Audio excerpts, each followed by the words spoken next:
Good evening, ladies and gentlemen. Good evening, people from all over. Watu wa Kenya wazalendo, karibuni sana kwa hii show yenye show kali, show fiti, show mmekuja kupenda tu sana. Thank you very much for making us number one. Thank you very much for always tuning in to being part of this awesome show that always happens at this hour of the night. Hapa Kenya ndio imetimu tu midaa ya saa 4, sijui kwenyu ni saa ngapi.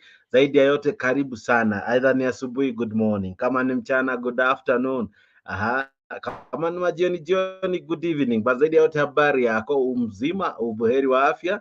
Nashukuru Mungu sababu yako. You are the reason why we do this and much more. Thank you very much for choosing this show. We have another one, a great one, a better one. Thank you very much for choosing Afrique as your number one channel for such content. For such content, asante sana kwa kutufanya kuwa nambari moja. Thank you very much. We have just started. Zaidi ya yote ni juze unatazama wapi, ukiwa maeneo gani, na pia kama ndio umeingia fanya vipi, like hii video, tujuze pia hapo kwa comment section where this is finding you. I'm about to tell you so many things today. I have a lot of information to share. I have a lot of clips to play. I have interesting guests who are about to join us. So it's about to get down. So you don't want to miss this one.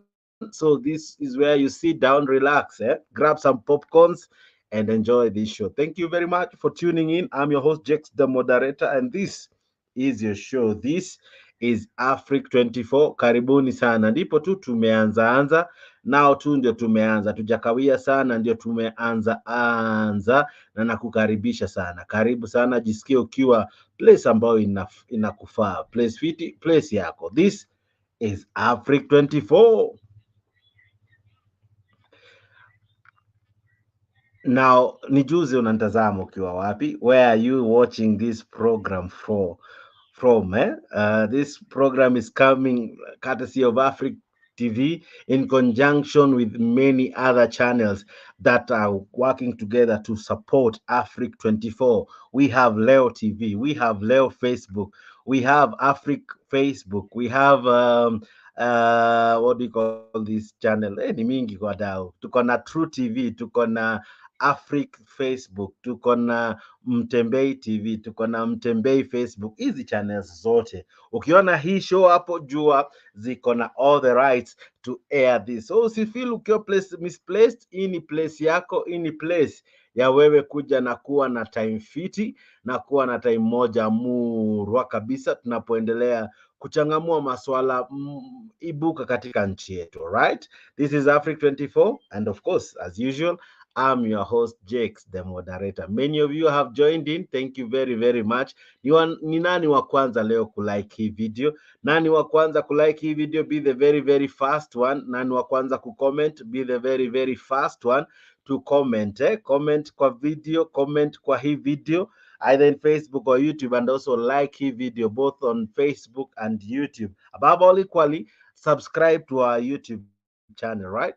Subscribe to Afrique 24. And hapa ndipo, hapa umekaribishwa. Hapa tunakupakulia vitu kali, vitu moto, vitu vinavyotokea. Hapa tunakuachilia wewe uingie, uachilie story jinsi unavyoifeel, right? Hapa tukubali mtu kufeel oppressed. Here you are allowed to be at liberty to speak your mind, to speak your heart.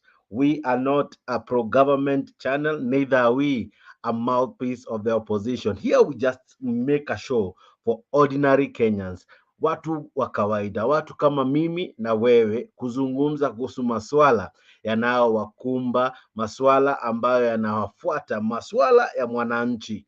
Mwananchi ni wewe na mimi. Sisi ndio wananchi. Wakati mambo yanaenda mrama, lazima tuwe na nafasi murwa kama hii ya kuongelelea, ama vipi? Okay, welcome ladies and gentlemen. I see many watching. Asante sana kwa kunitazama. Thank you very much for choosing this show. Let me know where you're watching me from. I see many also sending in their messages. Namuona Leo amefanya ile kitu. Asante sana bwana Leo. Naona Kenya Digital wamefanya ile kitu. Thank you very much. Truth TV pia wametuma ujumbe, asante sana. Good year, I see you, thank you for your comment, asante sana kwa maoni yako, karibu sana. Umesema hi Jakes, hi to you, good year. Where are you watching this from? Let me know unatazama ukiwa wapi. Watu wa mbali karibuni sana wase wa US, welcome to this show. Wase wa UK, wase wa wapi Canada, wase wa Australia, wase wa Germany, wase wote ambao mnatutazama karibuni tu sana. Wase ambao mnasikia hii lugha karibuni tu sana. Wase wa TZ karibuni. Wase ambao mko maeneo ya Uganda, Kampala, karibuni sana. Wase wa hapa mjini karibuni. Watu wa Uganda mko karibuni sana Nilisikia mnatuchongoa wadau.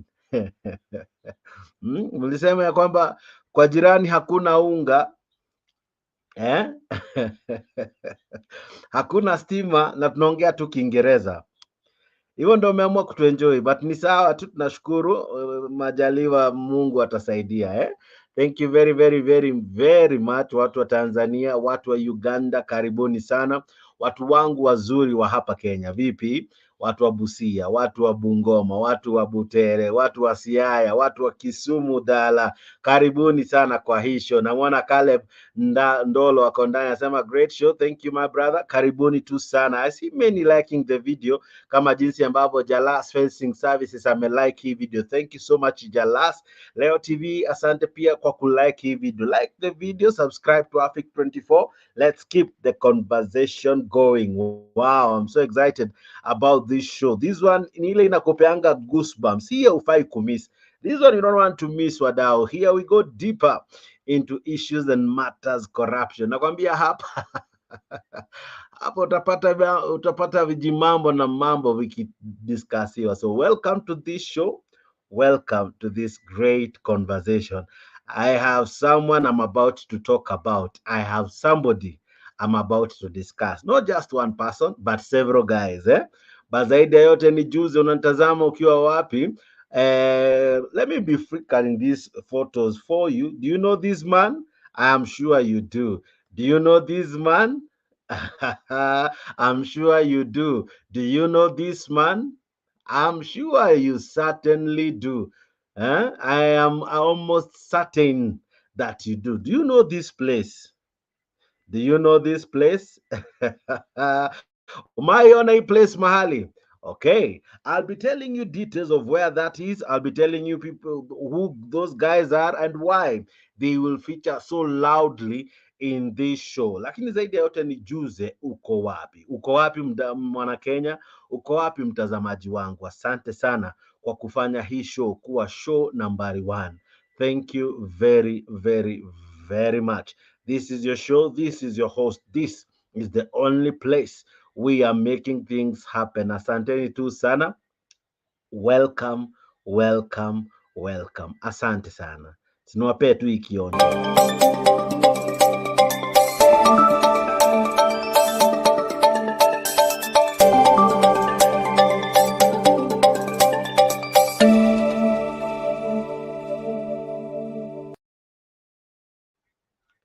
Not guilty, or rather an acquittal.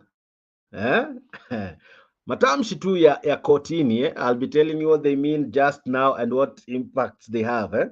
Namuona wadau mnasema hiyo place inaitwa Kimwarer. Na mwingine hapa nasema those are the scandals going on. We ama umewaita the scandal gang Ni system ya majambazi. I wish I could be allowed to play that song. You remember the song that made our ears dance to the tune? System ya majambazi, maloya majambazi, wajamaa wa ghetto majambazi, nakwambia ni system ya majambazi, wadau, and that's why we have that great awesome thumbnail for those of us who have logged in through YouTube, and we are calling it the Money Heist edition. Hii ni ile I don't know if you remember La Casa de Papel. La Casa de Papel is one fantastic series that many watched to the very final season, to the very final season finale. Now, wadau, it was an awesome edition where one professor through guys ambao walikuwa wamepewa jina ya capital cities, walipanga mpango ya kuiba several banks and pesa wakapora, and they were able to get away with it without ever being convicted. And probably we have now migrated that show to our very form of life. Of course, we probably don't have a professor, but your guess is as good as mine. Kuna jamaa ni professor wa hizi story. I'll be talking, you'll find the professor in the discussion, eh? Lakini sana sana sana wadau, karibuni kwa hii show yenyu ndio hiyo imeanza. We are about to discuss, of course, your guess is right, Kimwarer and Arror. We are about to discuss so many things: corruption, so many matters, corruption. That's what is informing this show. And of course, this is the money heist. Na kuambia wadau, pesa zinaponyoka and no one is held responsible. In any case, I think corruption is not a crime in Kenya. Yeah, corruption is not a crime in Kenya. In any case, this probably should be legalized. Of course, that would be my view. It's not the view of Africa. But hey, why? Jaji ilibidi tu ajitoe kwa ngori kwa sababu the prosecutor aliamua kutohoji mashahidi wanaletwa kwa koti, mashahidi stories zinaisha tu hivyo. Wakiulizwa, do you have a question for your witness, the prosecutor decides not to ask any question. In any case, it was a case that was frustrated. This is a case that was meant to fail, or rather meant to collapse.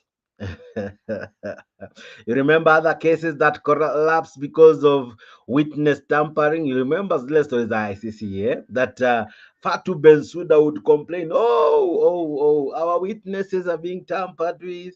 Eventually, kesi ikavanish. Wah. I'll also be telling you about another case ambao iko karibu kutokota ama imeshatokota, iko karibu tu kutanguliwa. I think in Kiswahili we are almost knowing how the judgment will be. I'll also be telling you of another case that ilihit vichwa vya habari, now what that person was jailed for and how long he was jailed. I'll be telling you about that, but now we are just focusing na wale ambao wameachiliwa. What? Do you know what 63 billion looks like? Ukipanga 10,000 kwa wallet, not just a lot, just 10k kwa wallet. Do you know how you feel? Unaona ka feeling.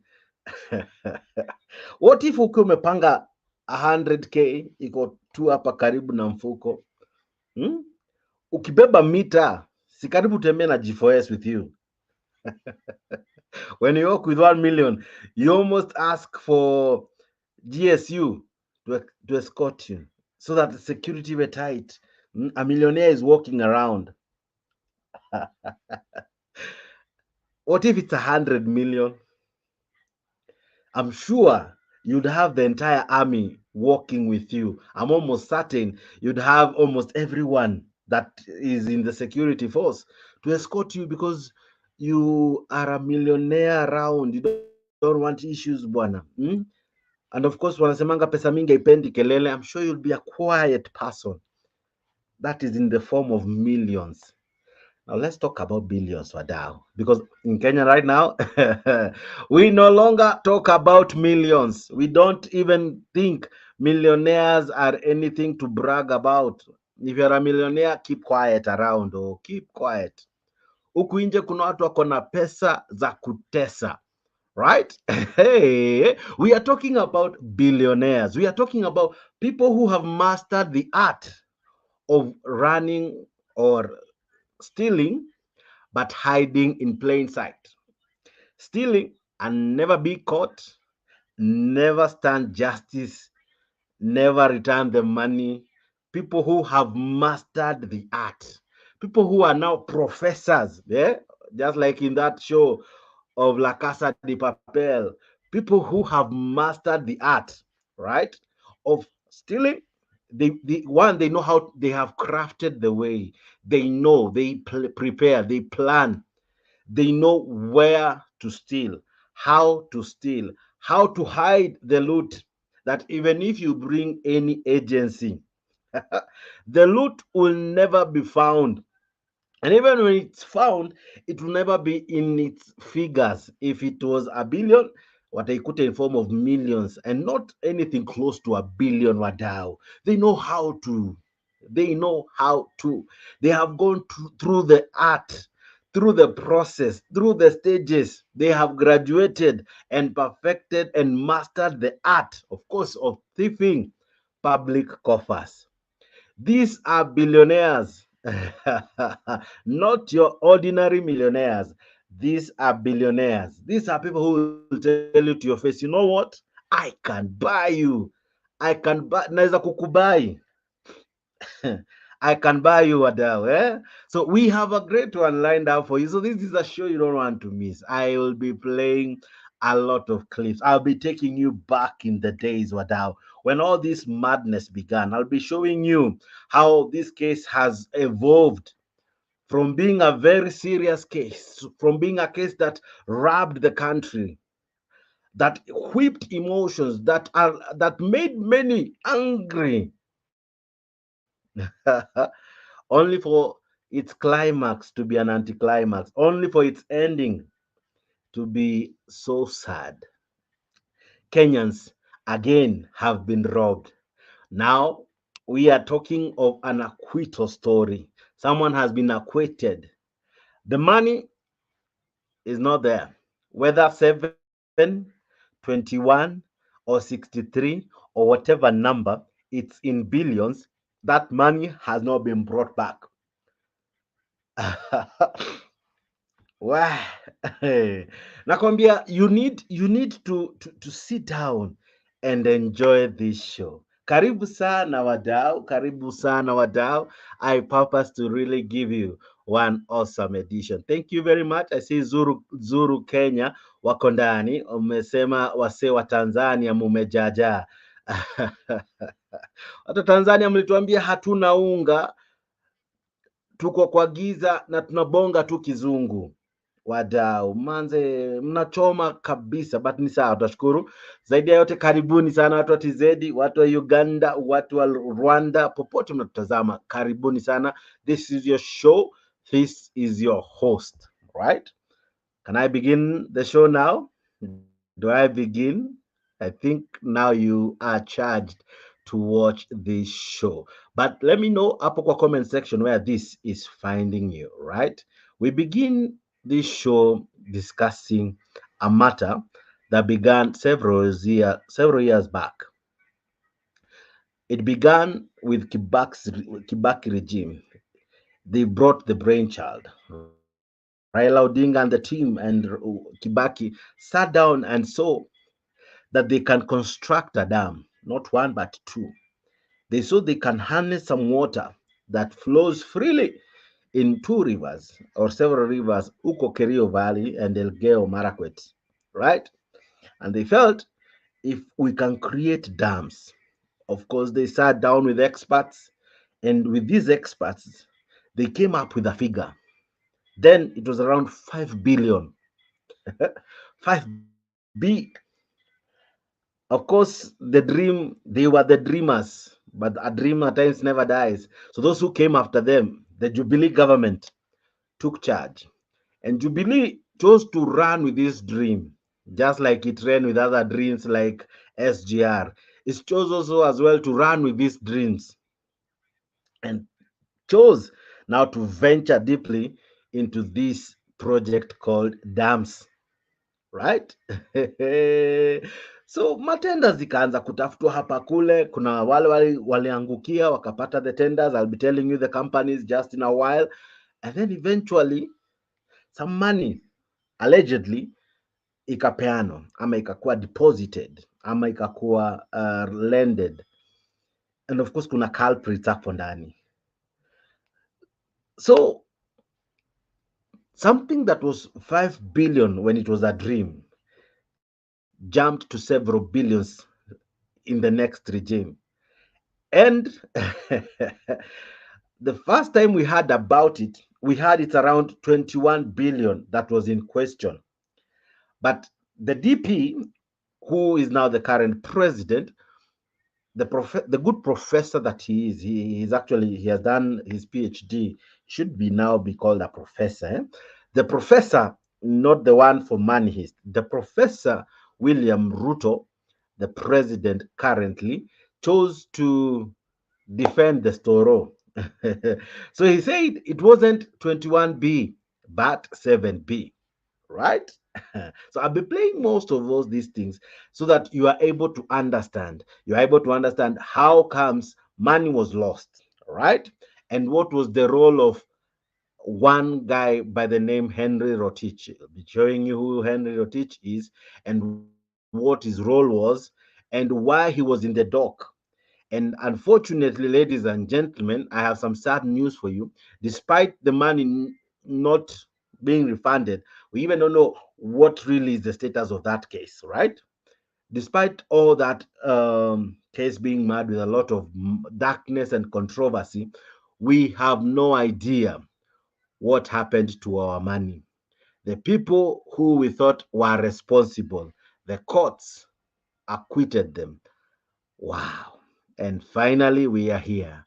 This one man is a free man tonight. This one man is a free man tonight. This man, the DPP, took him to court. This man facilitated the arrest and all. But now this man is a free man tonight. This man, despite the billions, this man is walking toll free. Despite the charges, the allegations, this man has been acquitted. This is Africa 24 and this na is the nanga na habari za hivi punde zaidi ambapo zinatuarifu kuwa aliyekuwa waziri wa fedha Henry Rotich yuko huru. Mahakama imesema kuwa hakuna ushahidi wowote uliowasilishwa wa kuwahusisha Rotich na watu wengine 8 na ukiukaji wa sheria ya uagizaji kuhusiana na ujenzi wa bwawa ama mabwawa ya Aror na Kimwarer. Rotich na washtakiwa wenzake wameondolewa lawama zozote kuhusiana na sakata ya shilingi bilioni 63 ya ujenzi wa mabwawa hayo. Na sasa tunaungana na mwanahabari wetu wa masuala ya mahakama Zuya Walter kwa habari hizo. Zuya, kama unatupata, hali hiyo ama kikao hicho kimekuwa namna gani, na waziri mwenyewe je, amepata kusema na wanahabari na amesemaje kuambatana na kuondolewa mashtaka ya Aror na Kimwarer?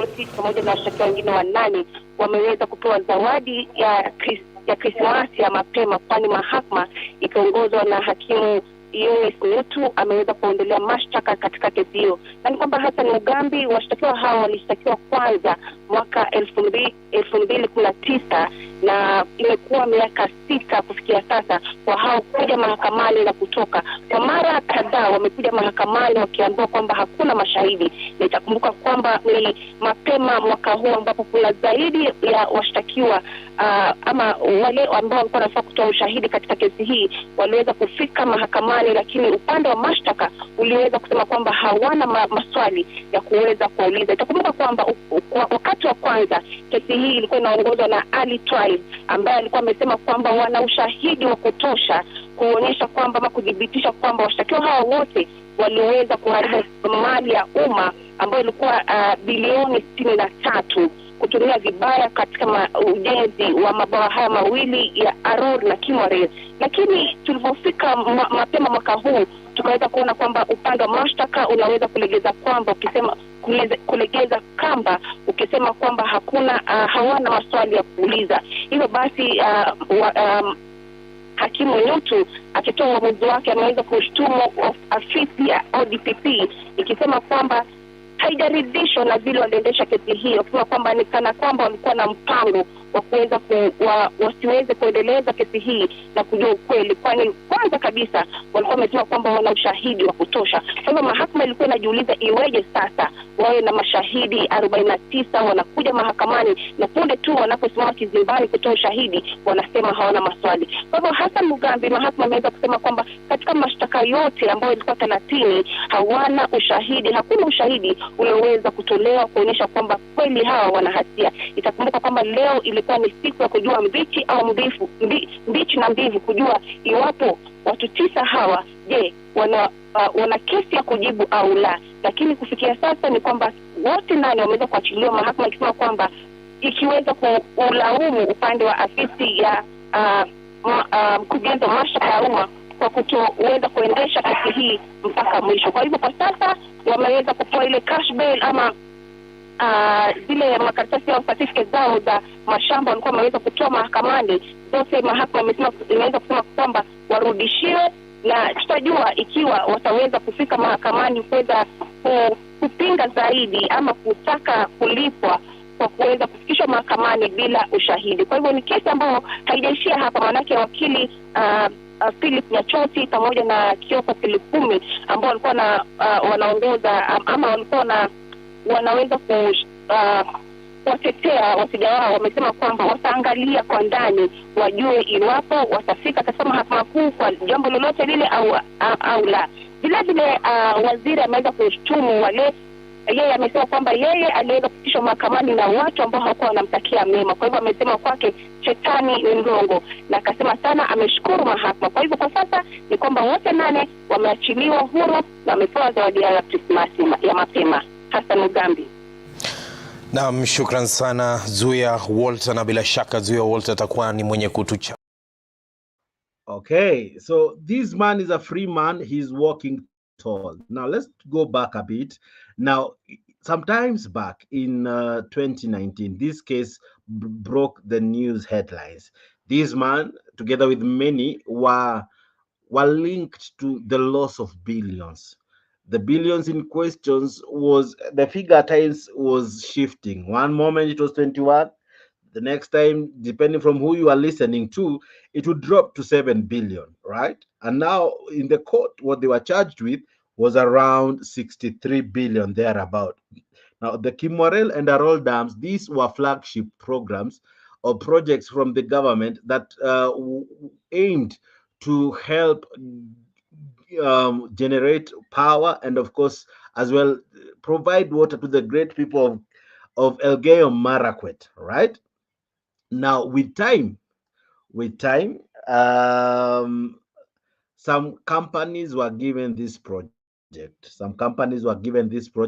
And of course, the government, through the Kerio Valley Authority, that is KVDA, initiated this program. This project, rather, was initiated by that institution, of course, the Kerio Valley Development Authority. They were the ones sorely spearheading all this. Now, after some time, in 2019, it was revealed that there was, of course, significant financial irregularities in the allocation and, of course, disbursement of funds for these dams. Of course, it was alleged that the cost was inflated. You remember Raila Odinga with Mwai Kibaki had suggested that this dream that they had would cost the taxpayer or anyone who would wish to fund this project around 5 billion. Yeah, but with time it was inflated. The prices were super inflated, and after it was super inflated in 2019, it was revealed that there was, of course, a significant financial irregularities that occurred, and of course in the allocation of the tender, and as well in the commensurate of the project. Now, some funds were released for this project, and it was alleged that, of course, there was inflated cost, and of course, fraudulent payment had occurred. Now, ladies and gentlemen, this is where this is where many Kenyans began hearing about the Aror and Kimwarer. It became so synonymous that we almost at times linked the DP because of how at times he came out to defend the case. he was linked with it, and each time, even during his campaign, this is a case that used to flip here and there. Now, Kenyans truly waited for an outcome that would shock them. Why? Probably we felt this was the case that will bring the end to privilege of our money, to the loss of public coffers in terms of the money inside it. And unfortunately, ladies and gentlemen, this man tonight stands a free man. He's free despite the billions missing. Of course, early this year, Aror and Kimwarer Dam zilirejea katika construction, or rather hiyo story tena ilirudi. I don't know how far the story is gone or has gone in terms of has the project begun? Has the funder who chose to fund this, has he given more money? What is the role of the government now? Now that Rotich has been acquitted, will he be employed back? Will he come back to office? Because we have seen this happening. You remember Churchill was acquitted in the Chicken Gate scandal, or rather, the EACC dropped some charges against him. Now he is a CS. Rotich as well, his case has been dropped. Will we see him back? You remember Engineer Kamau? That list of shame included Rotich and Akina Engineer Kamau. Some of these guys already have found something to do, or they have been appointed in some areas. Rotich ndio amebaki kwa mataa. Yeah? Nakumbuka wa Rio, ule jamaa alikuwa ameenda Rio Olympics and some money zikapotea potea na akashtakiwa na akalipishwa pesa tu kidogo, like a slap on the wrist. Will we see them back? Will we see an appointment of Rotich now that he's free from these charges into very prestigious positions? I don't know, but that is what is informing our discussion tonight. In Kenya, you steal billions. In Kenya, you are linked to billions of shillings in form of scandals. But what baffles me is that the one who steals a chicken might be jailed for life, but the one who steals in billions might be given a slap on the wrist. Ladies and gentlemen, some of the guys in our jails today may be described as petty offenders, but billionaires who didn't become billionaires through sweat, tears, and blood are walking free. The courts are unable to jail these people because why? The prosecutor, the DDP, are not doing their job. And even if they are doing their job, they are not doing it thoroughly to the level of having a conviction. This man was promoted. This man once testified that some of the cases he took to court were coerced cases. This man one time said that he took so many cases, including that of the DP. You remember DP na story zake za 200 million zenye zilikuwa zimekuwa frozen? You remember kina Sonko and the likes? He said some of these cases alikuwa anazipeleka kotini kwa sababu ya kuwa coerced, kuwa pushed na kuwa threatened. So his hands were tied. Now for here Rotich, maybe ilikuwa imeadvance sana. So how did they play out this one? They chose not to ask questions to the witnesses. As you are going to hear, during the court case, some guys who were supposed to act as witnesses, some who would have maybe created a solid evidence, or rather who would have created a case that the judge couldn't have resisted and maybe leading to the conviction of the CS, the former CS in question. These people at times were never asked any question. One of the most prominent persons who was acting as a witness was none other than Peter Munya. Peter Munya appears in court, and the DPP asked no question. One time the case is delayed because the new DPP was not sworn in office. So this is a case that one has dragged over time. 6 years and I think some months or even 7 thereabout. It's a case in making. It's a case that has taken time. It's a case Kenyans waited for. But man, despite these offices being independent, despite these offices having security of tenure, despite these offices being well established in our constitution to defend and protect us wananchi against such scrupulous and heinous acts of human and economic crimes. Unfortunately, when these cases hit our, or rather find themselves in court, they just are hot stories, very hot. They just make very interesting news. They create breaking news, but they have no conclusion. These are stories that never have an ending. And ladies and gentlemen, our court said that the DPP kind of somehow frustrated this case. Now, my problem is not even the frustration. My problem is what happens to the money? Okay, now you have allowed him to walk free. What happens to the billions? These billions, ladies and gentlemen, are what we pay in form of our taxes. Even if probably they were incurred in form of loans and all, eventually, somehow, now the debts that we talk about, the debts that we owe many, that is what we are paying back. But the people who took this money and used it in ways they alone can explain are walking scotch free. National Treasury Cabinet Secretary Henry Rotich and 8 other co-accused persons have been acquitted in 63 billion shillings Aror and Kimwarer graft case. While delivering her ruling, Magistrate Eunice Nyutu said there was no evidence adduced to show that the former CS and the co-accused persons failed to adhere to procurement laws.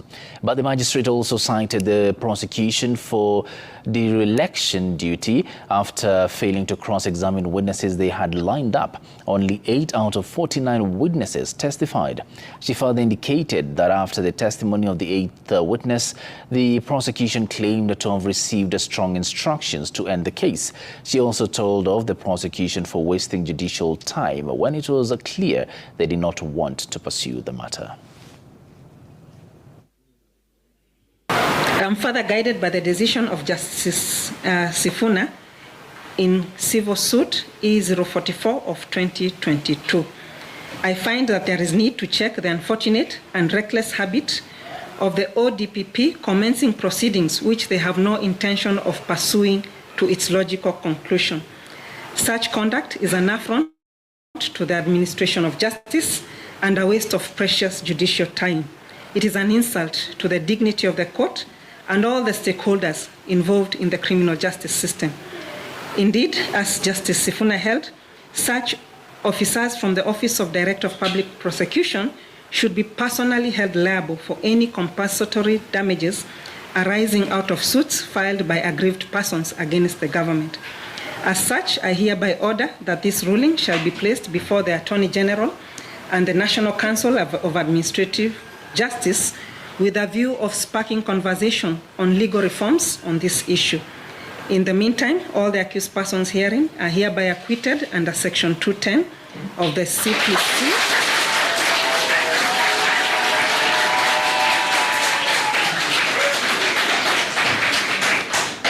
They are hereby acquitted under Section 210 of the Criminal Procedure Code due to lack of evidence as a result of the reckless dereliction of duty by the prosecution. No amount of lies, poison, and everything is survived.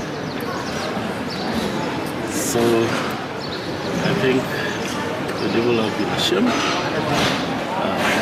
I believe we remain permanently ashamed. Those who skew this evil work. Thank you very much. I'll give a more detailed reaction to this.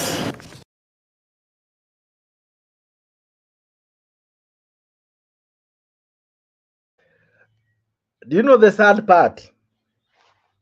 The DPP brings 41 witnesses, 49 thereabout. One refuses to bring all of them during the case or the trial. And then some, he chooses, those who appear, he chooses not to question them. So even if wewe ungekuwa judge, how do you even rule on such case? Someone has brought you a case, the witnesses don't want to speak, or rather they are willing to speak, but the accuser, who is the DPP, of course, a case has the accused and the accuser. Inakuwa na pande mbili ya mashtaka, or rather wakushtaki na wakushtakiwa. Sasa yule mshtaki ambaye ni DPP has nothing to say. Has nothing to say. Amekuja kotini, amekuletea mshukiwa. So wewe kama judge, figure it out. Do you want to arrest? Do you want to jail this person as a judge? What do? You acquit. So Rotich is acquitted. Not because this case was not a serious case. It is. But our DPP chose to sit back, relax, and enjoy, and allow the tape to roll without any involvement. And even if there was any involvement, very minute. Hence, we are asking you, is this a cover-up? Was he acting under orders from someone so as to not continue with the case? Now, we are looking at this whole issue in so many angles. The DPP is an independent body. This is an institution that takes no command from any authority, or rather, they have no one above them to direct what they do. Of course, they work interdependently and independently with other institutions, but they wanakaa kama IEBC, they work on their own. So the DPP, together with the DCI, they ought to correlate their work so well that once a matter is in court, the DCI has provided evidence. The DPP is well versed with the knowledge of this case to argue it so strongly to bring justice, because that's the work we as Kenyans pay them to do. Remember, each case that goes like this, you, Mwananchi, you and me, we are the ones eventually who lose. Why? These people will continue drawing salaries.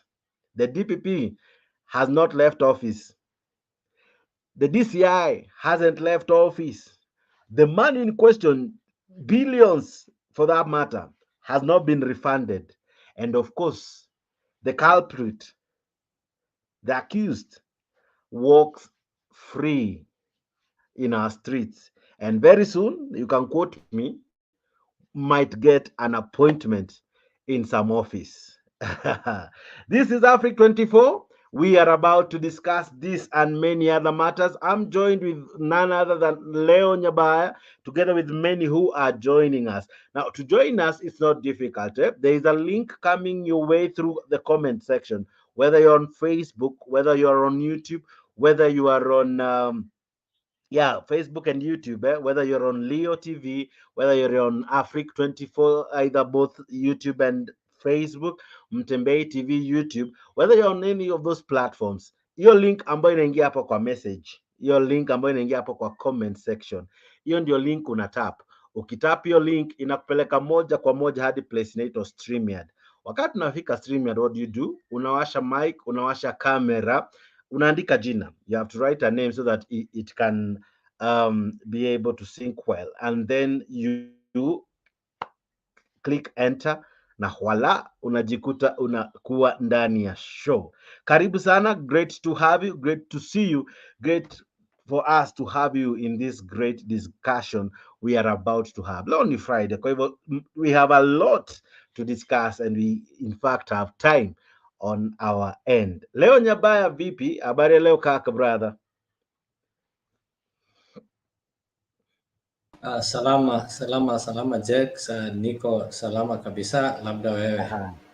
Mimi niko mzima, buheri wa afya, nashukuru Mungu anasaidia.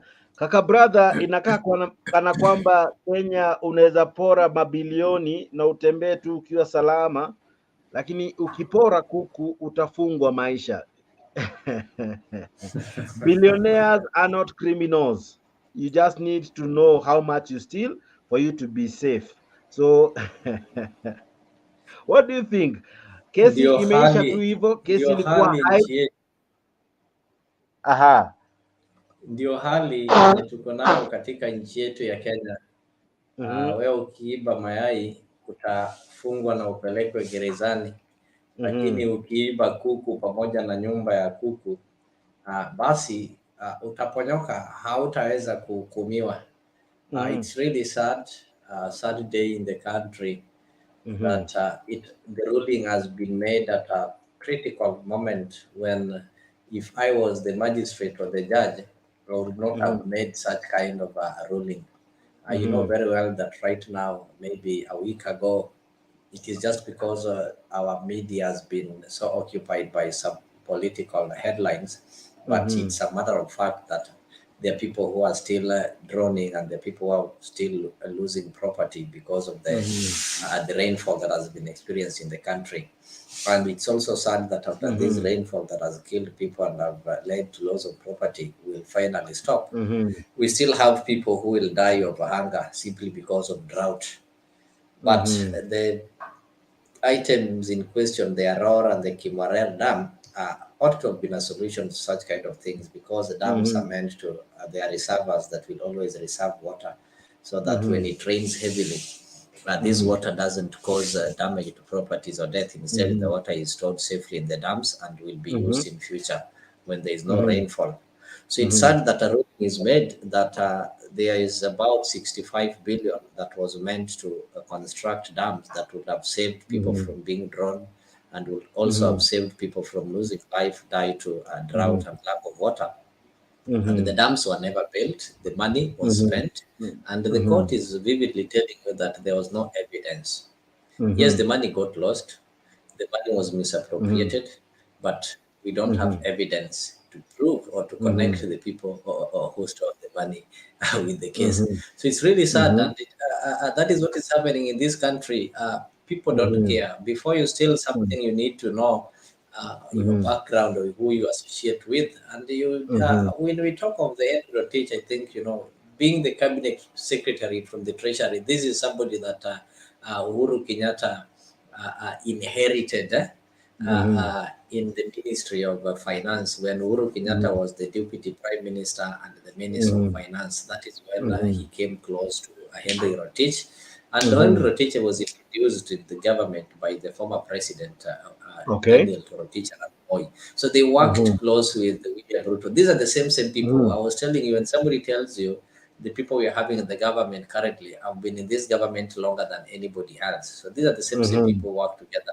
Remember, you've also been... so they have learned the ropes. They know how to hide in places. Actually, he was the director of the Kenya Commercial Bank Limited, that is KCB. He was the director of the Kenya National Bureau of Statistics. He was also the director of the Telecom Kenya, where he worked alongside this guy that we were discussing yesterday called Davis Chirchir. And this guy, it's really funny that the guy was born in Kimwarer. So now a dam that is supposed to help people from his backyard, you comfortably take this money, misuse it, then you celebrate that the court has said there's no evidence. That is how inhuman somebody can be.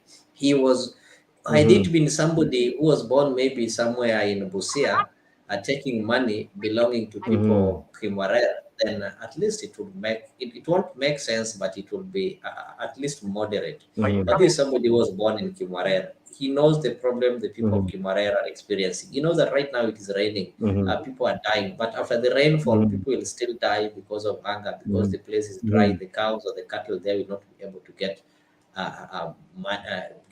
maybe some water, but he goes ahead to do this and celebrate. So that one tells you how inhuman people can be, and the people we call leaders are indeed not leaders. They are people who are looking for something that is going to benefit them. So it is really sad. We can only pray to the people of Kimwarer that may the good Lord open their eyes, so that when it comes to a time that they can make decision, and the only moment Kenyans make decision is on the ballot. That is the only power that they have.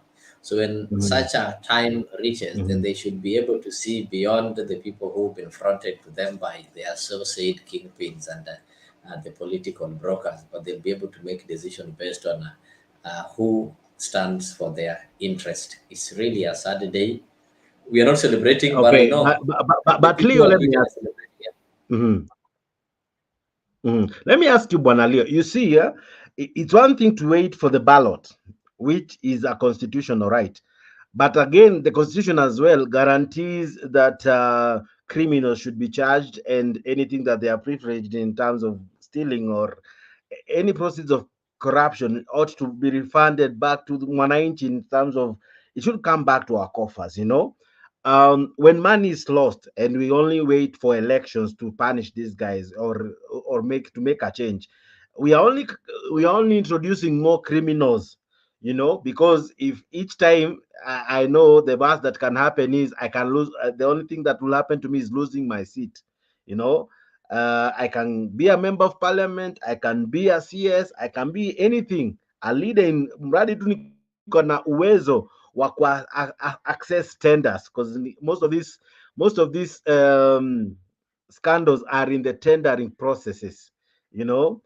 Hata ukirudi nyuma in all those scandals utakuta tu kuna mahali katenda kalikuwa, right?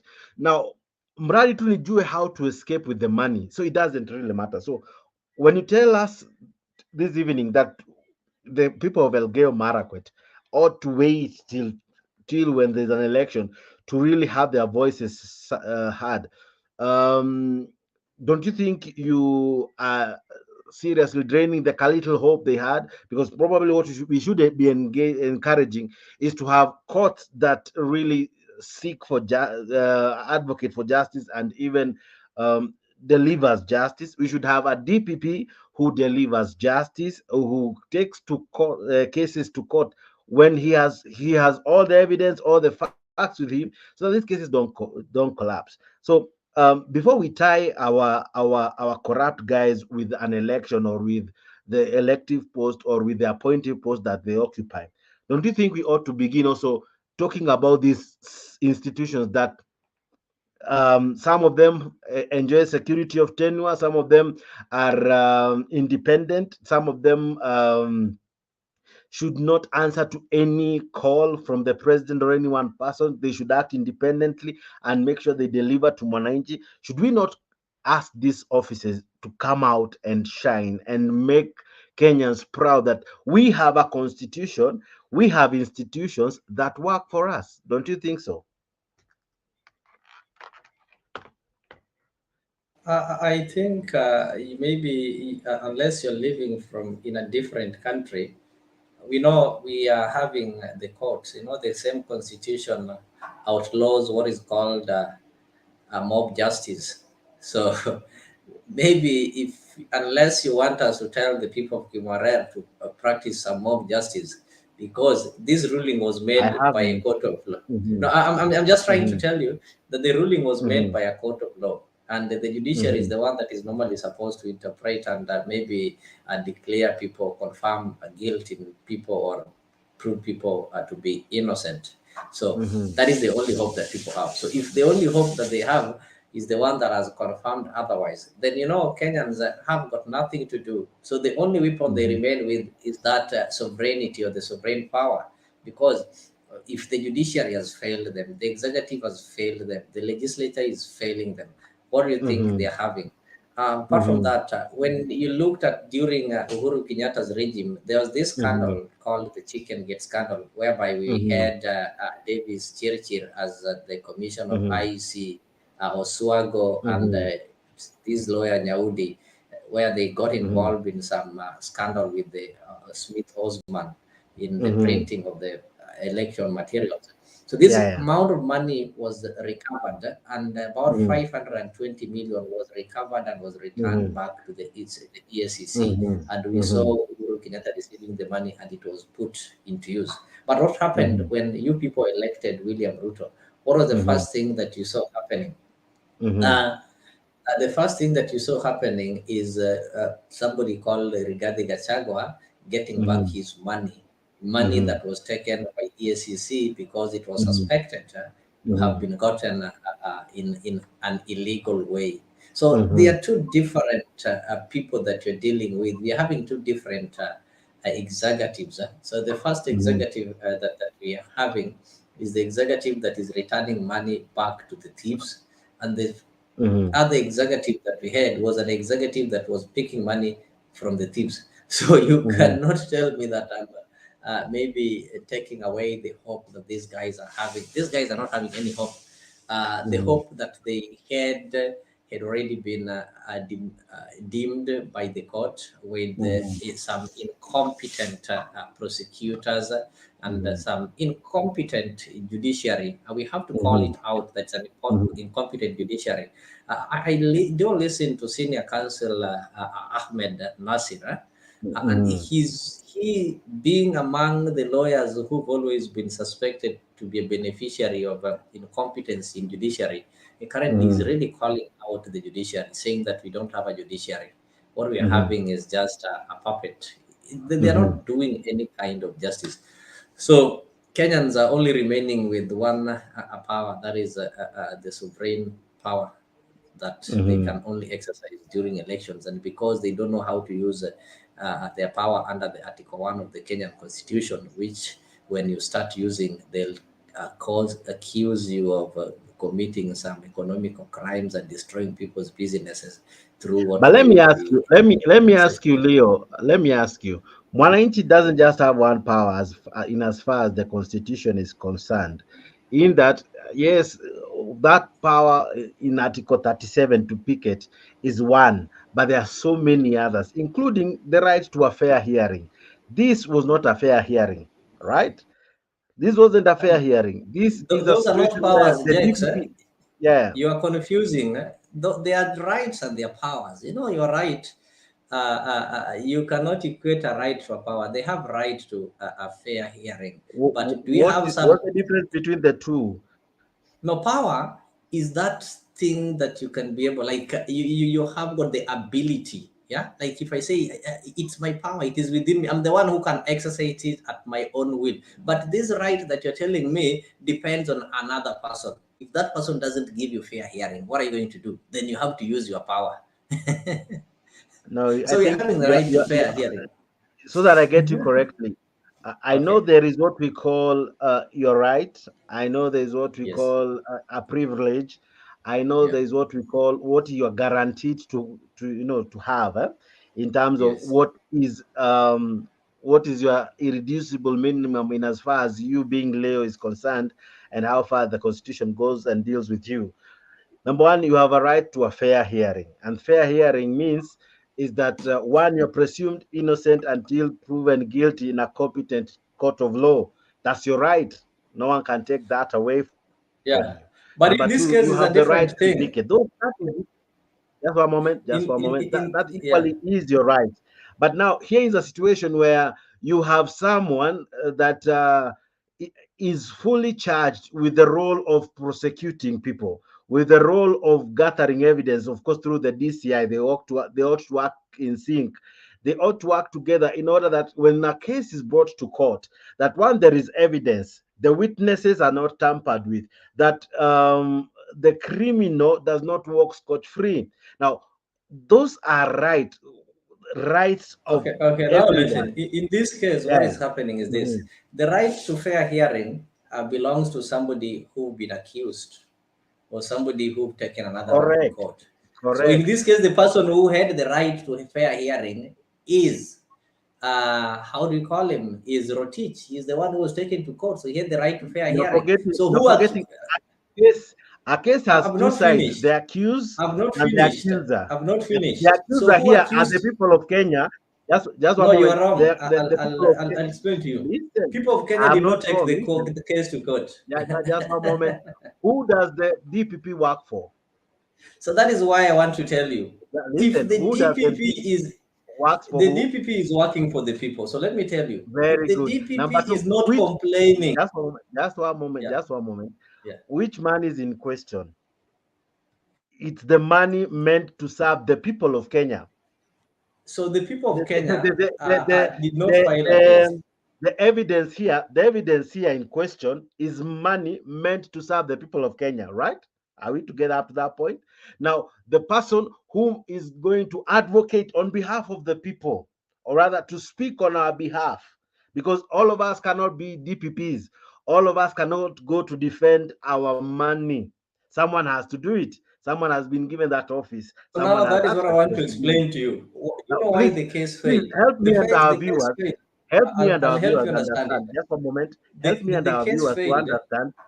Just one moment. Help me and our viewers to understand this. That we were not robbed the chance of a fair hearing. The fair hearing here is not only for the accused. It's equally on us Kenyans. You needed this case to go to its rightful conclusion. Because if you say the only person who mattered in this case was Rotich, then I don't think that is proper. But anyway, maybe you could convince us that it's only Rotich who ought to have gotten a fair hearing. The people of Kenya ought not to have received Okay. a fair hearing, given in case that this money belonged to them. This is money meant for us Kenyans, but it's money that we can't have it back. It's gone forever. It's money that the DPP maybe might never have an opportunity to ask for it or even to question those who are responsible for its privilege and all. And eventually, this money is lost. The DPP, as much as, and here is where I agree with the judge. The judge says it's a shame to the criminal justice. It's a shame to justice because justice in this case was not served because someone somewhere failed to do their due diligence to do their work. So So that is tell why I me, want to tell you this. how is this Listen, case? How is this case a fair listen. case? The case was between the director of public prosecution and the guy you call Roticha. So here And eight others. you don't need to blame Rotich and the accused. Actually, they did not even struggle to defend themselves because Correct. the DPP who took the case there did not prove the case. The Correct. DPP did not supply the court with the evidence. So in this Correct. case, you only talk of unfair hearing. Unfair hearing can be fair or unfair based on the judge's action. So if you say the hearing was unfair, it means you're blaming the magistrate or the judiciary. But in this case, You are the blaming the citizens, whole process. not the whole process. The whole process involves you and the person you've accused. So you and the person you've accused cannot make the judgment fair. So the only person who is supposed to make the judgment fair is the magistrate after listening to both sides. But in this case, I have accused you of stealing my pen. Then I have failed to prove that you've stolen my pen. So I cannot say that the case was unfair. I can blame myself. So in this case, who is blaming himself? The DPP. Who was the DPP representing? The citizens. So the citizens are supposed to blame themselves through the DPP. And that is why I told you that the DPP who is paid by the citizens, who is representing the citizens, is somebody who's compromised. And this thing was done intentionally. Are you together? It was done intentionally so that the case can fail. It is not that the DPP was unable to maybe argue a case, but they just did it intentionally. They did not want to assist. So in that case, we the citizens, not unless we decide now to gather our own evidence and file a case with our own lawyers, something that they did not do, then we provide the evidence and prove everything, then we are not going to be helped. So the only thing that can help us is the only direct help that we have is on the ballot. Okay. That is the only thing. But if you cannot help me access on the correlate. ballot, yeah. We are in this together, so help me not to lose your chain of thought as well. Help me understand how you now want to correlate this case and the elections. How would you wish? How are you joining these two?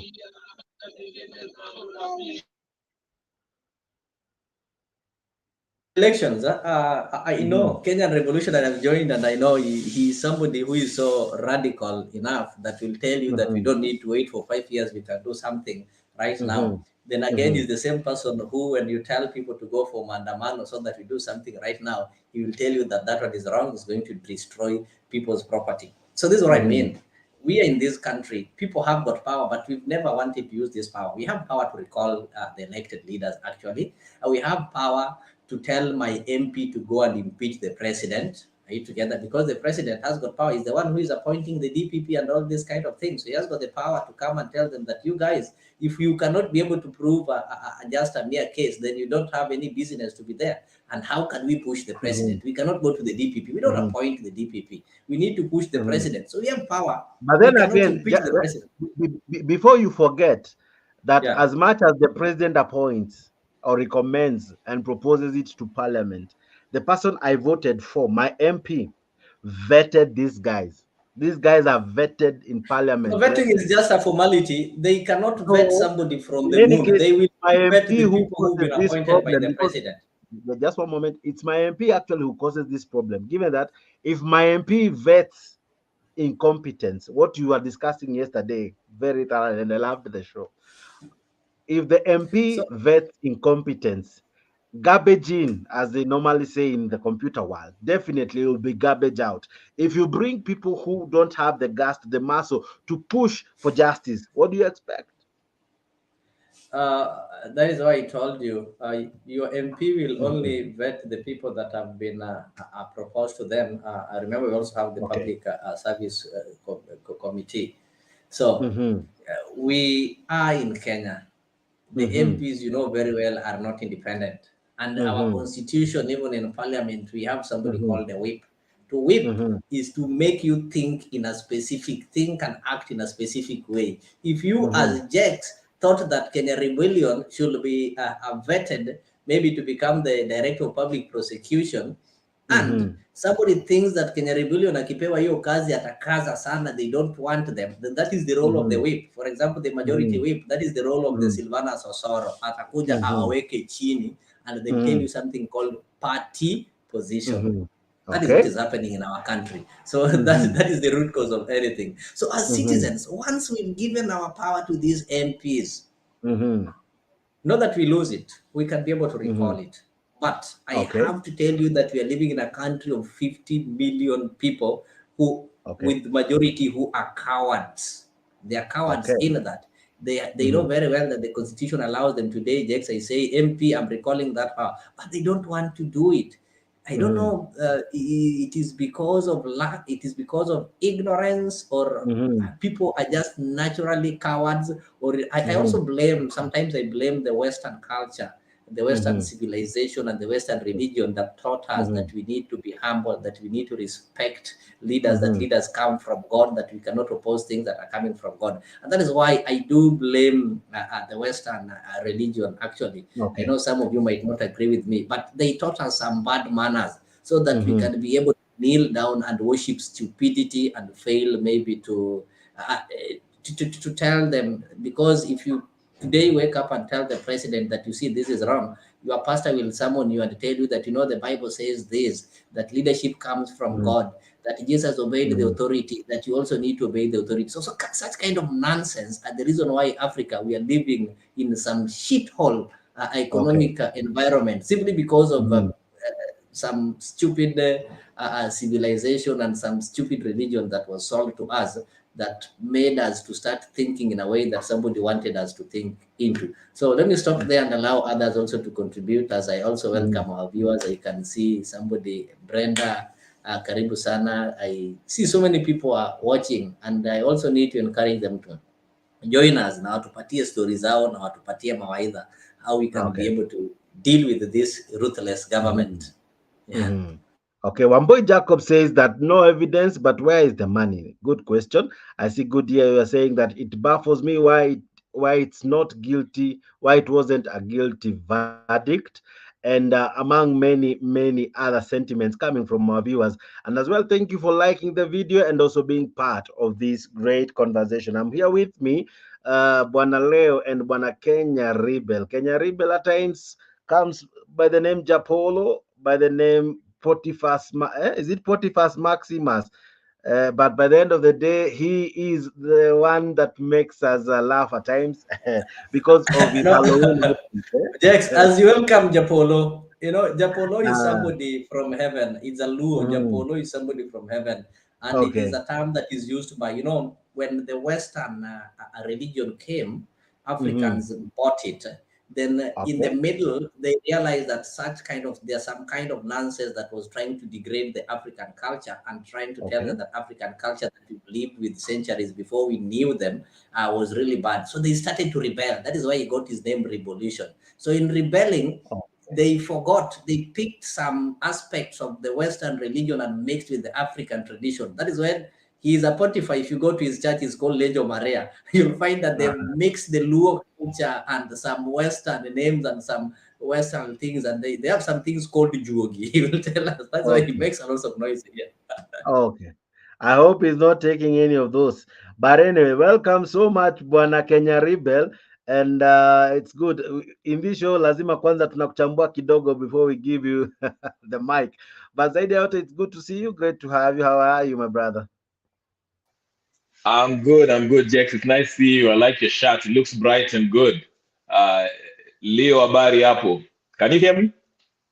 Loud and clear. Yeah. Just about my name, it was J-A-H. Jah. For those who listen to reggae music, Jah means God. Polo in Luo means heaven. So God in heaven. But Leo mistook me for a Legio Maria.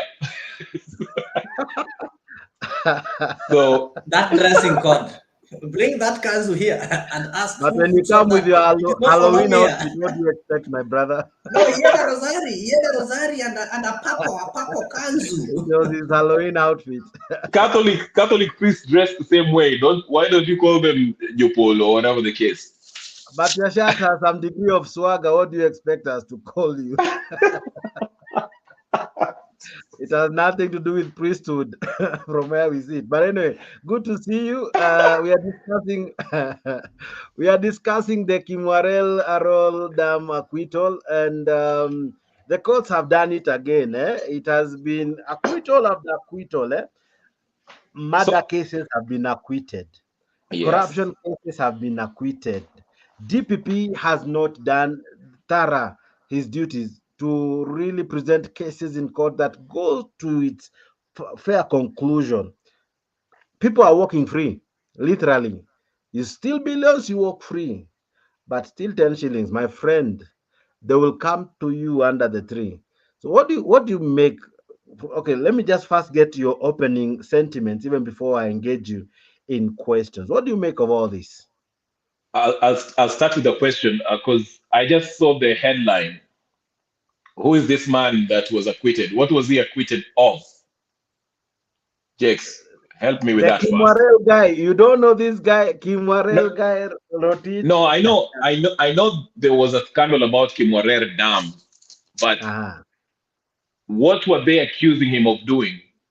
Misappropriating money or what? Misappropriation of inflating the cost of embezzling, of course receiving payment for the project that many said it didn't begin. They received money to begin a project which they never did. Eventually the money was lost, the contractor was never on site, and billions were looted.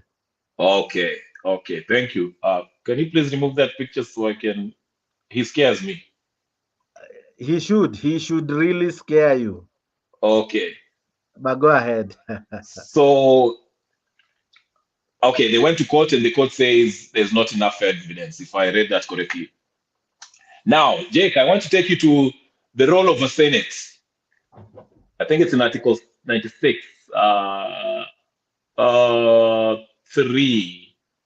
It says the Senate determines the allocation of national revenue among counties as provided in Article 217 and exercises oversight over national revenue allocated to the county governments. So Kimwarer is in some county somewhere. Which county? I don't know. Elgeyo Marakwet. Elgeyo Marakwet. Who's the Elgeyo Marakwet senator? Someone by the name, I think, is it Hirali? Someone, I'll get the name just now. It used to be Mulkomen. before he was given a cabinet position. Murkomen is a rock star nowadays. He's wearing Gucci every day and posting picture. Let's not even get to Murkomen. Murkomen is doing that thing, or Murkomen is doing that thing. But that I'll be projecting what you have asked, the role of the Senate, even as I get for you the current senator of Elgeyo Marakwet. Yeah, but go ahead. Somebody asked a good question. He asked, he or she asked, where did the money go then if there's not enough evidence? DPP came there and said they don't have enough evidence. Where was the money spent on? Because the money was given to the senator, right? I mean, to the county, right? The senator currently is William Kipsang. Okay. Yeah. Okay. But the county, was it governor or whatever the case is? The money was allocated to this county for that Kimwarer Dam to be built, correct? This wasn't how it was built. This wasn't a county done through the Ministry of Irrigation and Water, something like that. Just one more. Okay. It was a Can you say that one more time? Because I didn't hear you were speaking at the same time. One person, please. Go ahead, Leo. I'm saying that the project was a national government project, and it was done, I think, through the Ministry of Irrigation, something like that. And the money was coming directly from the Treasury, and that is why Rotich, who was the CS Treasury, was held capable. And the only thing that he said, I remember him getting quoted, he said that it is not his role as the CS Treasury to supervise how money is being used in projects. His role is to approve, but not to do a follow-up. That is what he said. Okay, it still doesn't negate from the fact. What is the role of senator? Can Dex read it for me? I think it's Article 96. And the senator by then was Kipchumba Murkomen was the senator by the time that the scandal happened. No, who also happened to be coming from the same place. Okay, so not only Murkomen, we can even start from the senator now for the people of Kimwarer who live in that area.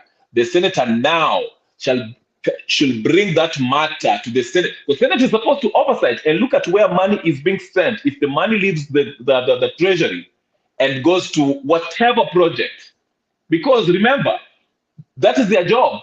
They should look at where this money is going. Wafuatilie every dollar. So that's where the investigation should start before even we get to DPP. DPP, of course, Leo made a good point by saying DPP are not doing a thorough job on a weak case in front of the judge in order for it to be dismissed. That might be the case, because after I watched the Mike Sonko case drop, I knew our justice, I knew before that our justice system is not all the way there. But I'm saying this, somebody posed that good question saying, where did the money go? Okay, this guy might say he did not misappropriate money or whatever the case is. Follow the money. Yes.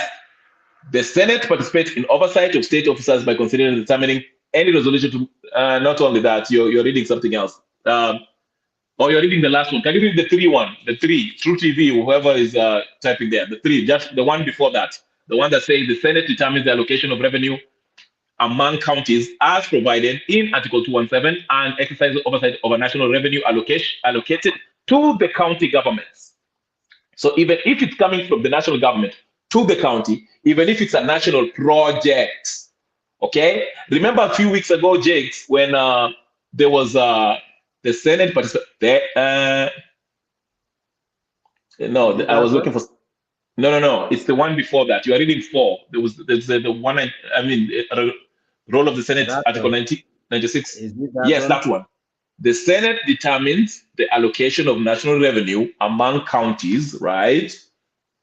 As provided in Article 217 and exercise oversight of a national revenue allocation to the county. So the money came from national government. Either way, whether it's the government project or whatever project, it came from the treasury.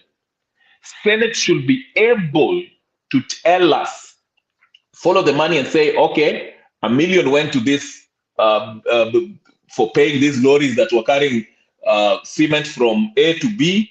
$1 million went to this, whatever, from what. They should be able to get that information, okay? And that is the work of the Senate. Just one moment. If I understand this part correctly, yes, this is where they debate the county allocation fund. This is where you remember that time they had a heated debate. Ile enzi Akin Kangata, where they were saying some funds, some counties will be losing funds. This is where the Senate comes in. But as much as Senate investigates, Senate has no power to arrest or jailed. This matter eventually has to be thrown to court. The prosecuting organ is the DPP's office, the one solely in charge to prosecute issues in court is the DPP's office. Now, here is a case that now it is in that stage of the court. It's before a competent judge, a competent DPP in quotes, and of course the defense team. The defense team is ready for the prosecution to bring its case. The defense is ready to argue their case. Of course, to disapprove what the DPP will bring. Now, when this case began, if maybe I can take you back, it had 41 witnesses, what the DPP had suggested. Unfortunately, during the case, only 8 appeared. And out of the 8, some were never asked any question by the DPP. He has brought them to court. He refused to ask a question. He refused to indulge them in court and really seek to find out their side of the story, their role, or what they know concerning the case in front of the courts. Now, unfortunately, this case was thrown out because, according to the judge, the DPP was the reason why this court was thrown out. Why? No proper evidence was adduced. The witnesses were either tampered with, and those who even appeared before court were not proper questioned. For example, one of the witnesses was former CS, Peter Munya. Peter Munya appears in court, no question is asked. And that day is gone like that. We postponed this case. One time they even told the court that this case cannot proceed because we are waiting for the appointment or rather for the new DPP, because of course there was change in the DPP's office. We are waiting for the DPP's office, for the one who has been appointed, to be sworn in. So the case ikashinde kikuwa postponed until by the time who new DPP ameingia, the case was frustrated beyond it progressing to any level. So what does the judge do? The judge dismisses the case. Of course, amesema she will be recommending this, or rather she'll be seeking some, of course, legal advice from the Attorney General and all. But look at this. The DPP is a very independent office. The DPP does not answer to anyone.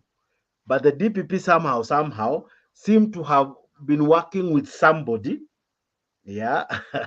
And this matter has just vanished like that. The billions in questions, we are talking about 63 billion, have vanished without a trace. We have no culprit. We have no one to answer to crimes, economic crimes like these ones. The money is gone.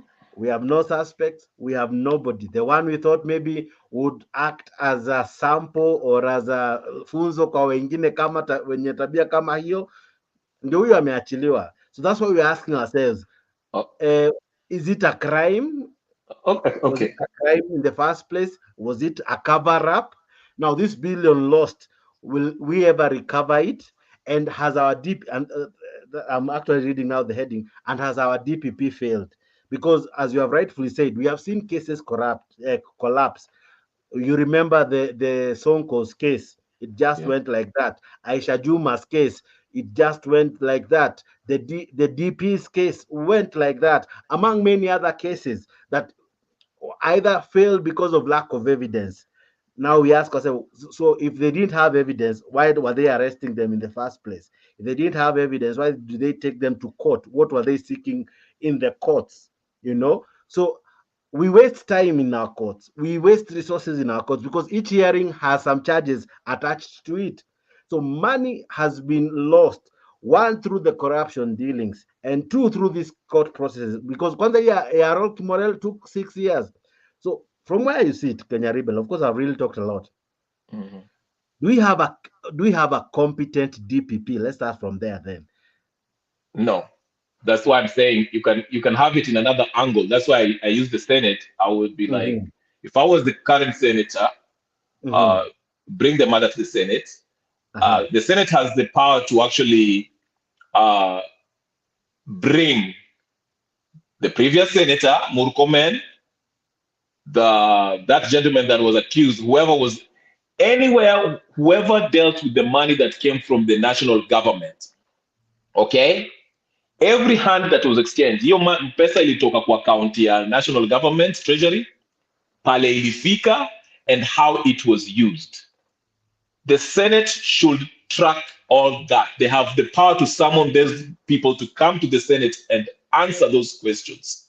Now, at a point where the Senate suspects that a criminal offense happened, that's where the DPP comes in and the EACC, whatever the case.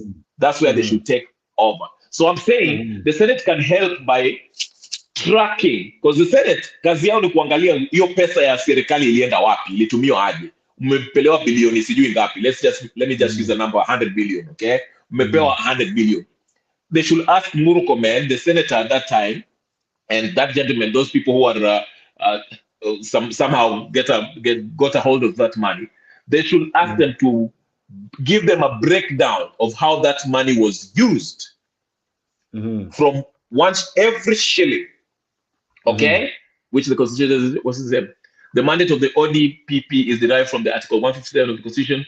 2 is to institute and to undertake the prosecution of criminal matters and order. Yes, but anyway, like I say, the senators should request, not even request, demand, okay, from these people who receive this money from the national government, give us a breakdown of how this 100 billion that we gave you, how it was used. Now, once these guys are summoned and give their renewal to the Senate, okay? If the Senate see they're not satisfied, if they cannot answer for that, that is enough. That is enough reason. It gives grounds for a suspicion of crime, and that's where whether it's ODPP, EACC, whatever the case comes in, because those are the ones who come in when there's a suspicion of criminal activity, comes in and now investigate further to see if what crime happened there, where was that money, wanaangalia their bank accounts, all that, whatever. And that's the same thing Senate can do. They can say, okay, you're saying this money came here, can you tell us where you transferred it for? Who did you pay? Where's the receipt? Okay? Then if there's a criminal organization, that's when you bring these guys to do that. That's what I'm saying. That's how we can go over it in another angle, not just depending on DPP. But you're right, the DPP is probably compromised. That's why this case keep on, but we can use the senators can use this. People of Kimwarer, if they are really annoyed about this, they can use their senators, force their senators to summon these people to come and give an account of how that billions was spent. That's the point I wanted to make. Just hold on there. I'll be coming to you just now. Leo, even as you're coming in, I have this question for you. Reading even this before you ask the question, you'll ask the question later. I just want to bring you a different angle that you people are not seeing. Because if you look at this scandal of the Kimwarer and Arror, it's there are 2 dams that were budgeted for, and one of the conditions was that these guys were supposed to pay some insurance. You normally pay for those people who do contracts. I think you normally pay some insurance, whereby if I complete the project and you're not able to pay, then the insurance will be able to pay me. So the money that is in question. Sorry, Leo, can you say that one more time? Sorry.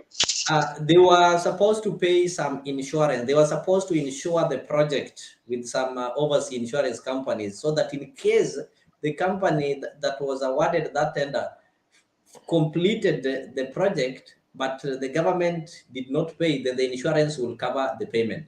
So these guys went ahead to pay two offshore, I think, insurance companies some money.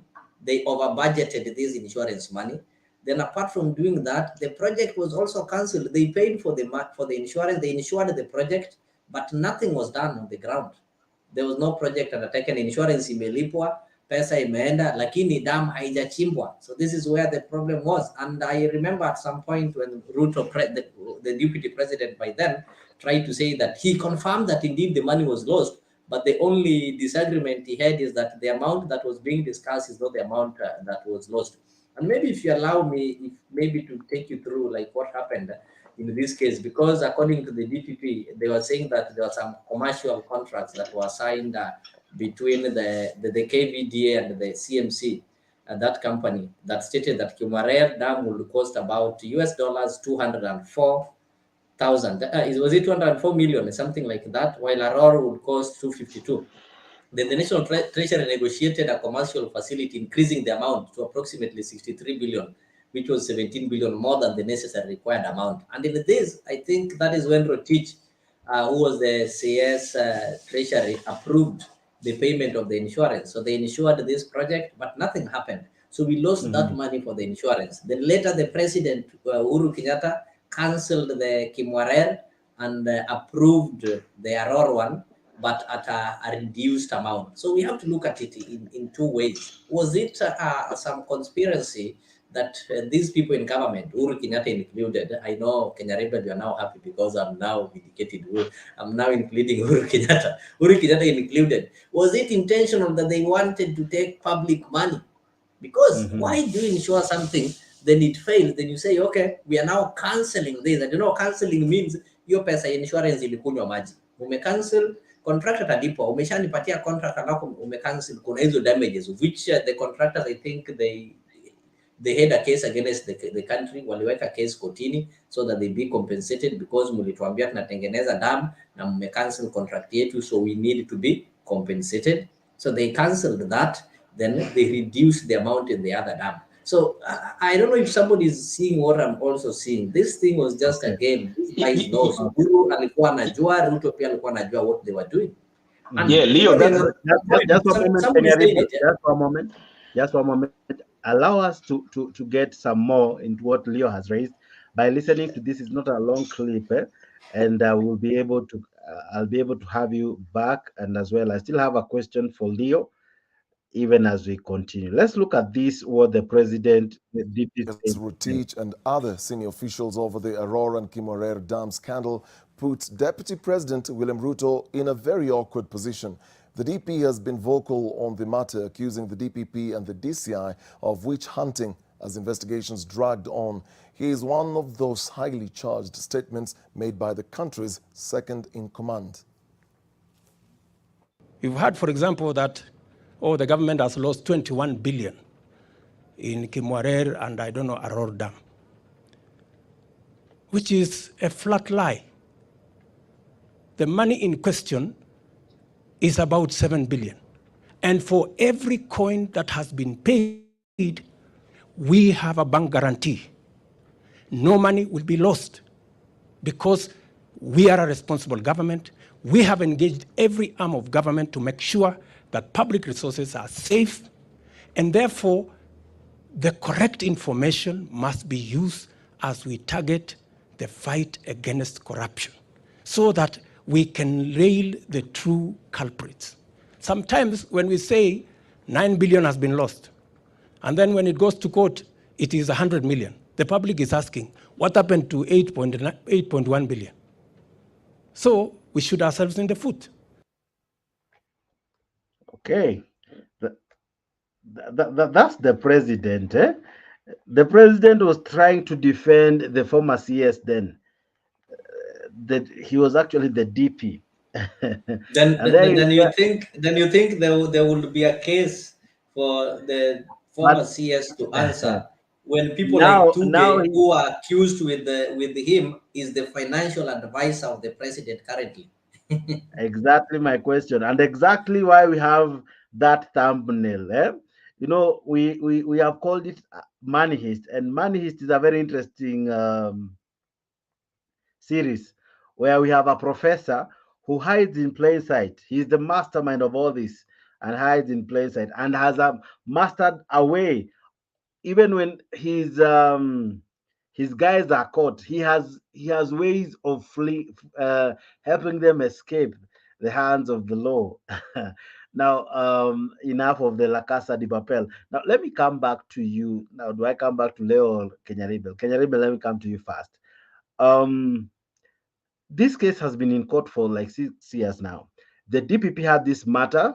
The DPP ought to have made sure this case, even if it was to end up in an acquittal, but one of the role, and I think I projected that, of course, the question I wanted to ask Leo, but let me ask you. One of the role of the DPP is to make sure that he avoids abuse of legal processes. The judge, in her judgment, accused him of not playing his role, of not really doing proper justice to this court, to that case, and the case had to be thrown out.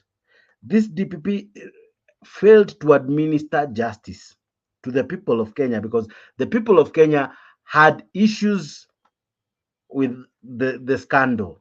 Money was questioned, what happened to it, but the DPP chose to play a zonto with that case. So from where you sit, this DPP and the previous one, Nurdin Haji, now that Rotich is free, should we ask that the court should charge them for failing to execute their duties that they have been mandated to do by the Constitution? You can ask for them to be removed. I think the National Assembly is the only one who can remove them, or the president firing them, because they are appointed and they have to be vetted, right? Because DPP is an independent position. That's why I was saying I came in and started to use the Senate, because the Senate will point the finger and Nikama, you are putting light in the darkness. So when the DPP comes, when they come into this case, they already know there's a good case here of a possible criminal activity. Okay? So they can't back away and bring flimsy evidence in front of the judge. And you do that by following where the money is before you even have them criminally paraded in front of the courts. The Senate follow the money. It doesn't matter if it's 90 billion, 9 shillings, or 5 shillings. Go follow the money. If they can't provide that, okay, then these guys, the DPP, it will be a case of them misappropriating money. Remember, let me take you back. There was a few months ago, I think there was a motion that came in the Senate that somebody brought that motion in the Senate, if they could audit the debts that were undertaken during the previous regime. And among all people, Kimani Ichung'wah, with his friends, knowledge is like vaccines, protects you from the dangers. Yeah, Kimani Ichung'wah rejected this, shut it down among his friends in Kenya Kwanza, saying, no, we cannot audit that debt. Because remember, somebody, I think it was Ikia Mtato, somebody said that most of the loans we took, borrowed from the previous regimes, were illegal. That's a classic example of how the Senate works, okay? These guys, let's say the senator for that Kimwarer area, should be in the forefront asking questions. Where did this money go, okay? And demand to follow up. Who was responsible? Whose bank accounts did it go? That's where we can get these criminals. Yes, the Senate cannot take these people to jail. They can just expose this guy and find out where this money went. And if they don't have the questions, bring in the police, the DPP, the prosecutor, whatever, and bring these criminal charges in front of a judge where these people can be prosecuted. But the problem is this is not happening. So nothing will happen. We'll go to the next, we'll roll over to the next scandal, and which will be the same thing. Okay. ladies and gentlemen, probably asking why are we discussing the DPP? Because the DPP was highly mentioned by the judge. The judge almost said, I'm dropping this case, or I'm acquitting the accused because of the DPP. The DPP has refused to do this case properly. Now, listen to, I loved how NTV was able to analyze this. So we'll listen to it even as we continue. And on Senlag interpretation tonight, we have David Agondoa, I believe. Flora Atieno, I beg your pardon. Now, could sloppiness on the part of the Director of Public Prosecutions be a risk costing Kenyans a whopping 63 billion shillings? Well, trial magistrate Eunice Nyuto in the Aror Kimwarer Dams graft case has blamed the collapse of the case on a choreographed prosecution-led acquittal of former National Treasury CS Henry Rotich and 8 others. Note, the magistrate did not say the suspects were not guilty, but there was deliberate effort by the prosecution to present a weak case. NTV Sydney Chazima opens our broadcast tonight. Former Treasury CS Henry Rotich was first charged in 2019 alongside more than 20 other co-accused officials over their alleged involvement in the 63 billion shilling Aror and Kimwarer Dam scandal. The prosecution that time exuded confidence that it had sufficient evidence to lock down the case.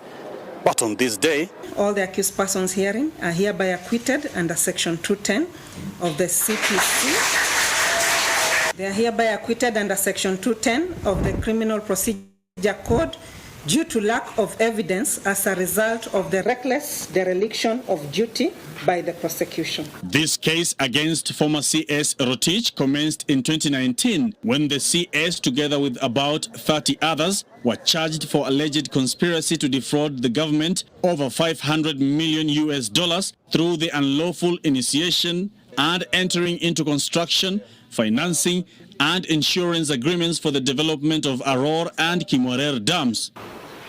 But when the proceedings into the case began, the Office of the Director of Public Prosecutions discharged a total of 24 witnesses out of an initial 32 summoned to testify against Rotich and his co-accused. In another instance, the ODPP failed to question its own witnesses, a move Magistrate Nyuto adjudged to be premeditated. The prosecution called a total of 49 witnesses. In a strange twist of events, out of the 49 prosecution witnesses, the prosecution only led evidence from 8 witnesses. The rest of the witnesses, numbering to 41, took to the witness stand, were sworn, and thereafter the prosecution declined to examine them, claiming that they did not have questions for this witness. This would appear to be a carefully choreographed prosecution-led acquittal. The Anti-Corruption Court relied on evidence from 8 witnesses only out of 49. The prosecution was no longer interested in prosecuting the case. They informed the court that they had firm instructions not to proceed. As such, this court only relied on the evidence of 8 witnesses.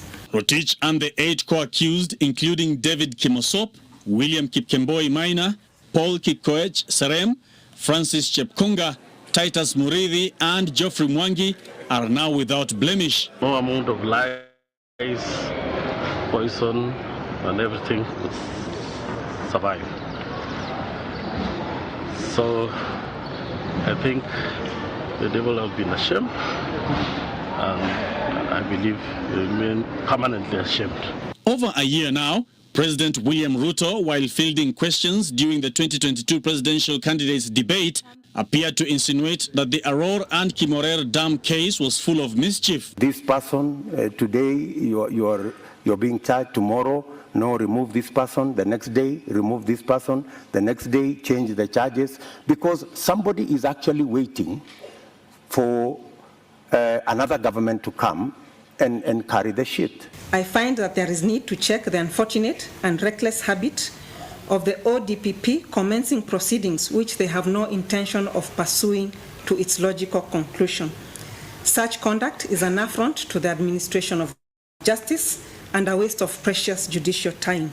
It is an insult to the dignity of the court and all the stakeholders involved in the criminal justice system. The Anti-Corruption Court now wants the ODPP and those who bungled the case to be held liable for any damages that may arise from litigants suing the government. The latest turn of events may have given the Kenya Kwanza administration a greener light to proceed with plans to resume the construction of the scandal-ridden dams, following a directive from President William Ruto. Sydney Chaz. Now, I think now you're up to speed, Bwana Kenya Rebel. But there are so many things that the judge said. Let me come to you, Bwana Leo. The judge said, truly, if the DPP has no intention to see a case go to its rightful conclusion, why bother bringing the cases? You know, why waste the precious time of the court resources and cause so much anxiety in the country with some cases that he knows that won't go far, and then only to not continue with the case, not to ask questions. You know, why go to the courts? No, the good thing is that even the magistrate or the judge knows very well that it is not a criminal offense to take a weak case in court. The courts exist to interpret and solve some disputes. So if I take you to court today that you've stolen my chicken, then when we go there, then I'm asked to prove that you've stolen the chicken and maybe to bring some witnesses. Then I fail to maybe interrogate the witnesses. So it doesn't, I can't be sued that, okay, you brought a case that was, the only thing that can happen is that I'm going to lose the case. And if I lose the case, I have to pay the cost of the litigation. So that is the worst that can happen. So the worst that can happen to the DPP if they present a weak case is that they can be told to foot the charges of the case because of, when these cases are there, there is some cost that is incurred to. But you cannot maybe take them maybe to court and now you want to accuse them that, okay, you brought a weak case, now you have to hukumiwe, sijupe. There's nothing like that. So the only thing is you bring a weak case, then the magistrate will say that, okay, you are going to foot the charges of the litigation. That is the only thing that can happen. But if you've just had this thing, everything is politics. Politics is what is destroying everything.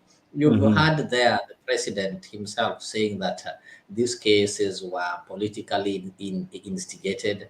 I, at one point, had more comments saying that, Uhuru Kenyatta just cancelled these Kimwarer and Aror dams intentionally so that he can be able to punish William Ruto.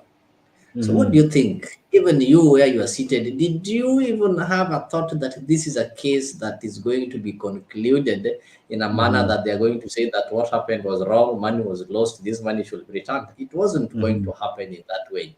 Look at those people who are accused in this case. Most of them were already set free. And the former PS Tuge, who was, I think, the permanent secretary in the Ministry of Treasury, is currently the President William Ruto's economic advisor. So these are the people that you still think that their cases are going to be. Actually, it was obvious that the case was going to be dropped. So what we can pray is that if the dam can, maybe the construction of the dam can be resumed, that is the better part of it. The money that was lost already was lost. We know very well the insurance was paid and money was lost. These are the first money that is lost in this country. So what we can pray, the mistake that we do as a Kenya is we keep on crying of milk that has already been spilled. We keep on wasting a lot of time complaining of the evils that Uhuru Kenyatta did. We keep on complaining of how Kenyatta destroyed the economy. We keep on complaining of how Moi did Moi did this, instead of thinking of how we can make things change. So by the time the 10 years of William Ruto is going to end, or the 5 years, or the 3 years is going to end, you'll find that he's done nothing. He wasted time complaining of, you see, Uhuru would have done this. So the only thing that we can do what Kibaki tried to do. He tried to correct the mistakes by doing the right thing. You don't correct the mistakes by mentioning them each and every time. You correct the mistake by doing the right thing. So if William Ruto can go ahead and build the Aror and Kimwarer dam, I'm telling you, nobody will even remember that there was once a case that there was money that was lost. But if he will also tell us, you see, this money was lost, Aror, and we still see the Aror and Kimwarer Dam in the same state, then that one is really bad. But if that money was lost, but he can go ahead and correct by ordering that, okay, let that dam building be resumed and the things be corrected, then we will forget about these evil things and we will remember that, okay, we are having Kimwarer and Aror Dam.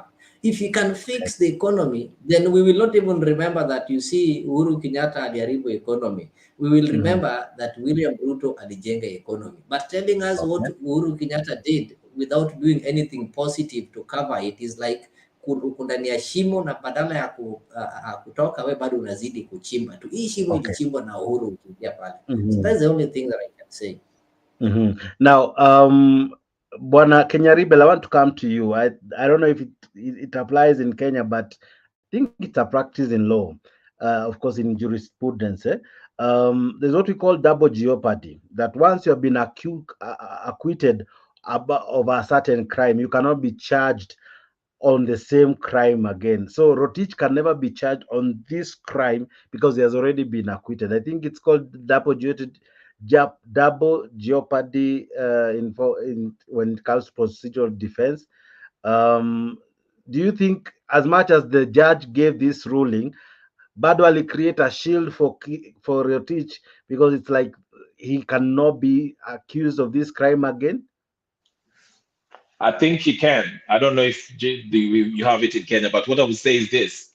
If the judge himself is saying DPP, whatever the name is, the prosecutor, unaleta case without actually defensive primary common law jurisdiction that prevents accused person from being tried. Anyway, I'm saying this. If the evidence that the DPP brought is so bad, so weak, to a point where the judge is saying, the judge was the lady that was reading that stuff, Cindy. To a point where the judge is saying, this thing is like, Wali, it was orchestrated to let these people go free. Okay? Yeah. That's how bad this is.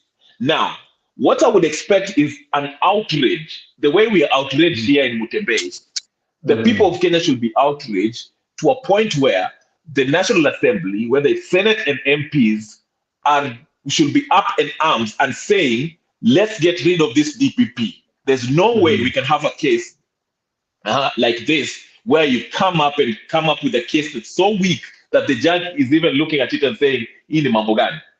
You see what I'm saying, Nani? Okay?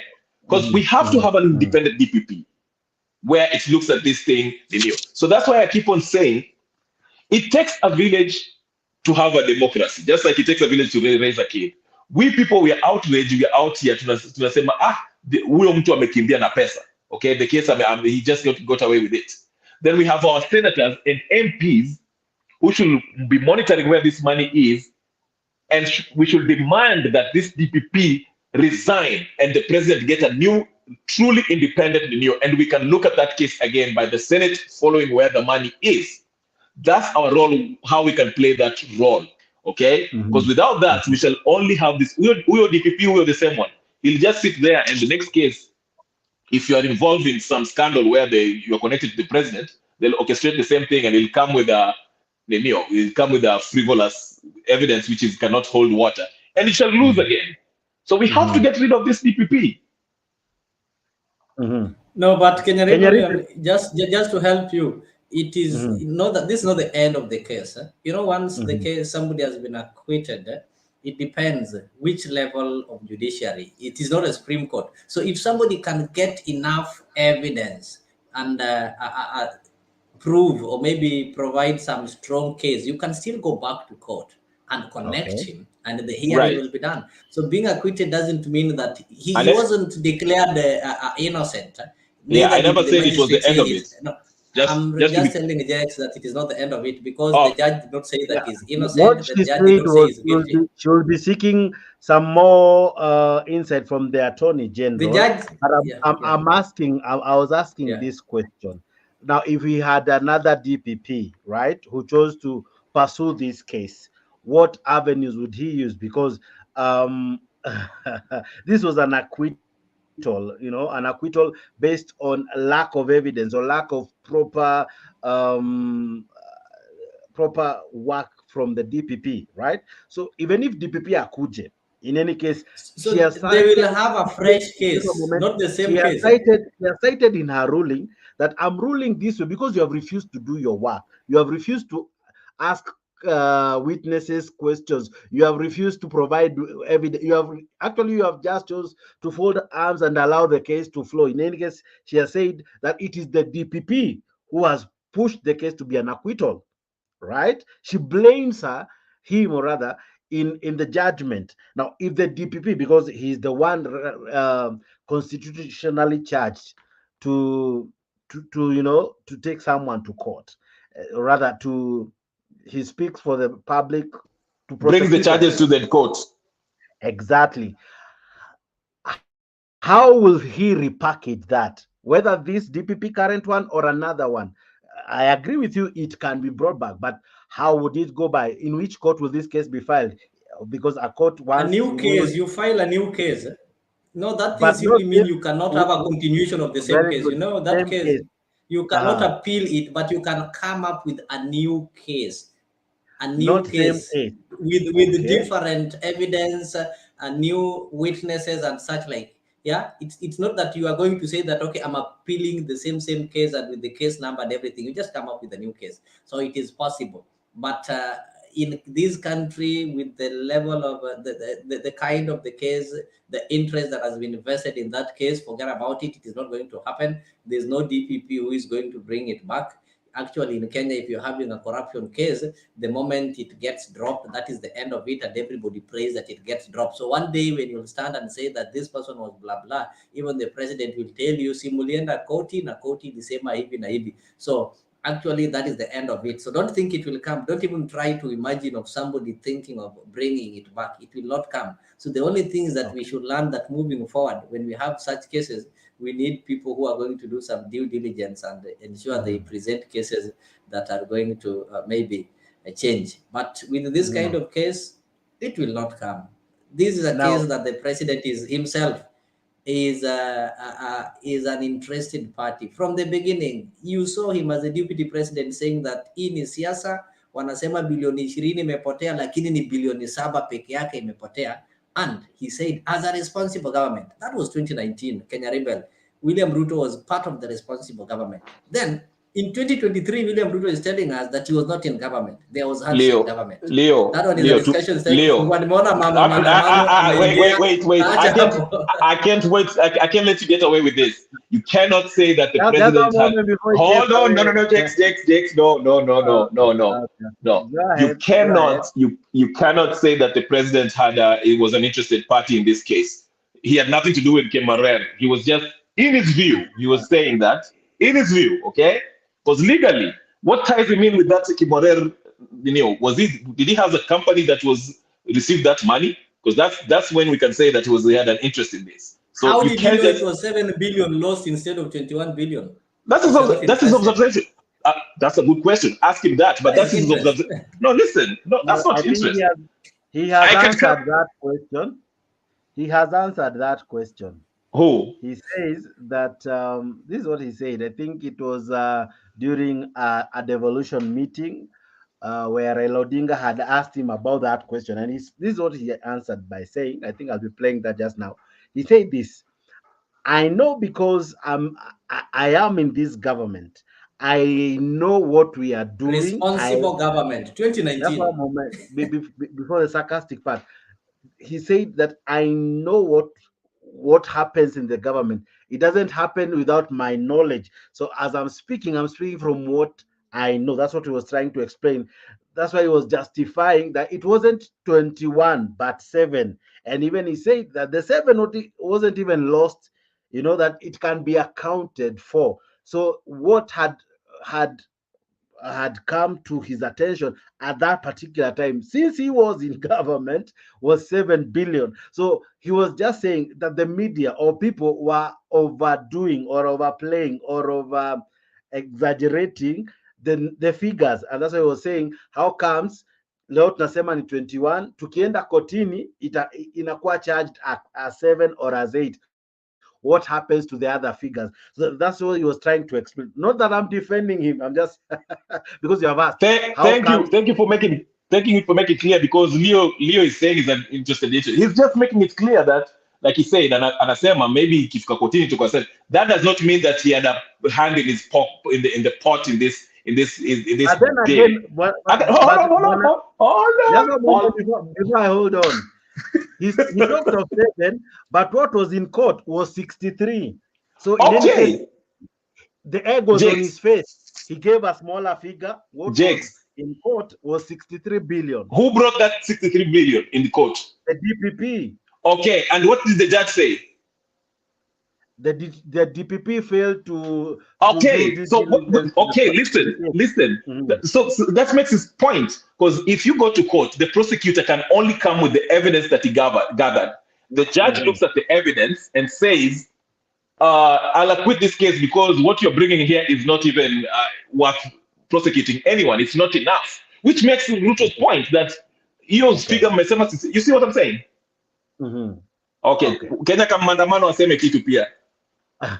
Karibu sana ma'am, good to see you. I hope you're well. Zaidi yote karibu kwa hii show. We are discussing a lot and I know you have been listening behind the scenes. Umeona ukiwa na shida kidogo ya network, lakini karibu sana, naona nimekubali. Let me ask you this, even as you participate na kuingilia zile tumeongelea, and even as you join in. When we say we are fighting corruption, is it just a statement we throw to the masses, but we are never serious about fighting corruption? If such a scandal like Kimwarer can just go like that with no person going to jail about it and money being lost like that, are we ever serious when we say we are fighting corruption as a country, as a government, as any institution, the DPP, the DCI, the courts? Are we ever serious in the fight against corruption? But all in all, karibu sana, good to see you, mama. Thank you, Jex, Leo, na huyu mwenzangu ambaye hatupendezani lakini ako. Yes. Nimewasikiza na Wakenya pahali popote mko na wasalimia. Nimewasikiza na nimesikia hiyo mambo ambayo ilinizusha roho yangu kabisa, nikasikia uchungu. Kwa sababu hawa watu vile walisema ati hakuna material, it is not materializing the information that they got that this guy did wrong, that is a Rotich. Remember, nakumbuka Ruto saa ile kulisemekana 21 billion. Alisema nini? It was not 21, it was 7 billion. That is an evidence. Only 7. That is an evidence. And they should not escape these just cooking things and telling us that, these judges and prosecutors, they are people, they are human beings. They can play their card well and let the person out of the hook. So for me, it's nothing they are talking about. And we are not short of evidence. Evidence is there enough. And it has shown very clearly Rotich hata alikuwa anadhoofia kwa maisha yake kwa sababu anajua amefanya mambo ambayo ni mabaya kabisa. Now, we know this government, this fake government which is currently leading our country. It's about rescuing their people, their friends, whether they have killed or whether they have stolen. That is their motto. They want to rescue them. And so that is not something that is a surprise to us. It's not a shock to us. We expected that. With this government, we expect all those thieves who are going to bow down for this fake president to be rescued and put to rest. But I don't see what somebody is saying there, that this thing will not be prosecuted again.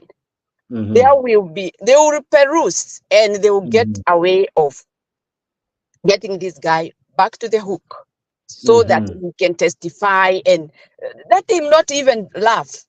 And he should not be smiling that he's out of the hook because of the current regime. Once this is done, and he will be very much ashamed, because it will be even more serious than what it is right now. Wizi walifanya hiyo yote, tuko na evidence, mambo yote ilifanyika, na hata wao wenyewe wakaongelesha. Kwa nini hizo 7 billion hawakurudisha? If it was only 7 billion, they would have put it. Yeah. So for me, Rotich is guilty as charged. Na hakuna kitu tunaongelea hapa. Hiyo mambo yote ajue hivyo. Hata kama he's out of the hook, he's out of the hook for a moment. I'll go and I'll jail him myself. And to this question, are we ever serious on the fight on corruption? Whether this regime or even the previous regime or other regimes that came before this one, is it just a statement that we throw to the masses? We will fight corruption. We are an anti-corruption. We even have signages that say this is a corruption-free zone. Yet corruption is what really defines us as a country. Jakes, we have lived in this country for the few years or many years that we have lived, and we have seen corruption just in front of our eyes. It's only that we have no power of getting that person and arrest him. We ourselves as raia hatuwezi kumshika tumweke korokoroni. Sasa shida ile tuko nayo ni hawa judiciary have accepted bribes. I have no fear of contradiction. They have accepted bribes. And that is where the hook will be more tight if only judiciary is acting accordingly. Corruption imekuwa huko, na hata niliona huyo fake president akiwa interviewed in India, anajaribu kusema hapo, I'm going to fight corruption. Na nilisema yeye labda he said he's going to kill corruption. Yeye ndio angejiua kwa sababu yeye is the head of corruption. Kwa hivyo hii mambo yote sisi tunaona ni mambo tumezoea. Wakenya tumezoea. There is nothing like corruption is going to get to be gotten rid out of this country unless judiciary wasimame kama judicial, wafanye kazi yao binafsi bila kutegemea kuambiwa na mtu yeyote hivi na vile. Yes. Kwa sababu hii mambo yote ya directions zile wanapewa, how would you be a self entity ama yani muko kivyenu mufanye kazi yenu accordingly, alafu kuna mtu mwingine anakuja hapo ana interfere? How would that even work?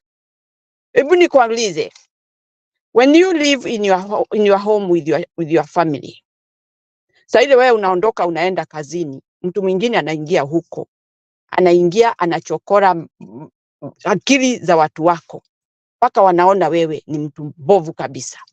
Unakuja nyumbani unakuta watu wamefura, hawataki kukuona. Do you believe that your family is really with you? Do you have a good relationship with your family by then?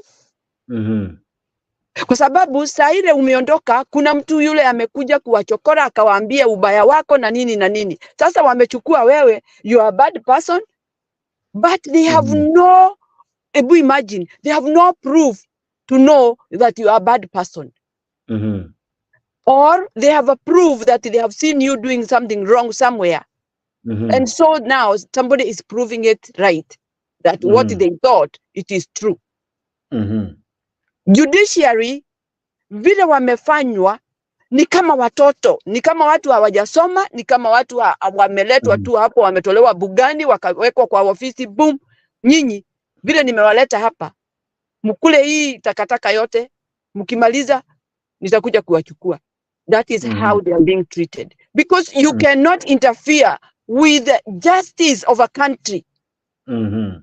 Kwa sababu you have the power, you are entering there and telling judiciary what to do, what to rule, what to rule against. You cannot do that. Ruto amesomea wapi law? It's a hearsay for him. Aache watu wafanye kazi yao vile ipasavyo, na ndio tupate justice in Kenya. Corruption will never end if judiciary will never act accordingly. And if judiciary will not be by itself, not to be interfered by anybody because of power. Mhm. Ni makesi gani Now the big tumeona question now je? would be, Mami, Ni the makesi big question, gani ma'am, je? would be this. Huh? Mhm. The big question would be this: do we have independence in our courts or in No. any institution? Mhm. Straightforward Jex. No. Mhm. Hata hiyo nini, hata hiyo inaitwa parliament. Mhm. It is not independent. There is no Mhm. independence in Kenya. And the other thing, we have no independence in Kenya generally. Mhm. Yes. So we are being ruled by chance dumping person ambaye hataki kusikia mtu ambaye anatoa any good idea how we can run our country. Okay. And that is a very unfortunate. We are in a very bad situation. Yes. Mhm. Now, we have seen cases just falling as though we lack competent people in these offices, from the DPP to judges and all. Maybe I can put this question in a two-tier. Is the president hand in this? And if so, why save some and leave others to carry the cross? Why not save everyone then? Because why do we need the courts then if we don't give justice? It is a citadel of hope and justice to Kenyans. Why do we need it if a president can interfere with due processes? If the president can tinker with a case, if the DPP can take orders, yet he is an independent office. If a judge can take instruction, yet he ought to act from a very independent level. So where can we really get the solution to all this if the president is the root cause to some of these issues? Jex, we have seen Ruto has taken the whole country in his pocket. He has taken that, like he knows everything, and so nobody would advise him or tell him this is wrong. So we have got a very, very terrifying person who is in our country, leading us to the ditch. Because when I look at what let me put it this way: if judiciary is not going to act accordingly, there is no country. Kwa sababu law ndio inasimamia nchi. And because laws are not being implemented in our country, is not being used, we are going nowhere. Ruto ameinterfere with every entity that needs to help wananchi. Na anataka kujua kila wakati ni nini inafanyika kwa that entity. And the other thing I want to put, we understand very well Rotich is a friend of Ruto. And he is the one who assigned him to be where he was. And if you can remember the time when Uhuru and Ruto divided the government, Ruto took the creative institution, all of them. He took the side of finance, and then Uhuru took for defense, for security. Okay? Now, all these people who are installed there,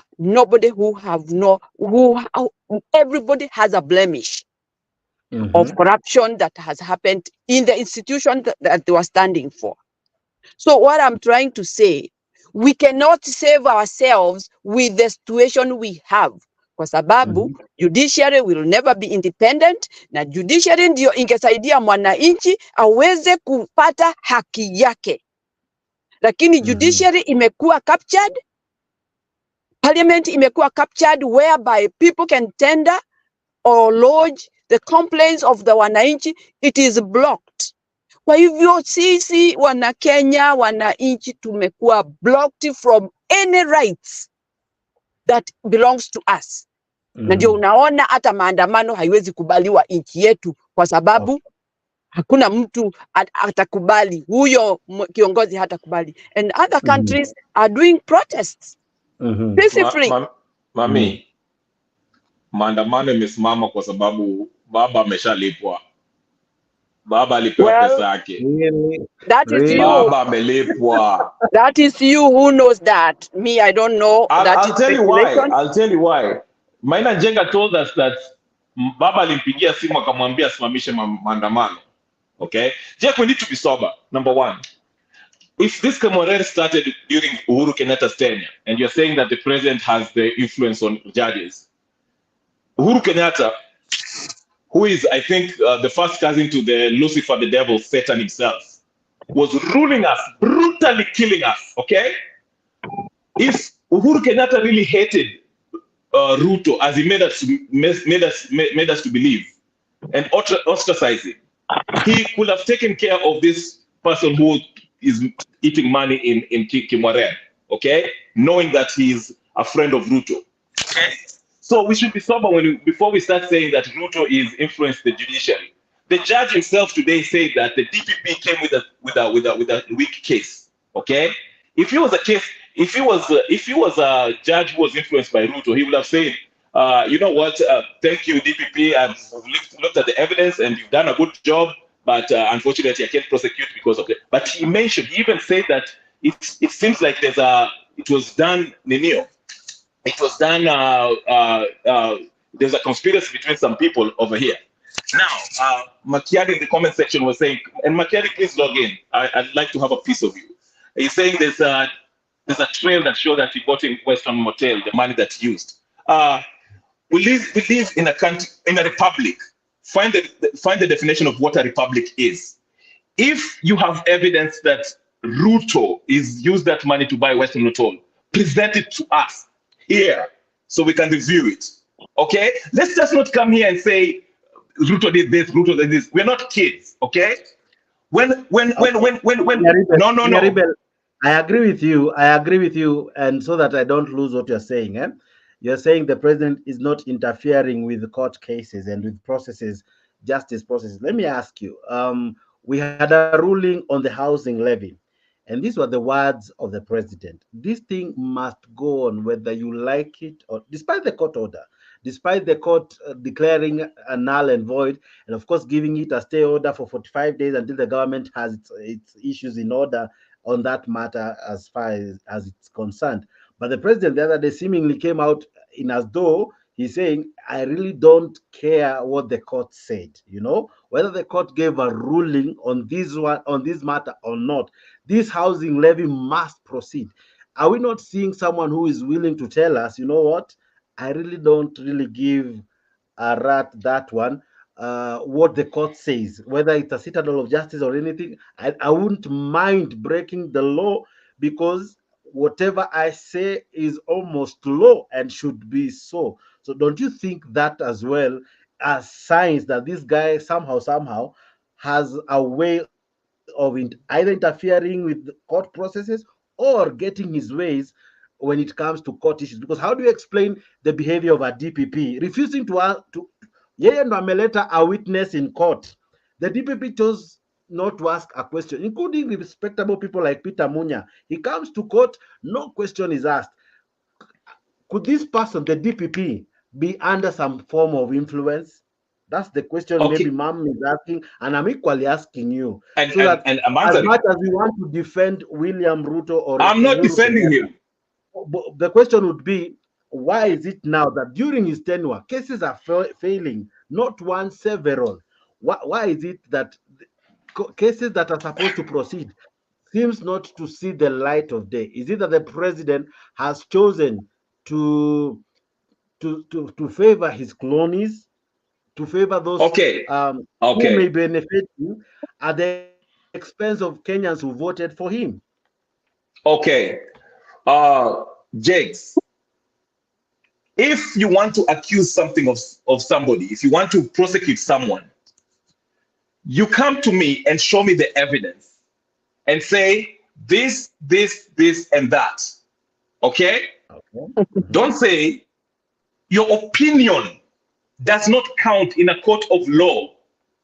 Don't come here telling me that the DPP is influenced by the president, so that's why he brought a weak case. We don't have the evidence of that. Okay? It might be a possibility. I'm not ruling out the possibility of that happening. But we are going to examine it based on the evidence. Okay? This man brought a weak evidence. Okay? For whatever reasons that he did that, We don't know. We don't know. We don't have a reason. Maybe we will really patia pesa. Maybe even the president paid him. Maybe the president set a call. We don't have evidence. Okay? We can only go by that. Remember, Kenya Rebel, this is a case that the president has directly been mentioned, whether he's involved or not. Many have associated, in fact, when we talk of corruption, many mention his name in Aror and Kimwarer. Okay, right? but when did it start? Probably somehow he has some vested interest in the case. Jakes, when did this case start? Before you respond, Mom seems to be raising her hand. Maybe she has something to say. Yes, Mom. Hold on, Kenya Rebel. Yes, Mom. Yeah, I want to tell Kenyan revolutionary, evidence is everything that involves a case. There is no little evidence. Everything should come to the table. Whose voice said it is only 7 billion? It's Ruto.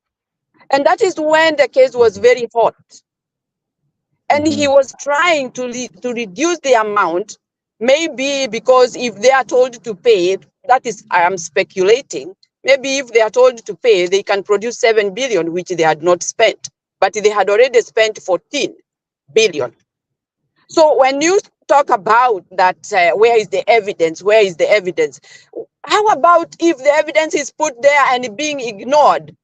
Everybody will say there was no evidence. But the evidence is not brought to everybody. It is put in court, whereby these people who are supposed to analyze the case and investigate, they ignore. They look back.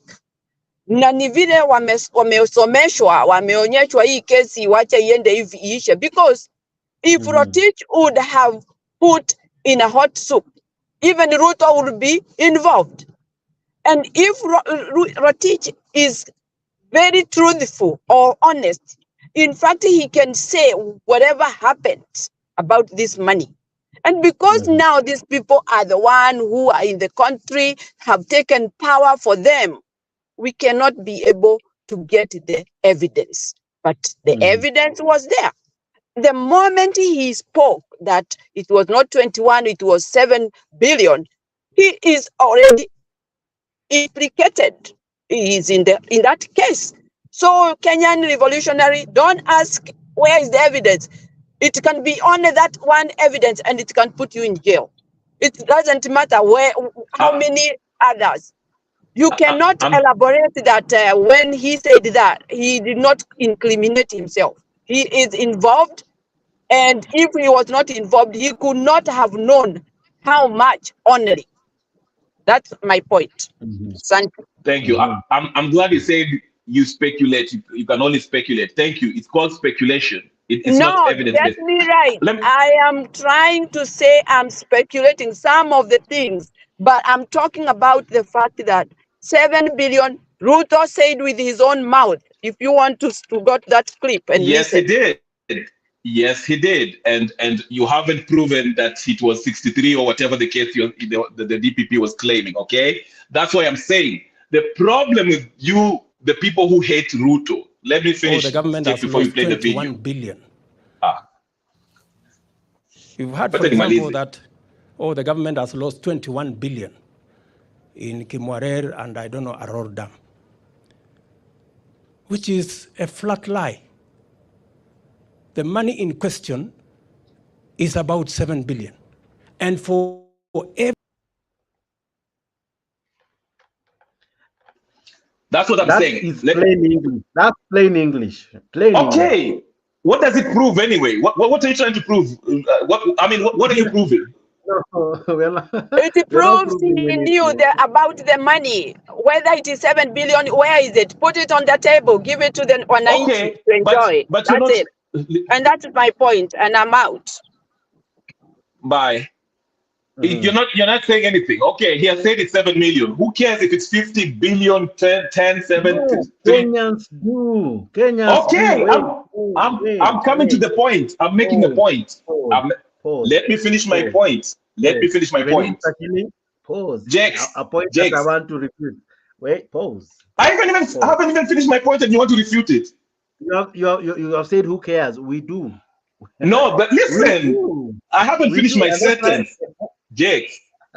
You're behaving like you're behaving like Alex. No. Listen to me. I'm not behaving like anyone. I'm just responding to what you have said. Okay, but I haven't finished my sentence. Kenyans care. Kenyans care. Okay, but let me finish. Go ahead. The people are saying 63 billion. He's saying 7 billion. I'm saying, who cares how much it is? Because at the end of the day, you haven't proven even if where the money went. You haven't proven. You don't even know how much it was spent. We don't even know if the money was lost. Okay?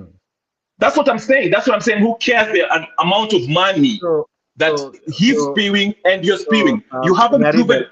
Hold on. Just get this point. The point is, from what you're saying, whose duty was it to tell us if the money was lost? Whose duty was it to prove what you're trying to really shout? Because you're saying we don't know if it's 7-1, whatever number. Yes. Whose duty was it? Was it not the role of the DPP? It was the role of the DPP to prove his case. Because just one moment, Rotich is innocent until proven in a competent court of law guilty, right? Now, the burden of proof lied with the DPP, correct? So it doesn't matter the figure. The issue was the DPP brought the case to court, correct? The DPP refused to prosecute the case. The case was thrown out. So I don't know where your contention is, but this is the question.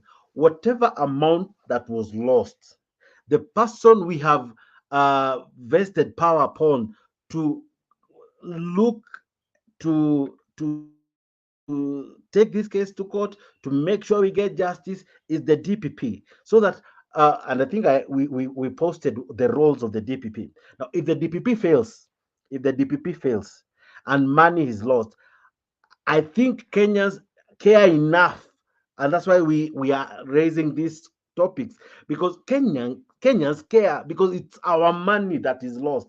It is that dam that would have blessed the people of Kimwarer. It's that dam that would have provided more electricity to our country, right? So we care. It's money that would have brought more. James, can I? We care. Yeah, go ahead. Okay, what I'm saying is this, Jakes, let me put it in a way where you can understand. I mean, you can relate. Yeah. Jakes, if you're brought to, I'm the prosecutor, you are accused of stealing money, 70 billion or 63 or whatever. We can contend on how much it is, but we know some money was lost. We go to the court, and the judge says that the evidence that I've brought is not enough to prove that you stole some money. Okay? Now, what I'm saying is this.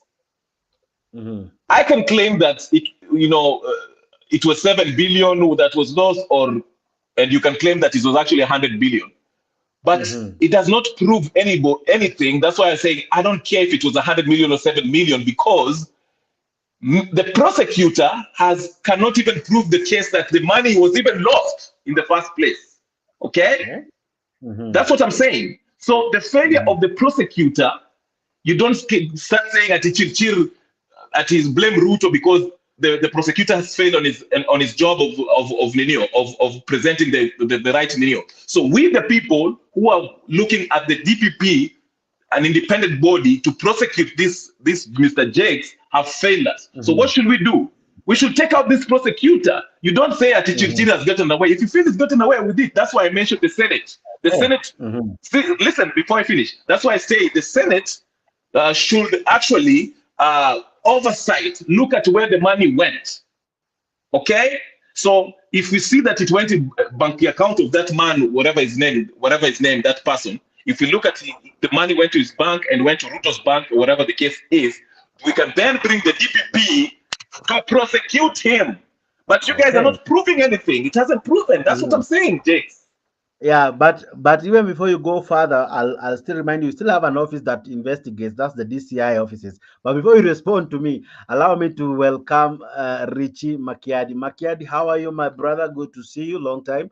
Bazaidi yote karibu sana kwa show. I know you have a bone to pick with Kenya Rebel just now. But even as you come in, please tell me, are we losing it on the fight against corruption? Of course, I'm sure you have been listening to us, so I'm asking you to give me your submissions and as well respond to my questions. Bazaidi yote karibu sana. Hope you're well. Yeah, sijui kama unanisikia Jix.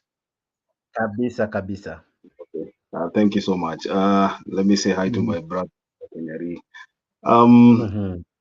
And to you Jix, na nimeona leo pia. I was listening to you earlier, and I think first of all we should agree that Kenyari is being delusional. Number one, because he believes that the Senate of the Republic of Kenya can hold anybody accountable.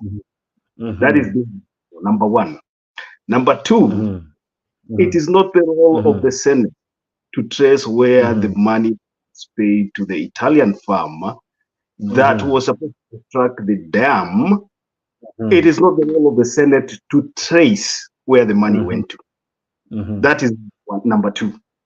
The investigation by the DCI showed, and I can pull the report from the DCI, showed that money was paid. It showed that money was transferred offshore to accounts in Italy and UK, and the suspects are known. The DP came up with a list of companies, almost 200 companies, who the directors were people of interest. So the DP did his job. The DCI did his job. Now, DCI was Mr. Kinoti. We all know how Kinoti sounded out of it. Now, here comes the question. If the DCI investigated and presented names to the office of the DPP, saying these are the people that I want you to further pursue, and look at what this transaction and what these payments in their accounts reflect, then you cannot go back again and circle back to what Kenyari is telling us, that it was Uhuru Kenyatta who bungled the prosecution, and it was not Uhuru Kenyatta who was interested in dealing with Rotich. There's a statement that Kenyari made here, and I thought that was made out of ignorance. Let me say this. When William Ruto stood in front of all those people and said that he knows the money in question is ABCD, if there's an active investigation that is going on, and you claim to understand or to know, to have deep insider information on the amount that is being investigated more than anybody else, then you should also be a suspect. William Ruto, and I'll come with. I always talk things when I have evidence. William, go ahead. Some of the transactions that were being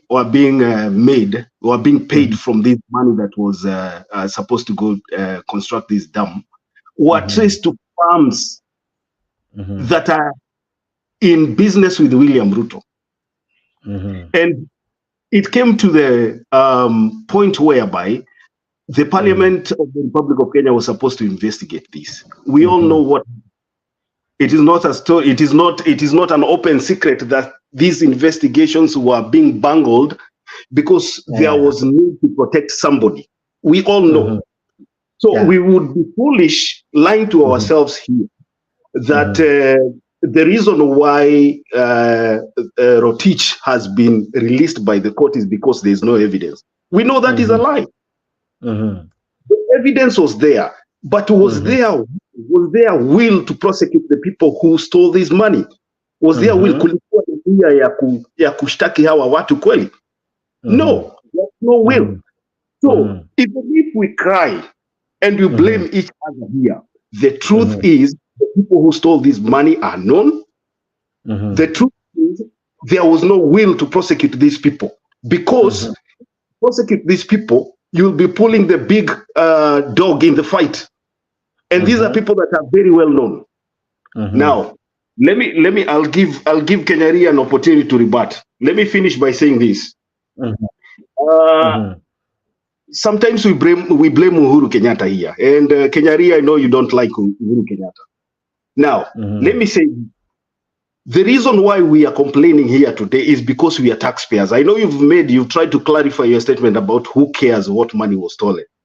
We taxpayers will be in pain looking at William Ruto reviving the Kimwarer and Aror dam from our money again, knowing very well but that 63 billion shillings was set aside to build dams.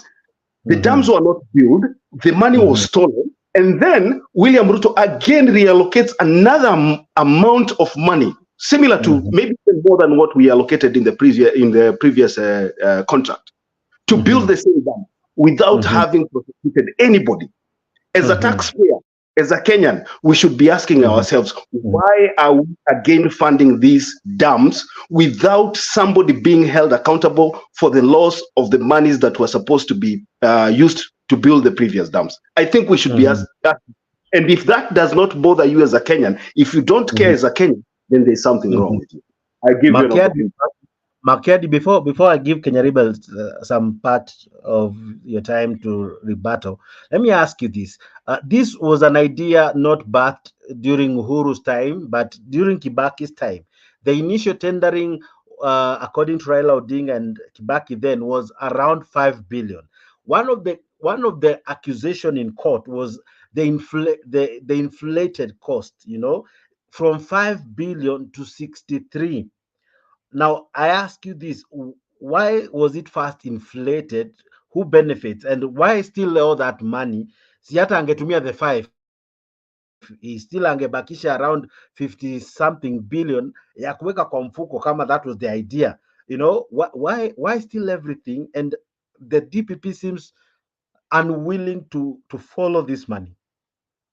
Yeah, let me say this, Jakes. Kama umewahi fanya kazi kwa serikali ama umewahi fanya contract ya serikali, this is always Waigoro walikuwa nanunua kalamu moja ya big kwa 500 in the NYS scandal.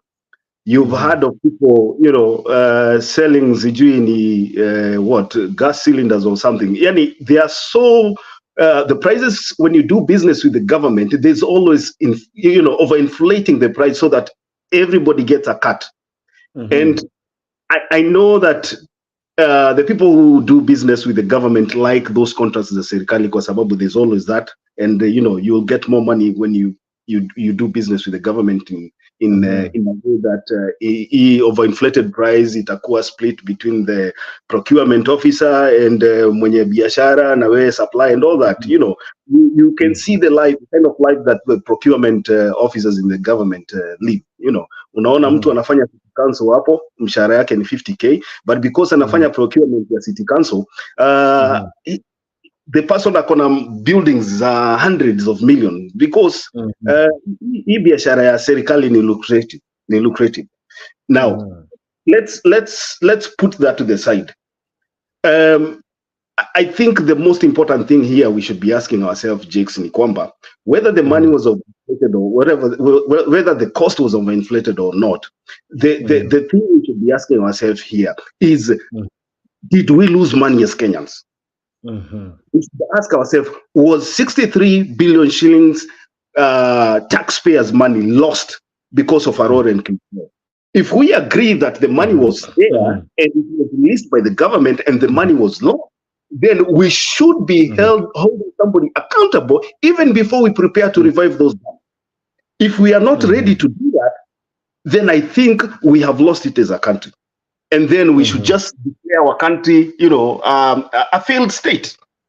Because if you can lose 63 billion si pesa ambayo unaenda kwa duka asubuhi unanunua nayo mkate. That's a lot of money. 63 billion shillings. Kibaki alitengeneza Thika super highway na only 45 Jakes. 45. 14. Is it 14? Yeah, 14 billion. 14 billion. Thika super highway. Ukiangalia hizo lane, sijui ni 5 lane kuanzia Ngara unateremka mpaka Thika. Unapita. So wewe hebu niambie saa hii 63 billion zikipotea namna hiyo, na sisi wote tuseme ati tumefunga macho, wacha tusonge mbele kwa sababu hiyo ilikuwa ni scandal yenye Uhuru alikuwa anataka ku revenge or something, then we are losing it as a country. Let us just decide ya kwamba we failed state na tukubali corruption ikuwe legalized. Thank you. I'm here. Acha nisikie Kenyari anataka kusema nini. Your time now to rebuttal. I'm sure you have listened. Yeah, I appreciate his unlettered submission about this issue. But let me tell him first, number one, Senate can actually investigate where the money comes from. That's what's called oversight. They cannot prosecute. They can try to find out any money that comes from the national government, how it's spent. If it goes to the county, they need to know where, what, where, when. Okay, that's number one. Number two, you told us that you have the evidence of where this money went. Italy, wapi.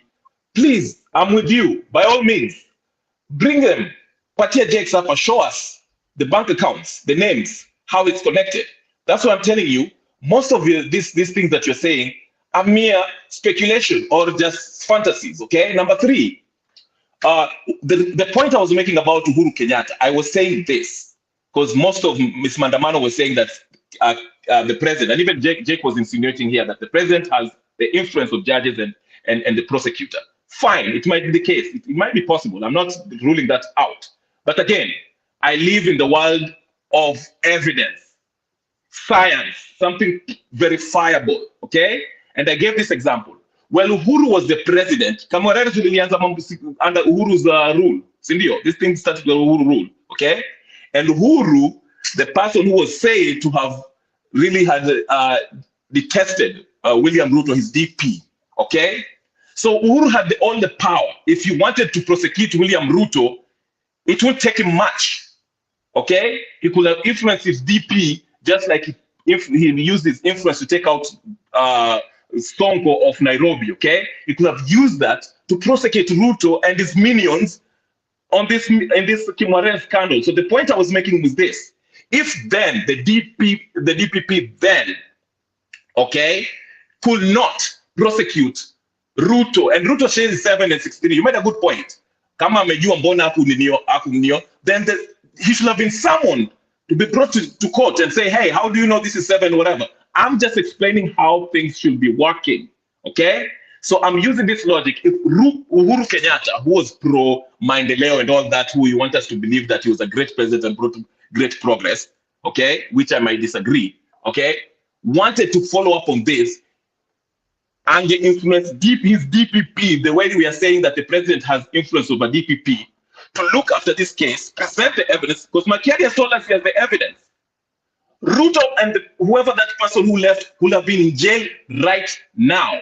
But I'm saying my point is this, is that most of the things that we say, yes, we know how Kenya works. The president might have influence, kuna corruption. We are not denying that. And the president is not new to this. Okay? But again, now, if you're going to make these things, come with evidence. Just one moment before we lose what happened in the case, yeah?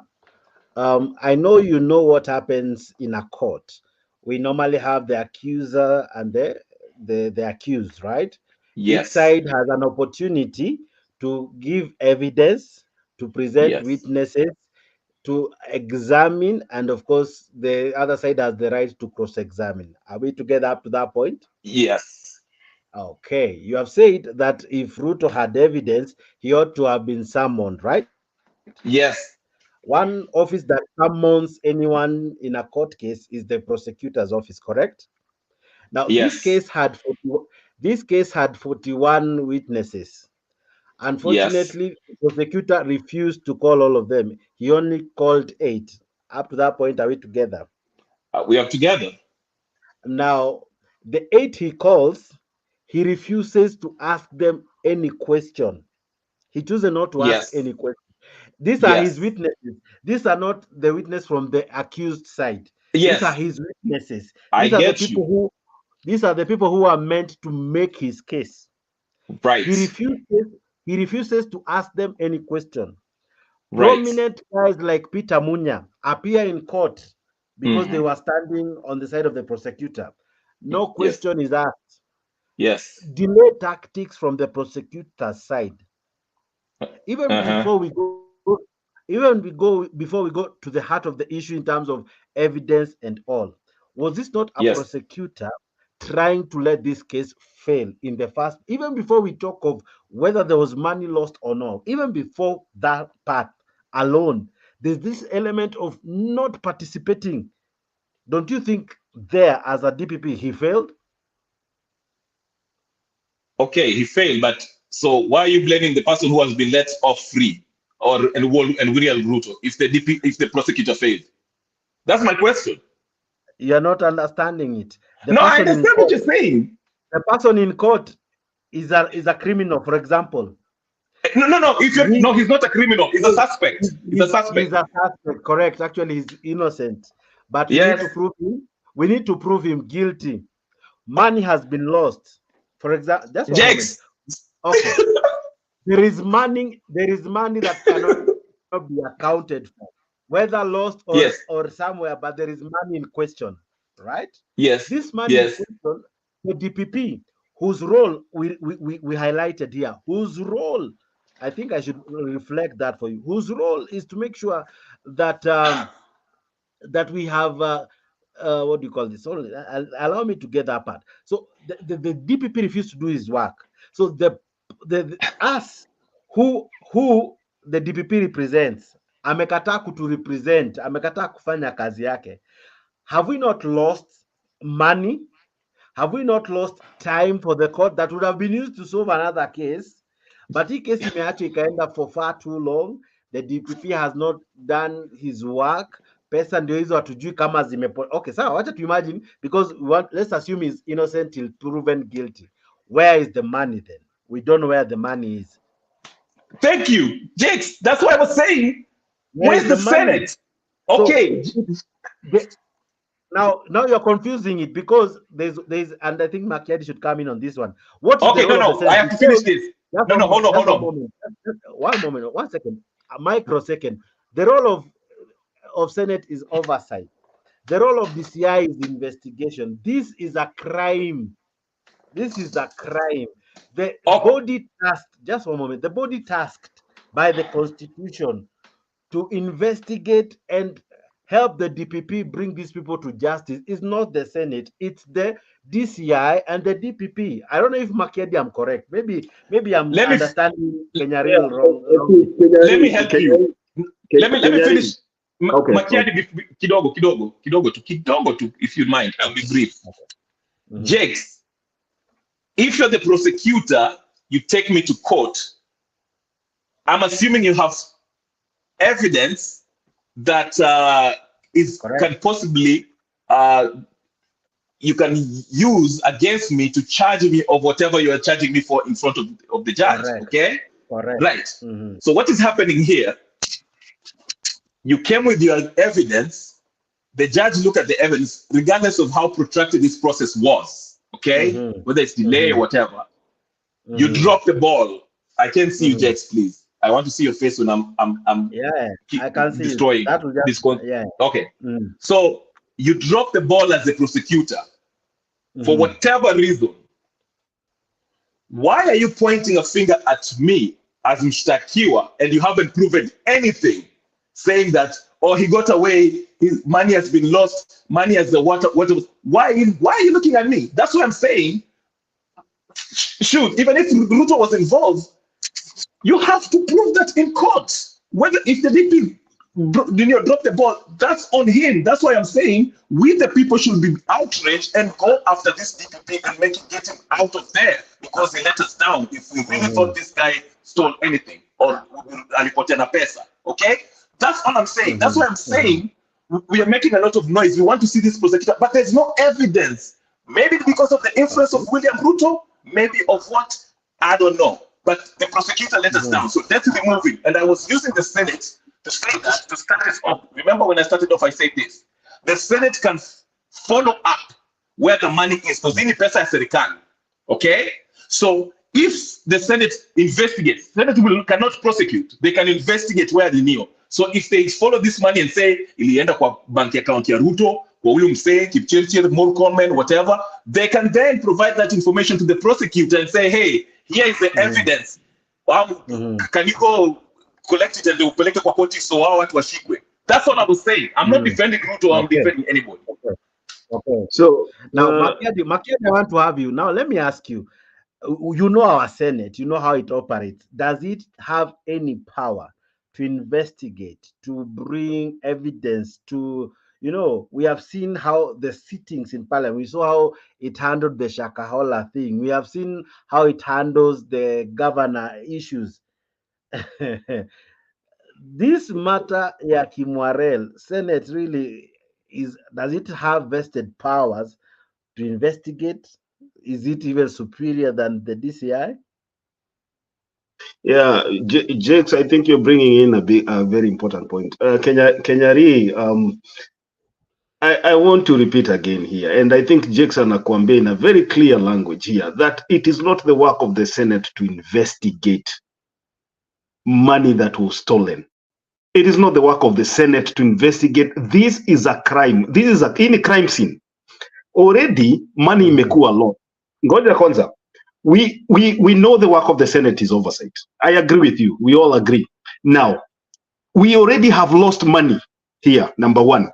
So we are dealing with criminals. This is past oversight, my brother.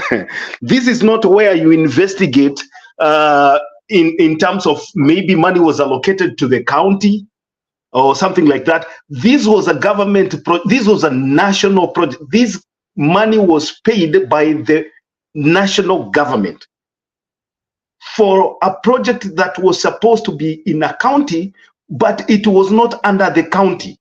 The county only provided land ya dam kujengwa, lakini pesa ilikuwa ni ya national government.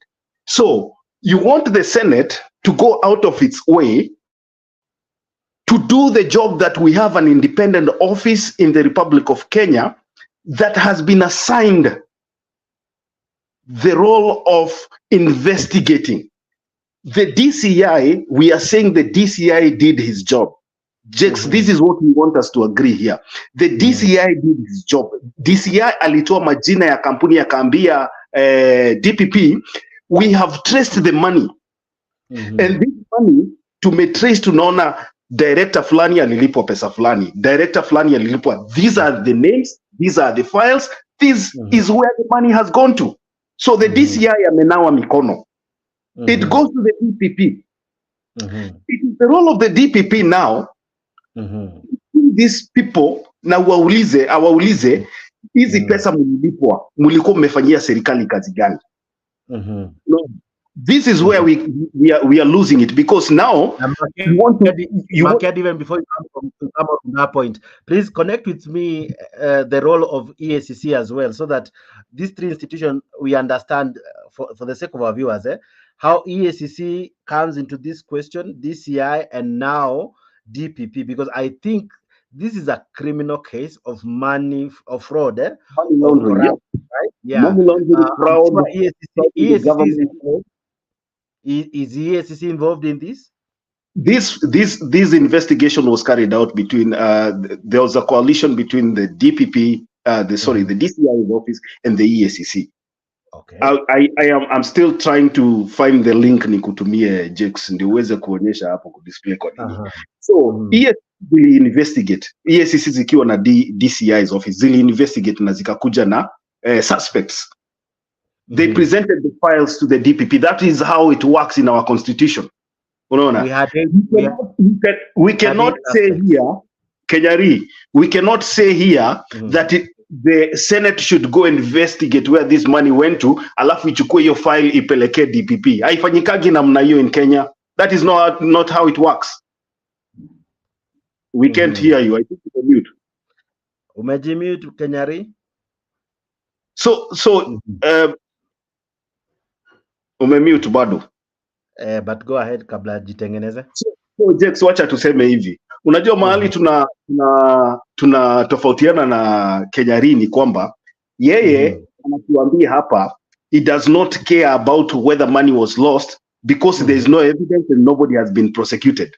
Hapo ndio mahali tunafikiana na yeye. Sisi tunasema pesa imepotea. Hata kama mtu hajakuwa prosecuted, it does not mean Kenyans did not lose money.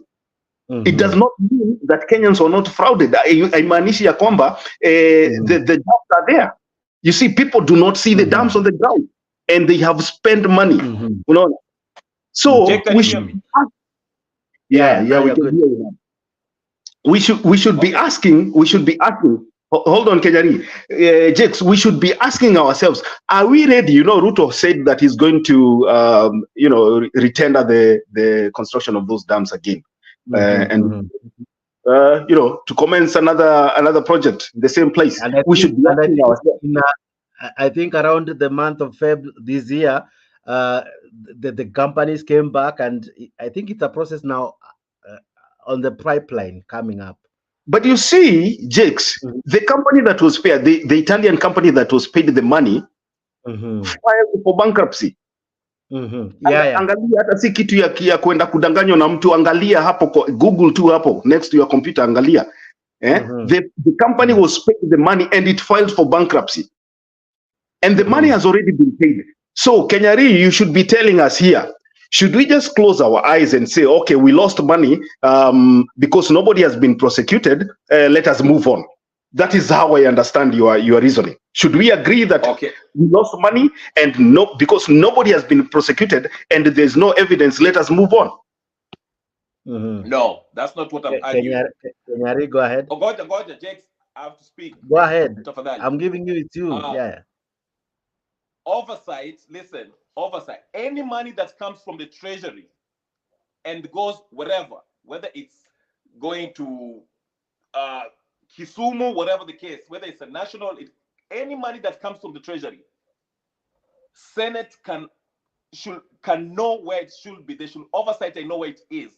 Yes, there are also responsibilities. They are responsible for their counties, but their job does not stop. That's why I started by reading that, is it Article 96.3, where it says, any money, it includes the national pesa ile inatoka kwa serikali, whether it's national inaenda kwa county or national government is using it. That's why I gave you, remember when they wanted to audit the debt, okay? That's the part of their job. So I'm saying it doesn't, sisemi ati wa investigate alafu wa prosecute. They can investigate, oversight. They're trying to find out where that money went. Who received that money? Okay, that's the question. They should summon whoever received that money, who gentleman who was prosecuted. They can't prosecute him. They can summon him to the Senate and ask him, okay, when you received this money, who did you give? Which company? That company, if they're operating within the borders of Kenya, they can summon their representative. Where did this money, how much did you spend? Where did you get it? Where did it go? That's what I'm saying, okay? Then if it looks fishy, like there's a possible corruption, the EACC can come in because they are what? Anti-corruption and whatever. Investigates. DCI, DPP is the prosecutor who will take it to the court based on the evidence they have and prosecute these people who received this money after we suspect and we established that this money went to their bank accounts, but nothing has happened on the ground. So there is a suspicion of a crime, and that's why you prosecute them and we catch them. But like I said, we cannot prosecute these people purely because the DPP, who's the prosecutor, dropped the ball. I'm not here to defend Ruto. I just want to see the evidence, and I want the DPP to come up with serious evidence against the people you are saying have stolen this money. That's what I'm saying. That's why I'm asking you, Kenyari, show us where the money went. Kenyari and Makedi, I just allow me to play two videos. One to explain what happened and where we are with I think that's the link you're trying to find, Makedi, so that we can call. Is it okay, Makedi? Yeah.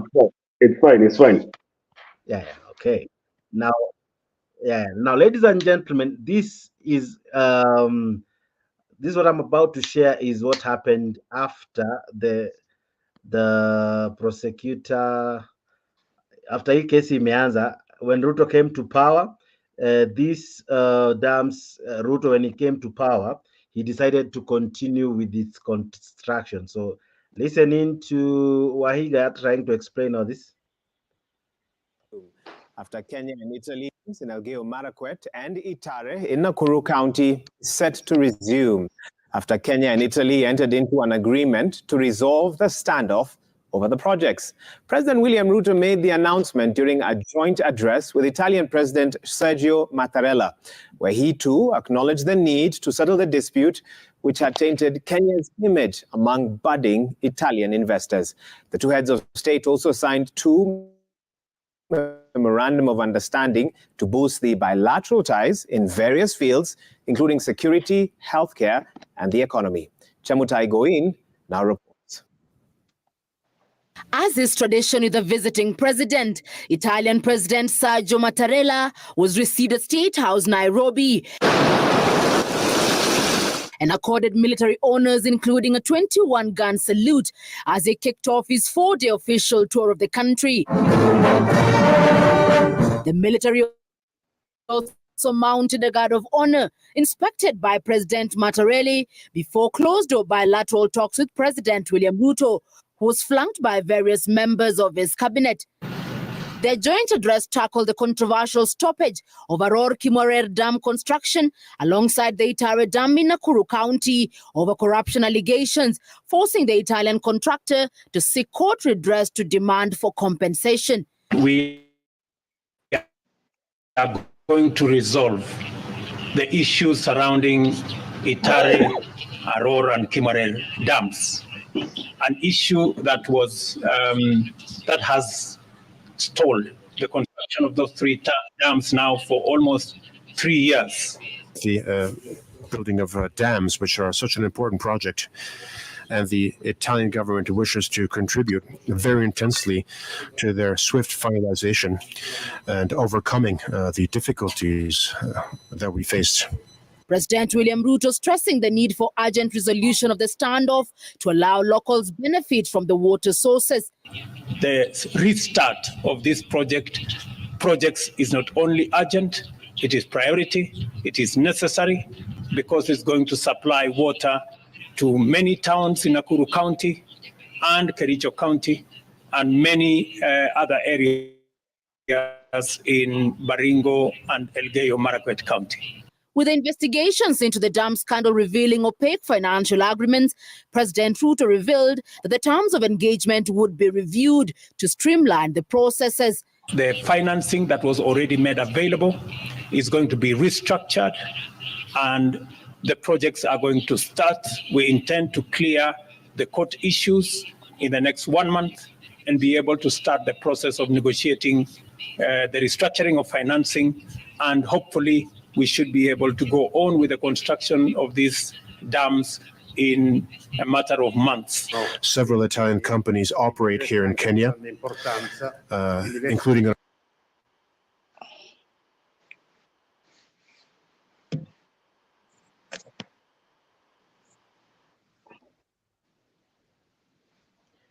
Okay. Villages in Elgeyo Marakwet County, where 21 billion shillings is suspected to have gone down the drain in a scandal involving 2 dams. According to a contract signed between the Kerio Valley Development Authority and an Italian firm, works at the sites were to begin in December. But as Enoch Sikolia reports, rivers snaking through thickets and valleys are the only things that dot the landscape there.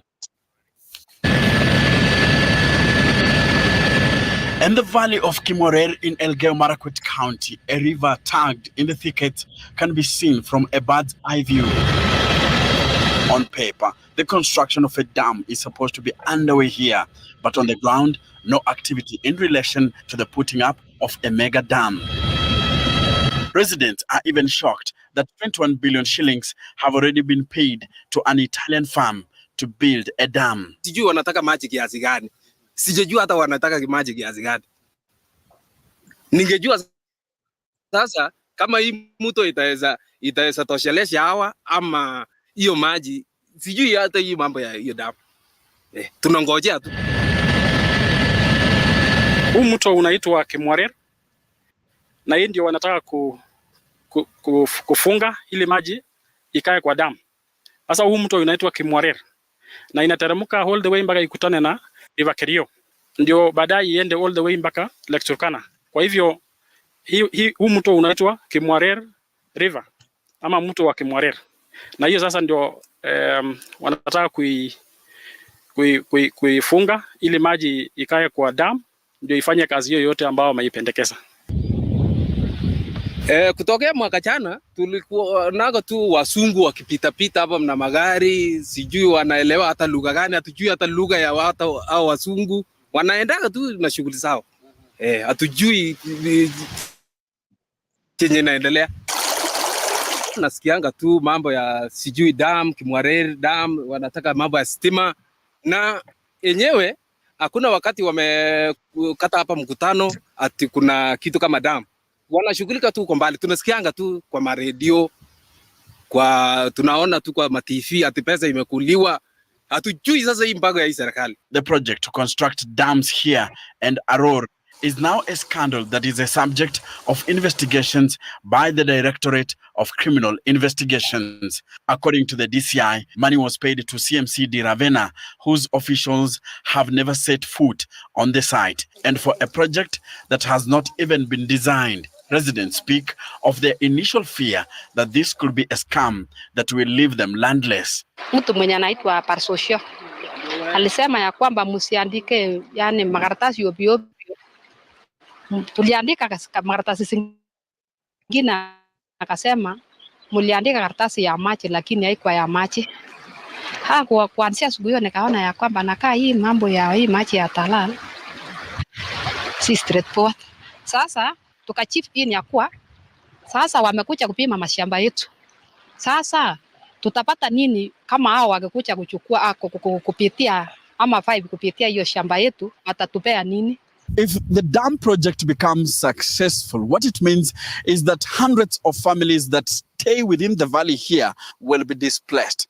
And yet the very people that stay here claim that the government hasn't engaged them. Watu tuonyesha vile sasa tutahama hapa na vile penye tutaenda, na hatuna mashamba ingine, ni hapa tu, ama tungojee tu maji tufunike tu, hakuna kitu kingine. The story of Aror Dam is similar to that of Kimwarer, a river flowing through a thicket, and the valley is the only thing visible. And let me come to you, Bwana Makiadi, on this one.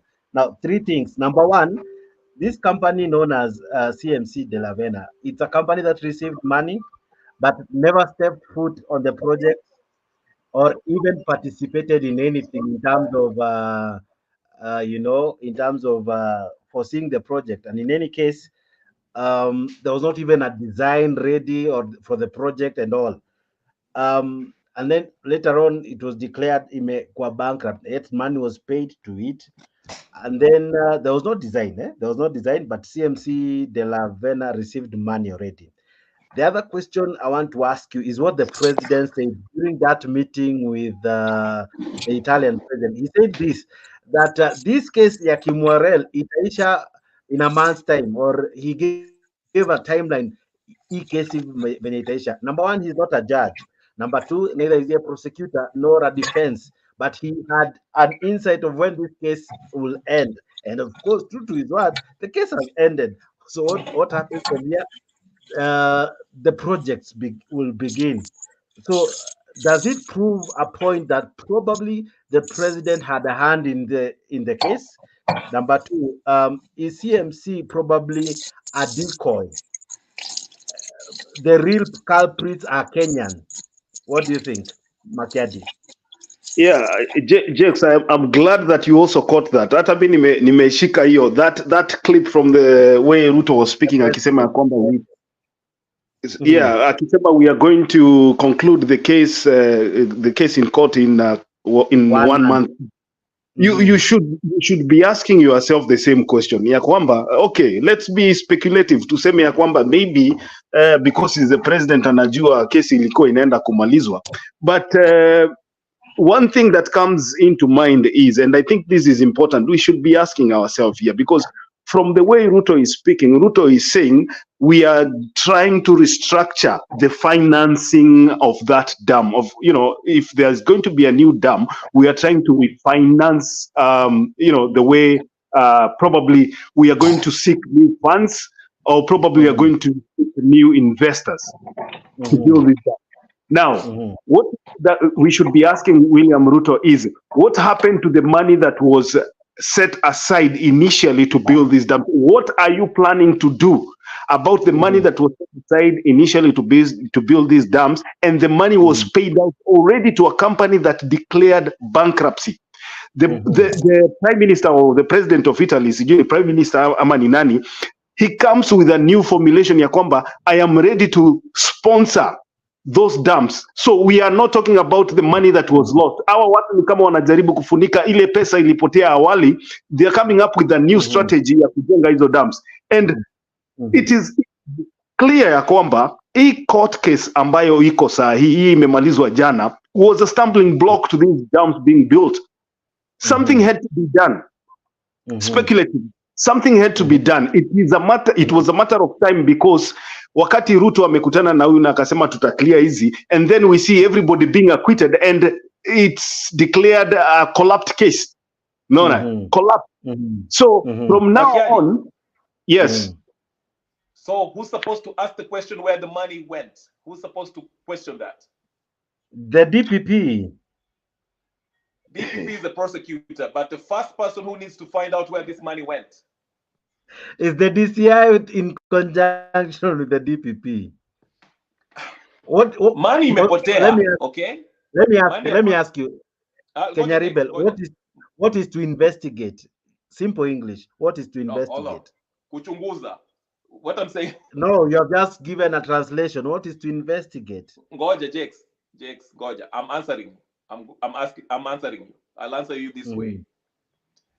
Makiari told us very well. Hao watu wanataka hii kesi iishe ndio waanze hiyo wengine na wao Italiano. Na akauliza swali nzuri. Ile pesa ilipotea mwanzoni. Sasa story yake imeenda wapi? Why don't the people ask him? And what's the right channel to ask that? You mean that's why I was saying it starts with the Senate should ask, how was this money spent? Ilitoka katika national. Yes. No, yes. Jakes. Let me ask Kenyari. Let me ask Kenyari here. Let me finish. No, let me ask Kenyari. Kenyari. No, Goja Kenyari. Let me say this. Kenyari. Go ahead. You know, we are giving the Senate a lot of work here. The Senate is not a body that has forensic experts. Okay, you know, the Senate is not a body. Ngoja, the Senate is not a body that has experts ambao wanaweza trail pesa wire transfer yenye umetumia Jakes wakuambie ulitoa hapa ukatuma hapa. It is not equipped with such experts. We have a body ambayo inalipwa na serikali ya Kenya kufanya hiyo kazi. Na hiyo body, listen, na hiyo body ilifanya kazi yake. You know, we are acting as if hakuna uchunguzi imeendelea. Uchunguzi ilifanyika, Kenyari. We agree. Uchunguzi ilifanyika. Na wakati uchunguzi ilifanyika, ngoja just hold on a minute. Uchunguzi ilifanyika. Na wakati uchunguzi ilifanyika, DCI alipeana file na akapeana suspects kwa DPP. Na umesikia magistrate mwenyewe akisema, magistrate si mimi nimeongea, si Jakes ameongea, magistrate amesema there was a deliberate attempt to break this case down. It collapsed. Kulikuwa na witnesses sijui ngapi, waka only pick 8 from those witnesses. So they deliberately made that case collapse. Okay. So you want us again to go back and tell Senate, sasa Senate. Tafadhali, unisikie tu sentence moja alafu utanielewa. Sawa Richi? Aya, this is what I'm saying. We agree with you that the investigation was done, tukaenda kotini, prosecutor akatupambao, whatever the case is, drop the ball, okay? So, what were they investigating? They were investigating if there was a criminal activity that happened, okay? All right? So, your story ikaisha hivyo. But Senate, kazi yao wanataka kutafuta, they're tracking pesa ya serikali. Specifically, it's not criminal. They're not looking for criminal linio. They're saying okay, let me kidogo tu ndio unisaidie kuelewa. Nataka tu nisaidie.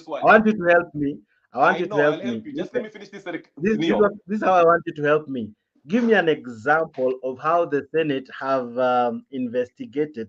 You know, is there a late previous precedent?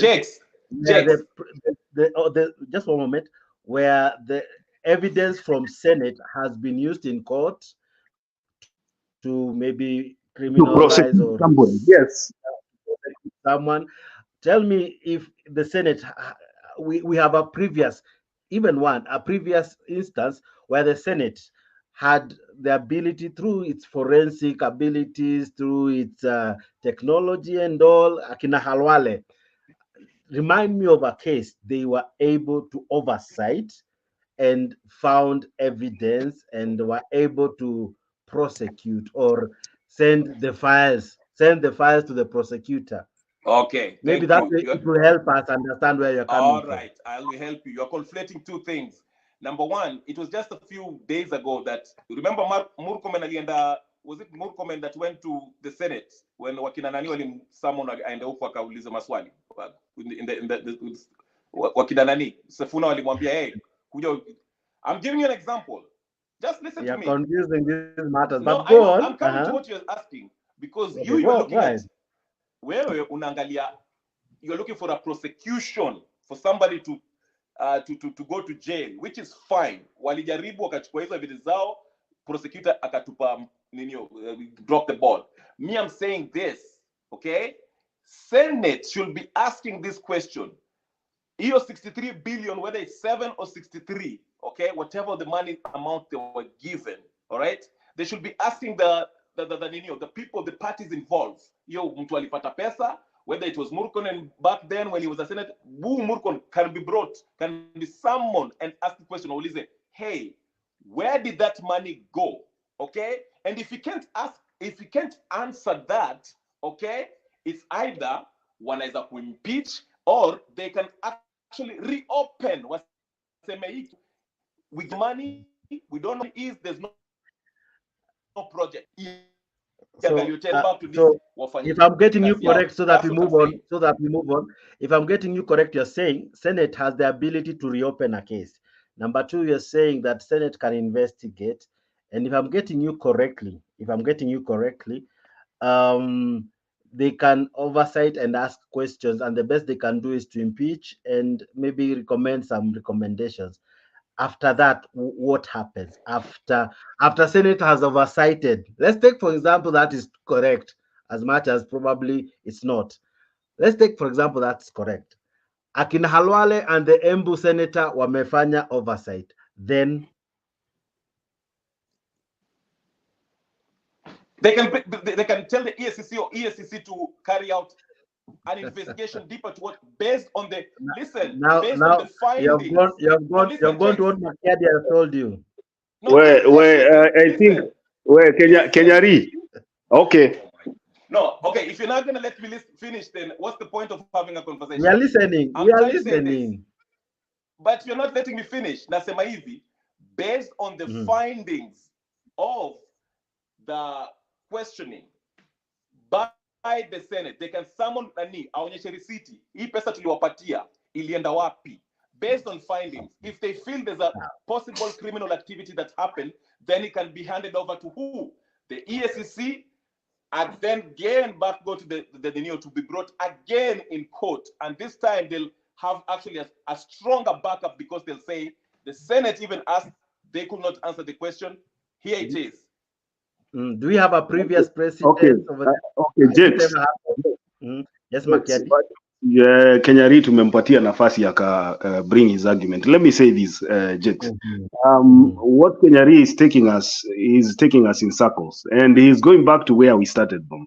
Yeah. I think what we should agree here ni kwamba, even if Senate has power to oversight, it still needs another body to help it do it. Now, ili sijui Kenyari unatoa wapi jina ya Murkomen useme akuwe summoned na akikosa kujibu maswali akuwe impeached. Under what circumstances? Murkomen was a senator. Ile pesa yenye ililipwa hapo haikulipwa Murkomen, So I don't know how you bring Murkomen into this saga. Now, in the first place, he has never been investigated. That is number one. Number two, hii Senate yenye unasema itaita watu iende kuinvestigate watu is a compromised Senate. This Senate has no power as it stands right now to investigate anybody ambaye the government wants to protect. You should know that. Politics is about interest. If anything, if this thing is going to derail the government of the day's agenda, then itapigiwa huko juu, hata itafika kwa hiyo Senate. And I can tell you for free here that even if you steal money today and the government wants to protect you, tumeona governors, kwani ni mara ya kwanza tumeona governors, hawa governor wa Meru walikuwa naambiwa hata before waende kwa Senate yenyewe walikuwa najua fate yao. Before even they step in the Senate, they knew their fate before they go to the Senate. You know, we have seen governors, the likes of Waititu, who knew their fate even before they went to the Senate. Wakaambiwa utakuwa impeached by the Senate. So we are looking at a body that is already compromised, the Senate. When you talk about, you know, holding people criminally liable, the Senate has no power ya kushika mtu ambaye amekuwa accused of laundering money, kuiba pesa hiyo, laundering yenye hiyo pesa ya dam.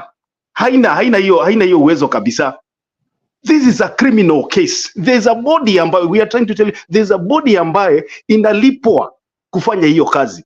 Na kama hiyo body imelipwa na ikafanya kazi yake, which happened with Kinoti, and presented the files to the DPP, the DPP dragged his feet, and the DPP caused the case to fail. So I wonder if the Senate is going to bring again another case and take it to the same DPP who the magistrate is saying umekataa kufanya kazi yako vile inatakikana na ndio maana hii case imecollapse. So you want again us to go back to the Senate and tell them tutengenezeni kesi, alafu tuchukue hiyo file tupeleke tena kwa DPP tumwambie ayajaribu na hii sasa. Man, Kenyari. Okay. It doesn't happen like that. Makiadi. Okay, Makiadi. So if you don't want to go to the Senate, basically, then we should not find out where this money is, where this Kimwarer money went. Is that what you're basically trying to say? You're confused. I think now I got you. I think I'm getting you, Kenyari, and I think I'm getting you because you are getting it wrong. This money was not a county allocated fund.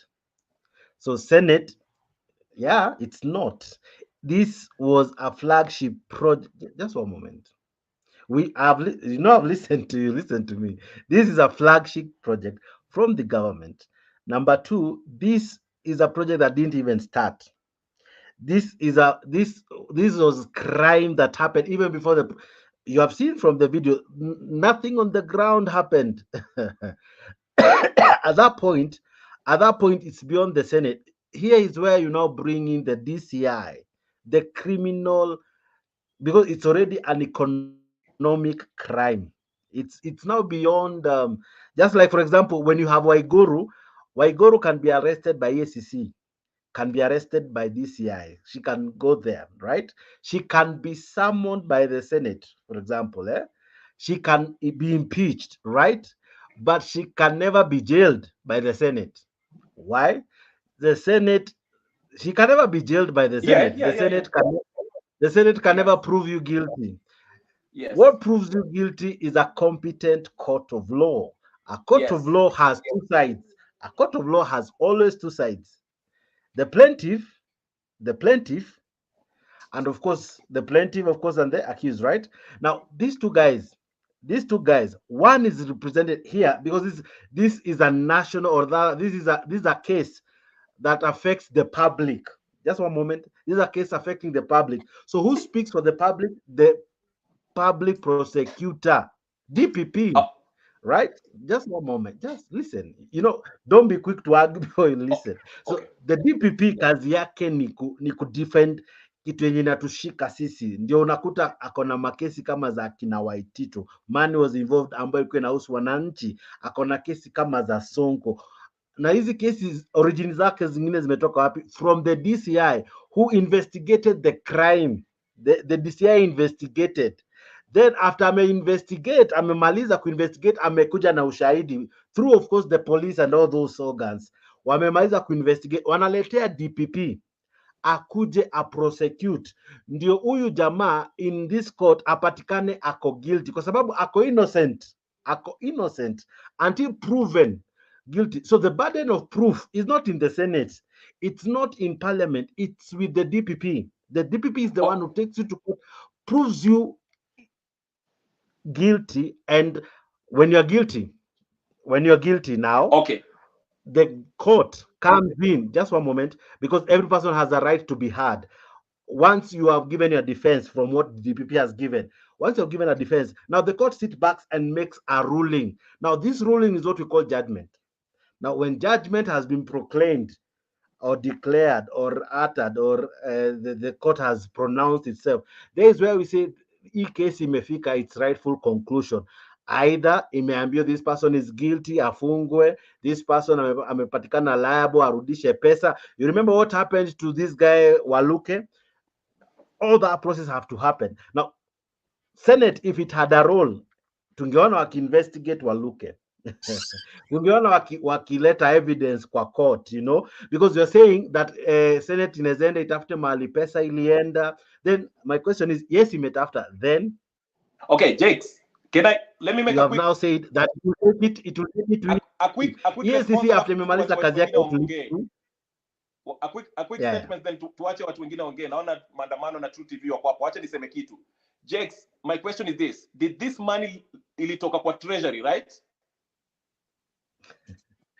No, listen to me. Ilitoka kwa treasury, yes or no? You're taking us back. No, yes, because I'm telling you where the Senate will come in. Mm-hmm. This is where the Senate will come in. Hii pesa ilitoka treasury, si ndio? Yes. Where did it go? Where did it go after that? All right. That's what it went to offshore account. Okay. Whatever offshore account who signed it? Who authorized it for it to go to the offshore account? Exactly. The treasury, who was headed by the CS of treasury, who is Rotich. Okay. Meelewa sasa. Okay, so listen. Unasikia? This is ni pesa ya serikali. Senate, their work is oversight. They can bring Rotich, summon him to the Senate and ask him, hii pesa ilitoka kwa treasury, ikakuja kwako, you signed it to go to these companies. Okay? The ground inaonyesha there's nothing project has happened. Where did the money go?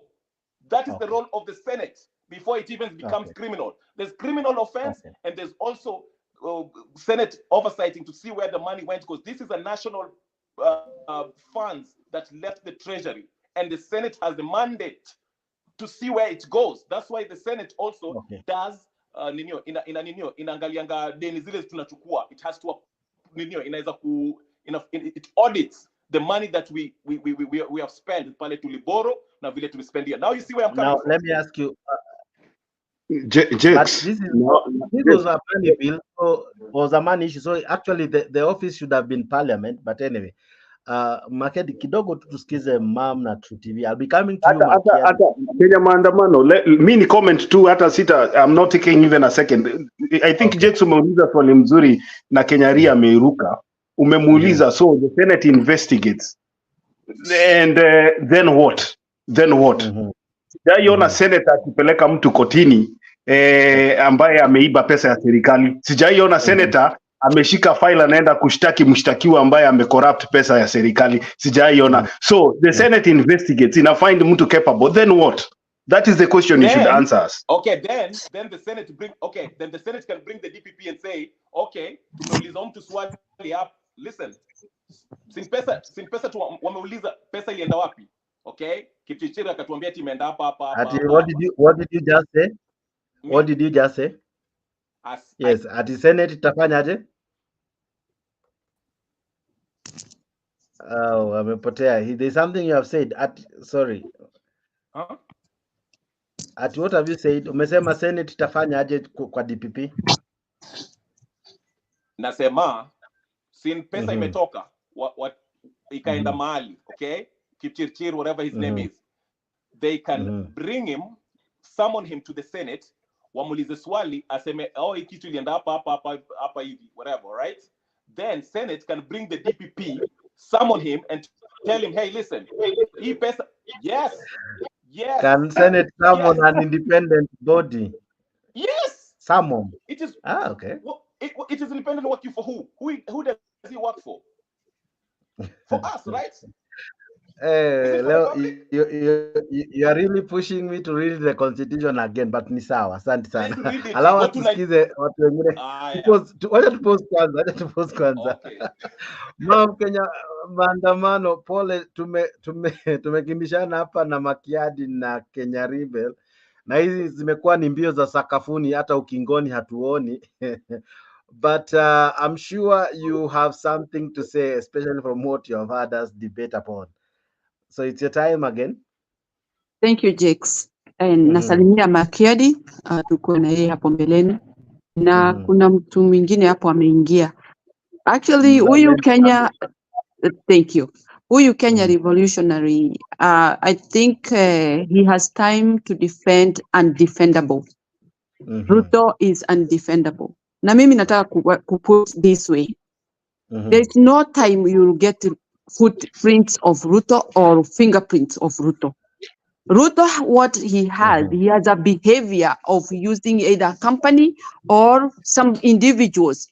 Sasa Rotich, hata vile ulikuwa unaona amenyamaza, alikuwa anajua mimi nimeingia kwa hii moto kwa sababu ya mtu fulani. That one I have no fear to say. Remember, even there was a time that ule mzee alisema wakakula. Alisema vizuri sana. Ati ameingiza mtoto wetu ndani ya shida. Mtoto ambaye amesoma, amehitimu, sasa hako kwa shida. I guess it was about that. Mimi nataka kusema hivi, Kenyan revolutionary, please don't take us in circles. You have told us about the Senate. The Senate will not prosecute anybody. The Senate will listen and leave the matter to the institution ile ina deal na criminal offenses. Na hao ndio DPP. DPP atakupeleka, atafanya investigation yake mpaka akupeleke sasa faili yako kotini. Ndio sasa kesi iendelee. So, my point is, wacha kusema Ruto hakuwa involved in this. If we trace and we see that the money went to a company that he is also a member, and he has altered some words that it's only 7 billion, it's not 21 billion. This money stands that Ruto knows whereabouts and how much and what happened. Because you cannot talk of something that really you are not involved. And I'm coming to the same point that Ruto having said 7 billion, you have already put yourself that you are a witness of what happened. And yet, even that 7 billion, which is not a change in the pocket, it's a lot of money. He would have said where it is. Did they reveal where it is? No. What they were trying to do, they wanted to prove that the amount was not that much, but it was this much. Just in case they are caught, maybe. Or maybe he was trying to complicate the case by saying 7 billion. Because the treasury has already shown that the person who was there was put in by Ruto. So you Kenyan revolutionary, please, when you are talking about things and then you are taking us like we cannot do investigation and know what happened, or we know the process of how a case goes, we know where the case starts. It starts from the acts, the criminal act. So from there, the institution that is supposed to take the matter starts investigation from that criminal act. Kwa hivyo kesi yote imefanywa, mambo yote imepelekwa, but in judgment, those are people who can rule in whichever way. Anaweza sema hapa hamukuleta hii evidence, hata kama mlileta hii hapa, sioni vile huyu mtu alikuwa involved, kwa sababu yeye tu alisema na mdomo. You see, the judge can use any word to acquit somebody. And I'll give you a very good example of mine. I had a case, people stole things from my store. And when they stole it,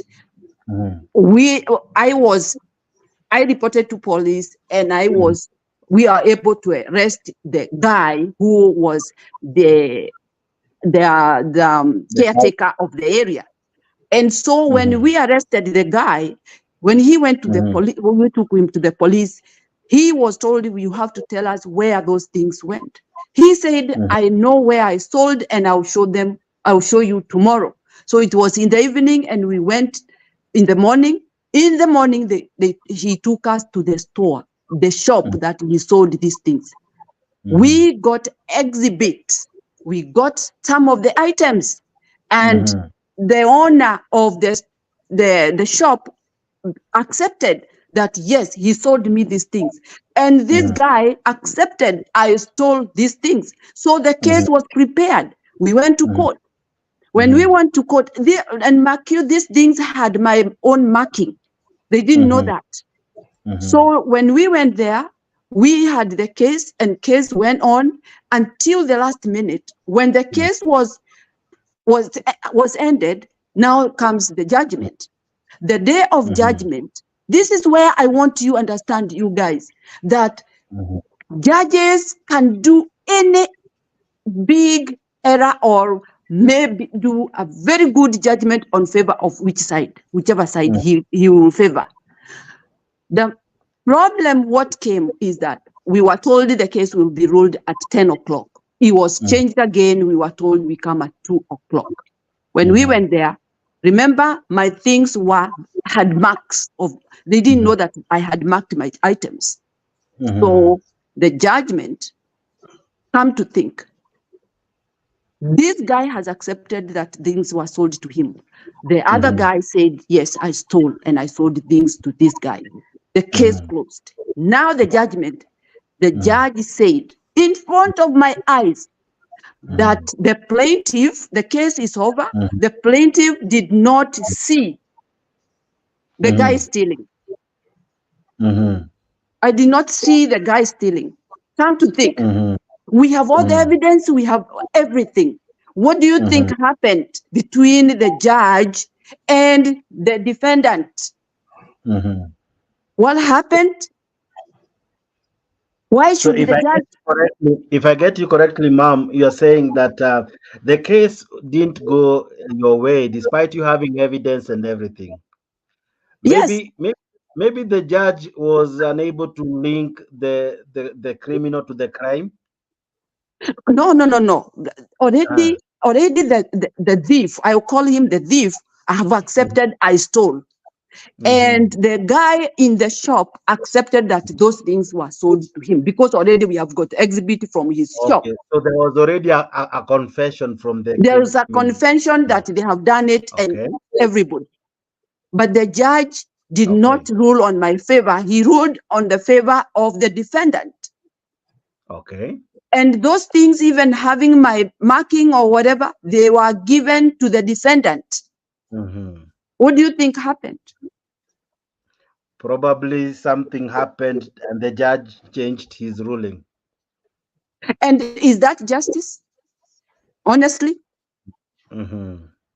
Because we are talking about evidence, to bring evidence so that the judge can have his way of ruling the case. The evidence is there, and even the police were even shocked to see that I had the police with me when we were discovering these things, the exhibits.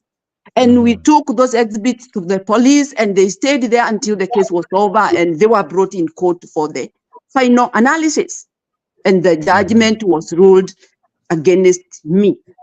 So there was always a play that is being done with these judges. And that is why I'm saying bribes comes always to the judges. Judges are there to sit and do the case accordingly, because if I didn't have any evidence, this judge would have had a lot of hardship to rule the case, because it is a word against the word. My word against his word. But now everything was solved because exhibits were there and they have confessed. Why was it ruled? What I'm trying to drive this. Hiyo kesi ya Kimwarer, hata kama kungekuwa na evidence overwhelming, kulingana na vile Kenya yetu iko sasa, sisi wananchi ndio tutaumia, kwa sababu pesa zetu zinafyonzwa na hawa watu ambao hawana huruma. Because if judges are there to sit and listen to a case, wasting people's time, wasting government money, taxpayers' money, and then they rule a case that you don't have evidence, or there's no enough evidence to rule, on favor of you being the plaintiff, it becomes ridiculous.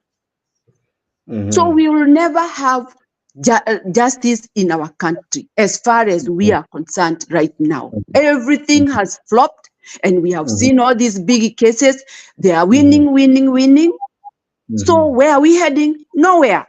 So for this Kenyan revolutionary, whether you defend Ruto or you defend anybody of UDA, we know they are all criminals. They have committed all these crimes. But because we are powerless, we cannot talk to the judiciary to listen to us. Judiciary have been captured. Everywhere has been captured. The institutions that can stand with Mwananchi, we are heading nowhere. So Kenyan revolutionary, you don't even have much to argue. Even if you keep quiet, this government, fake government, will continue doing evil things to Kenyans and will not be able to solve this problem until the time they come to realize that we are bad guys and we should stop this. Otherwise, there is nothing we are doing. Revolutionary, you better relax. Don't even argue with us. We are angry because of those bad things happening in our country while we watch. And we know they are bad, they are evil, and let them continue. But one day, we'll get the power. Asanteni sana. Thank you, Kenya Maandamano. I'll be coming to you just now. Allow me to bring in Mzalendo. Now, Mzalendo, I begin with you, and I begin with you with this question. Even that for Waluke, he's still now a member of parliament, a convicted member of parliament, of course, now serving his appeal and all. But why is it in Kenya? No corruption case, if any, has ever reached its maturity, and we have culprits truly jailed, and of course we have a degree of justice. Why is it that when it comes to corruption in Kenya, justice has never been served? Thank you, Jax. Good evening, Makiadi, Kenya Maandamano, Kamili, Kenya Rebel. I hope you're doing fine.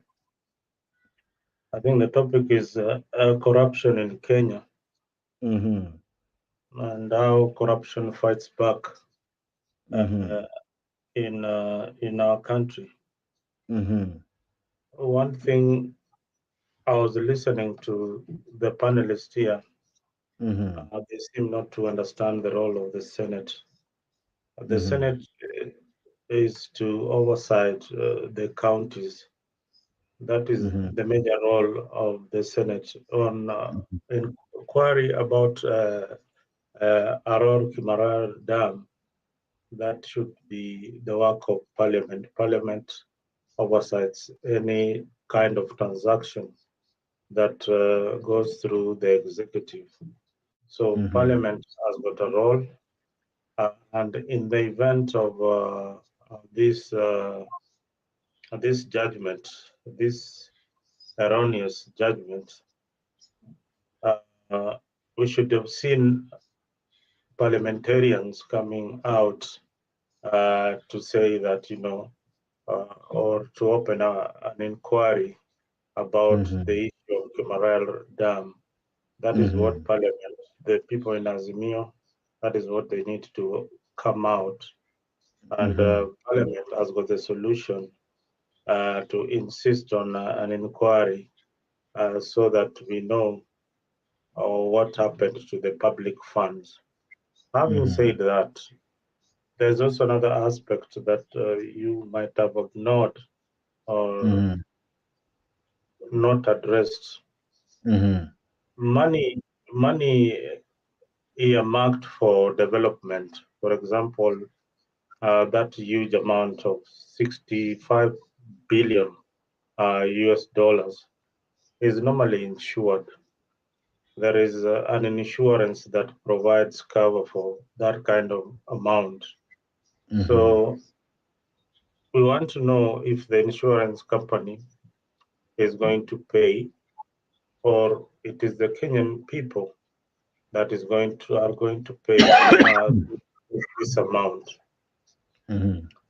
If you follow up that case closely, there were 25 people who were actually summoned, who are actually suspects of that scandal. All of them have been acquitted. All the witnesses, including one Muya, attended the court but didn't even participate in the court session. The state prosecutor never presented any of the witnesses that were supposed to be presented in court. That is why the judiciary had to dismiss that particular case. One, because the state prosecutor failed in his bid. Whether there were some powers behind him, pushing him not to present the witnesses, that is another case. That's another case study of how officials who are paid by taxpayers can be manipulated. This is an issue of integrity. Now, what they are saying is that we have a new prosecutor who is going to take up the matter and possibly bring it back to court with some new, I don't know whether it will be new evidence or not. But the case of Kimwarer is a shock study of how corrupt our country is and how corrupt people can get away with huge amounts of money and go scot-free. And it also shows how shoddy the DPP and the DCI can be used by the government of the day to push their agenda. So this is something that we need to look into very, very keenly, because there is the DPP that is involved. Kinoti was also involved, and Haji was involved, and now the judiciary. The judiciary rules on cases according to the law and as per the cases that has been presented. If you read all those articles that you've been reading, there is no evidence that was brought to any of the court apart from what we see in press. The witnesses that the DPP was to present in court came to court and they refused to testify, and nothing was done about it, including Munya. So this is where we are as a country, unfortunately, and we are going to be in that hole for a very long time until we get our act right. I told you time and again, it is not the government that is corrupt alone. It is the citizens of the Republic of Kenya who are merely waiting for their turn to steal. They are also very, very corrupt. So the covering of this particular issue involves even the citizens of the Republic of Kenya, who are also very, very corrupt. It is not only the government, it is the citizens who are corrupt too. So it's something that we need to really look into and see whether we are on the right track. So I hope I answered you in a bit about what has been happening. Yeah. I have several questions that you have raised. Number one, you speak of Oma, you talk of an insurance insuring money. Of course, I'll look so much into it. But what do you mean when you said that if Aror money was insured, we ought to know if it is the insurer that will pay or it's Mwananchi? What did you mean by that? Before now, I ask you. When you insure a certain loan earmarked for a project, so many things can happen. First, you are ensuring that whatever amount that is here is going to be for this particular project. Should anything happen to this amount of money, then the insurance company will pay for it. Okay. That is what happens. Yeah. So we have lost some previous colossal amounts of actually billions in other syndicates. Could you have an idea if some insurance have helped pay or it's Mwananchi who pays when such money is lost? Because Kimwarer is just one. We have had other mega scandals worth billions, and I'm sure as well even those ones were equally insured. I don't know which ones you're talking about. There are many. If I would go back to the most of the scandals I've had in Kenya have either been prosecuted and people gone to jail, or a lack of evidence like this one we are seeing, or the matter is still continuing like this one we are saying. So I heard the president saying that it's going to be restructured. So, I'm here to see that, but if you wanted me to know all the scandals and if they were being insured, then I would not have that knowledge. Not really, because how Kimwarer is being prosecuted is not being prosecuted from the level of the insurance level.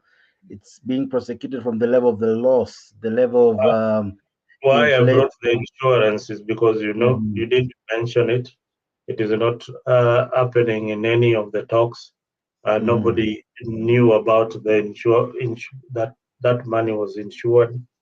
So they are only talking about the money that has been stolen. Nobody is addressing is the insurance company that insured this amount of this project.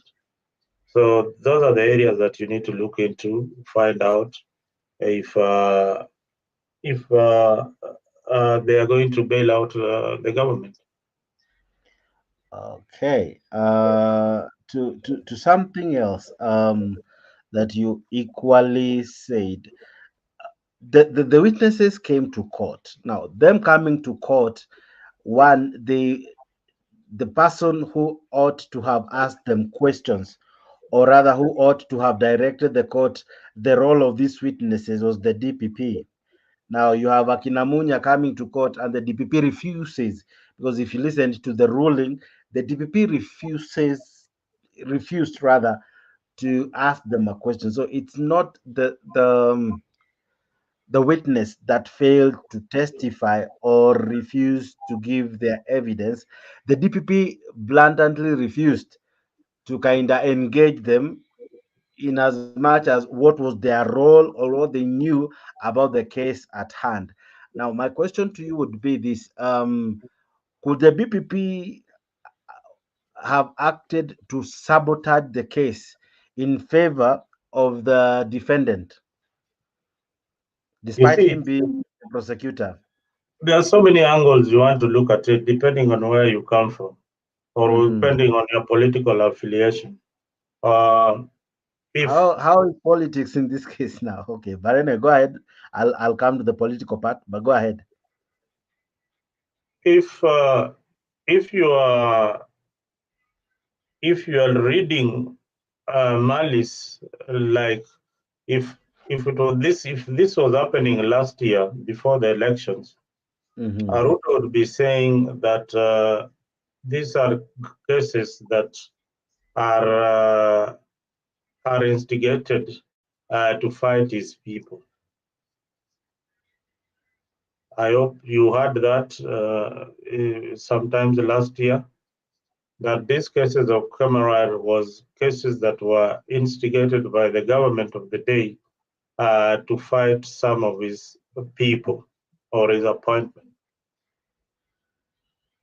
If you are in government, in government, you would also want to look into the matter very, very deeply, either to fight your political opponent or to safeguard the interest of the taxpayer.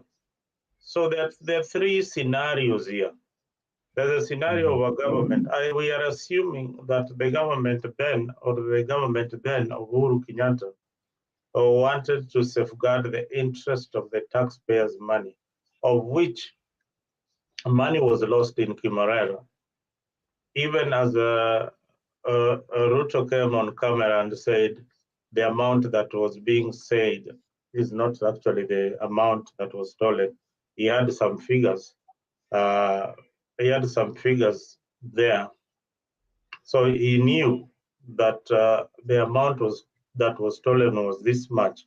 And whatever was being said was a speculation. That is what he knew.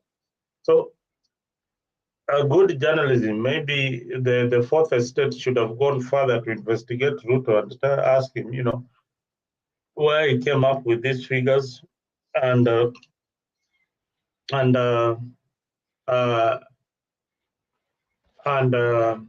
why he has not gone to court, or why he has not gotten lawyers to defend some of his people. Because this money, and again, they also claim that this money is still there. It is still there, although some is missing, but the big amount is still there. So this story of Aror Kimwarer, there is somebody who just knows the truth. For us, we'll continue speculating. The courts have already dismissed the case because of lack of proper evidence. So kazi yetu ni speculate. What we are doing here is just speculating and assuming that the money is in somebody's bank account, or the money could be in treasury, or half of it could be in treasury, or it was even paid back. So we never know. Okay. I want to play a clip, which will be almost my second last clip. Now, this clip will answer your question of what journalists would have done to really find out what Ruto meant by the 7 billion in question, not the 21, because this is something he kind of dealt, or rather he kind of dived into and explained thoroughly what he meant. And he gave an analogy of that he works in the government, he knows how the government operates, and that's why he was able to speak of the 7 billion, because he was speaking from a level of know, not from a level of speculation. And ladies and gentlemen, I want you to listen in. This was during a devolution conference of 2019, and he was responding to Raila Odinga, who the previous day had raised issues in as much as Kimwarer and Arror were concerned. So listen in, even as we come back with more discussions with Mzalendo. Okay, so here we go.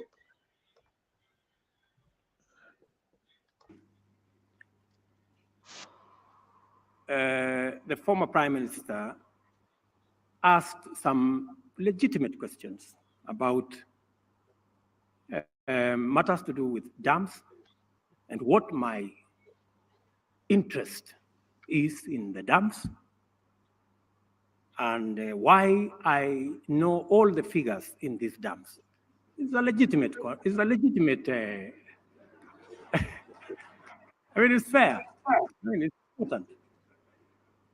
And you see, in my other life, when I was younger, I was a herds boy. And I first looked after sheep. Then I graduated, I looked after calves. Then I graduated and looked after cows. It was a cardinal expectation that if you're looking after cows or sheep or calves, you must account. You must know which cow is sick.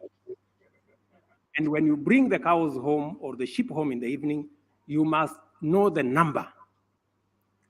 And of course, you cannot discuss dams in absolute.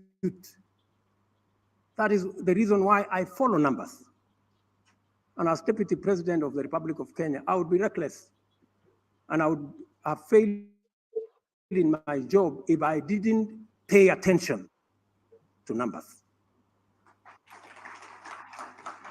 So the question that I am being asked is actually a hyena asking a herdsman, what is your interest in your herd? And why do you know the number of the livestock you are keeping? Honestly, why wouldn't a herdsman have an interest in the herd he's keeping and the number?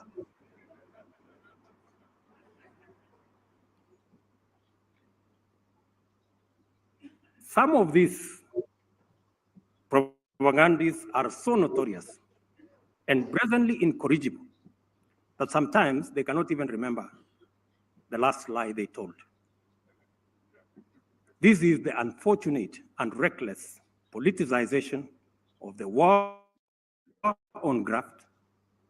And you, who are engaged in this charade, are the biggest single threat to the fight against corruption.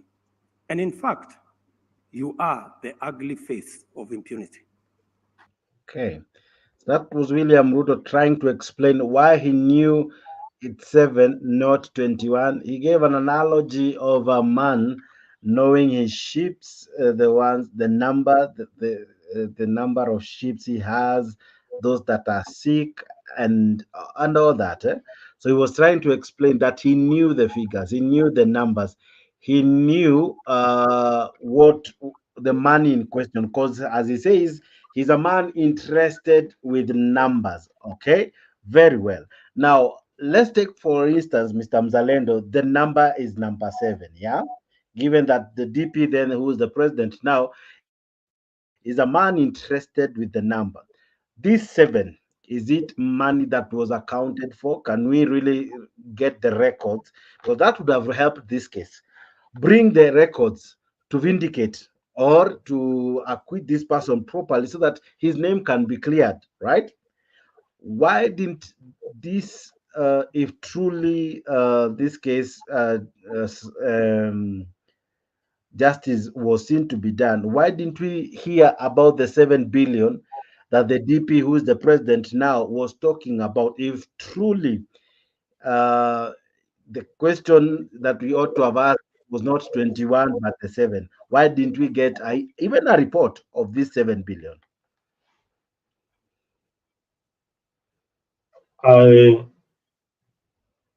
Well, what you're asking is above my pay grade. It is up to the investigating authorities to have followed the DP's figures. So I would be speculating or I would be lying, or I would be just trying to make a conversation, because I am not very sure of who should have been responsible to investigate somebody floating out some figures there. And whatever he had floated, whether it is criminal, I don't know whether you look at that as criminal, or who should have investigated the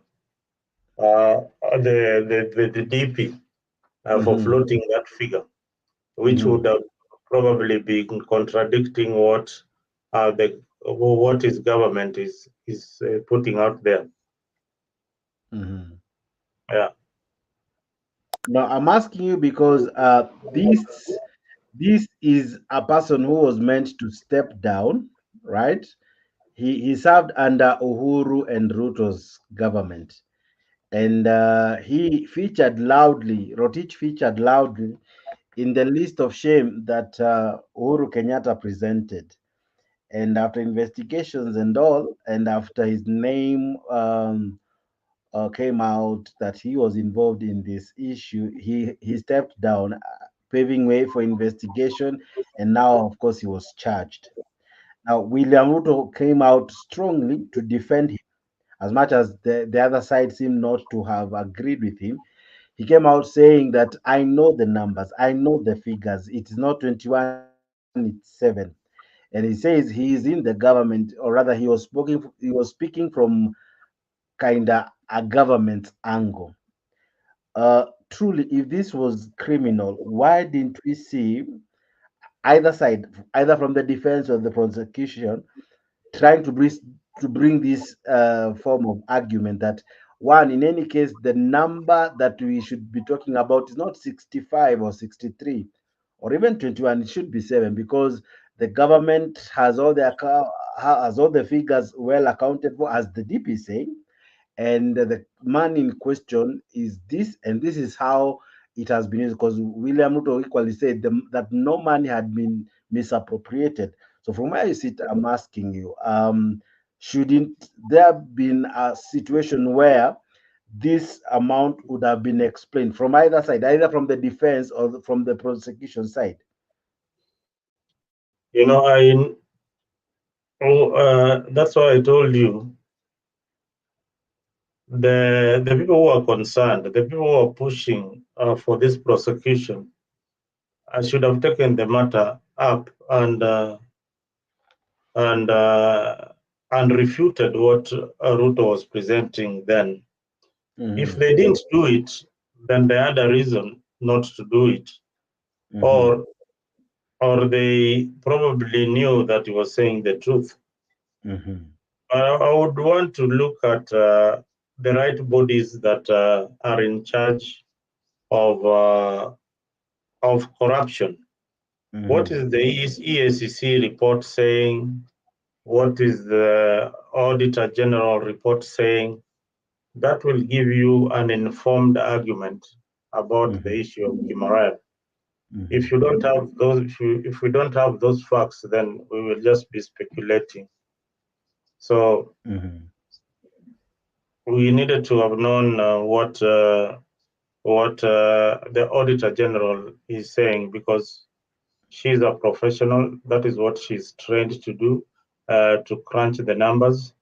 If she could crunch the numbers on behalf of the Kenyan people who have employed them, then that would have been a very, very good arguing point, and looked at what Ruto was saying vis-a-vis what the Auditor General is saying.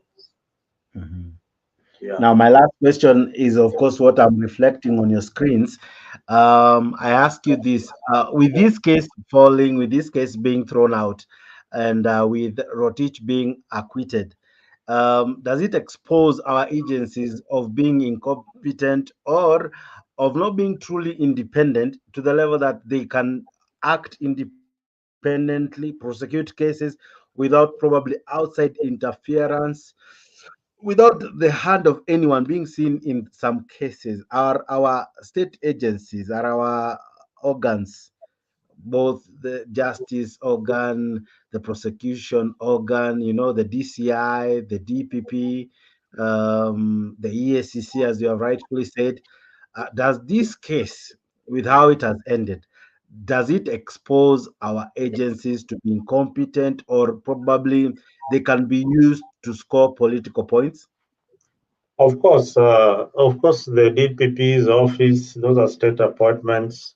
The DCI, those are state appointments. They can only be used by the government of the day. They have been used by the government of the day. And Ruto's government is not an exception. They are used to harass people going about their own business, people who are anti-government or people who they perceive against the government.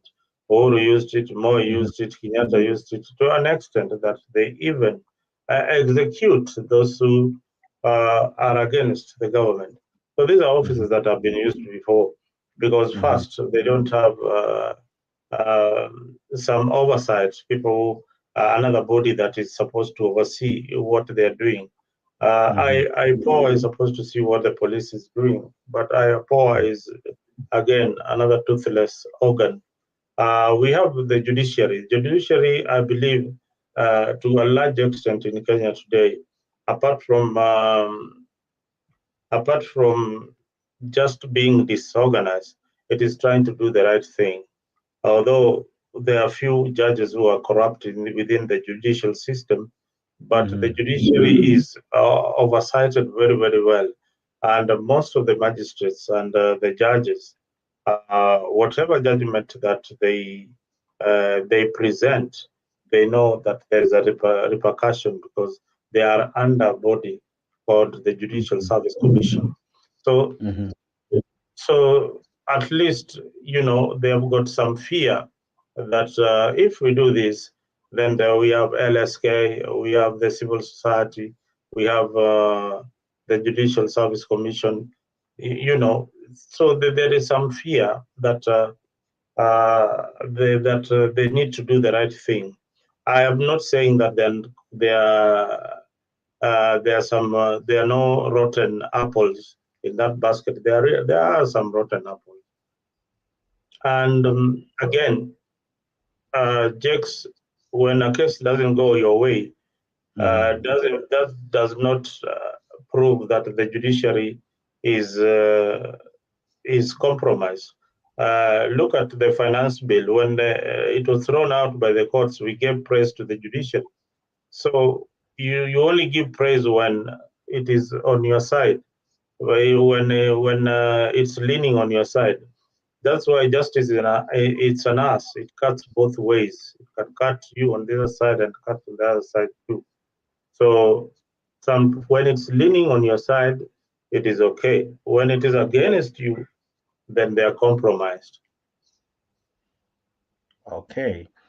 But then again, in this case, the judge didn't seem to kind of say she's acquitting because out of merit of the defense having proven that there was no case, or out of the defense really arguing their point.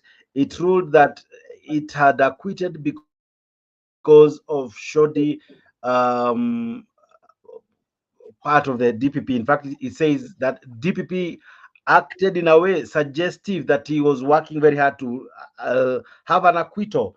So really, from where we sit, we might maybe say we are not really bashing the judgment, because the judge herself equally said that this was a shame to the criminal justice department, and equally she said she would seek more redirect from the AG's office, because honestly you cannot have a DPP prosecute a case like that, you know. So in a nutshell, the judgment really was not what we anticipated. This is almost a judgment that is not well polished, in the sense that we are not sure if is Rotich guilty, is Rotich innocent. He has just been acquitted, and of course the judge cited she has acquitted him because of Article 210 of the DPP failing to fully issue, or rather present a case that has evidence, that has that is easy to judge, as per Article 210. Now, my question to you is this: you have said that we shouldn't bash the courts when they give a ruling that doesn't favor us. But in this case, this ruling, who did it really favor? Because yeah, it in some way it favored Rotich, but the judge kind of threw under the bus the DPP, right? So Mwananchi cannot really say it's something they're bashing the judges. In any case, they're even bashing the DPP. But this is a case that was a high-profile case, and the seriousness it deserved wasn't given to it. So I don't know how you correlate those arguments that we shouldn't bash judges when they give some rulings. Judges act upon the evidence presented before them. They don't act on hearsays. They act on the case before them. In this case, the DPP did not have any witness before them. In this case, the DPP, the prosecutor, did not interrogate any witness, despite having more than 30 witnesses to testify in this particular case. Mm-hmm. And remember, those were state witnesses who failed for one reason or another and not to be presented by the state prosecutor. This case was the state of the Republic of Kenya against Rotich. Yes. Okay. Now, still matters court, even as we finalize this show. Other news that also made headlines was this sentencing of Bwana Kenodia. You remember the guy who asked a student of Moi University because of love gone wrong, and he killed her, and the court sentenced Kenodia to 40 years in jail. Here, do you feel justice was served?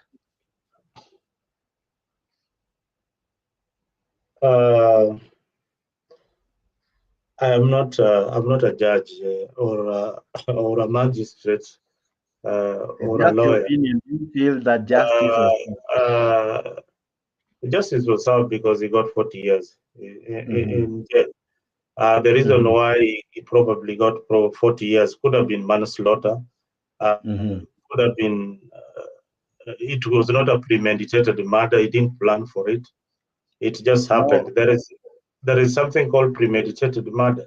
Something I planned for so many years to kill you. That it takes you for life. But if I kill you like you have annoyed me and I kill you because you have provoked my anger, then that is now takes another toll. Then there is also my state of mind by the time I was killing you. Was I intoxicated? Was I acting normal? Or was I under any other influence? There are so many things that judges look into before they pass a sentence. So you need to have really followed this case. Believe you me, we cannot pass the judgment in 2 minutes on a freak. This is something that has taken over 5 years to prosecute and to come up with that sentence. Okay. Maybe I can read just kidogo for the sake of our viewers that the court, of course, had sentenced Naftali Njami Kinodia to 40 years in prison for the brutal murder of the Moi University medical student Ivy Wangeshi after a 4-year trial. Mr. Kinodia, who is 33, was found guilty on October 26th. The murder occurred outside Moi Teaching and Referral Hospital in the morning of April 2019. Justice Stephen Githinji, who had presided over the trial before his transfer to Milimani High Court, said that the prosecution had proven its case beyond a reasonable doubt. In his ruling, the judge dismissed a request by Kinodia's advocate, Wakobi Madenge, who had asked for a non-custodial sentence. The circumstances of this case do not invite sympathy. The accused denied the deceased a chance to go on with life, and she would have graduated as a doctor. Of course, that was the argument of the judge, and he equally said that this ought to have received an eye for an eye kind of ruling or judgment, and of course, that's why he handed the 40 years imprisonment. Of course, another matter, Mzalendo, that is interesting still in court, that the ruling was supposed to be done, I think, yesterday, or today, but was pushed to January 26, was that of Jackie Maribe and Joey. Of course, the court found that Joey and Maribe have a case to answer. Yeah, I know we are not supposed to discuss matters live in court, but um, finally, the slain lady will get her day in court, and the ruling was meant to happen this December. It was pushed earlier on because the judge said she was sick. Today, she still pushed it to January 26. But my question is this: when you look at murder cases in Kenya, um, we equally have that for Obado still in court. Murder cases in Kenya, they seem to be taken seriously than corruption cases. What do you think? It depends on who is murdered. Mm-hmm. It depends on who is murdered, and it depends on the prominence. There are so many murder cases that are dragging in court for the longest time, and you know why the issue is taken seriously. Just to answer you straight up, is because it involves human life. You can never judge somebody in 2 months. You're going to take away his life. You're going to separate him from his family, friends for the rest of his life.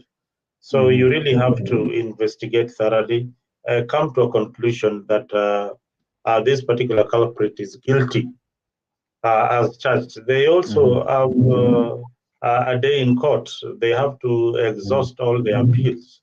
Yeah, so they have to exhaust all the avenues that are open to them. So that is the reason why murder cases in Kenya, you see, are taken more seriously because first, the prominence. The prominence is because for Jackie Maribe, she's a public figure, and some of them are for Okothobado. He's a politician. The person murdered was brutally murdered by whoever did it. So these cases must be exhausted so that both parties get justice. Okay. Wow, ladies and gentlemen, this was the show I promised you, and thank you very, very much.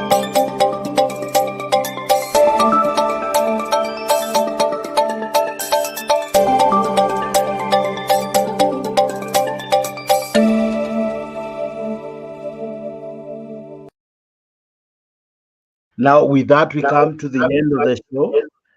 And I choose to thank you all, our viewers and all our listeners. You guys made the show possible. Thank you for the time that you took to participate in the conversation. Either by your comments, they were many. Oh my goodness, they were a lot. They were coming in thick and fast. Some were really filled with nice sentiments, especially, and also with legal legal sentiments that were even difficult. So you guys did a very good job. I want to thank in particular Goodyear for being always outstanding. Asante sana Goodyear. Ninamuona Neo Rotik alikuwa ndani, asante sana. Naona nani hapa, namuona jamaa alijiita sorry, I'm trying to go up because the messages are so many, but I'm really grateful for your participation. Asante sana for the time you took to participate. It was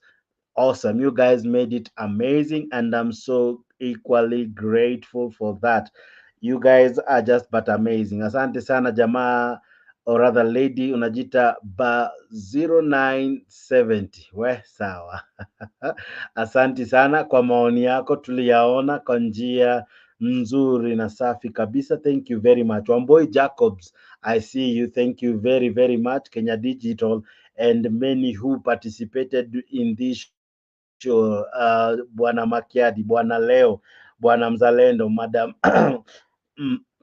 Maandamano Kamili, Mr. Kenya Rebel, and many who participated in the panelist. Asante sana. To you who liked the video, thank you very much. From Zuru Kenya to Jalas Fencing Services to Leo TV, and many who participated even by watching. You guys are just but amazing. Allow me to say thank you very, very much. As usual, this show comes to you 10 p.m. Kenyan time. You can always also recap our previous shows and equally get entertained and informed. We promised you to always give you content that will inform you, entertain you, and above all, keep you updated. Thank you very, very, very, very much. Tomorrow being a weekend, we have another awesome edition for you. Please keep tabs with us. Come in at around 10. You can be assured we'll have something interesting for you. So subscribe to Afric 24 so that search cannot bypass you whenever we are on. You will always be notified, and you can be able to catch us live whenever we have search and this show is happening. Thank you very, very, very, very much. May the very be many, because you guys are just very, very wonderful. Asante sana. See you tomorrow. God keep you, and as I've always told you, may your name be mentioned in right places.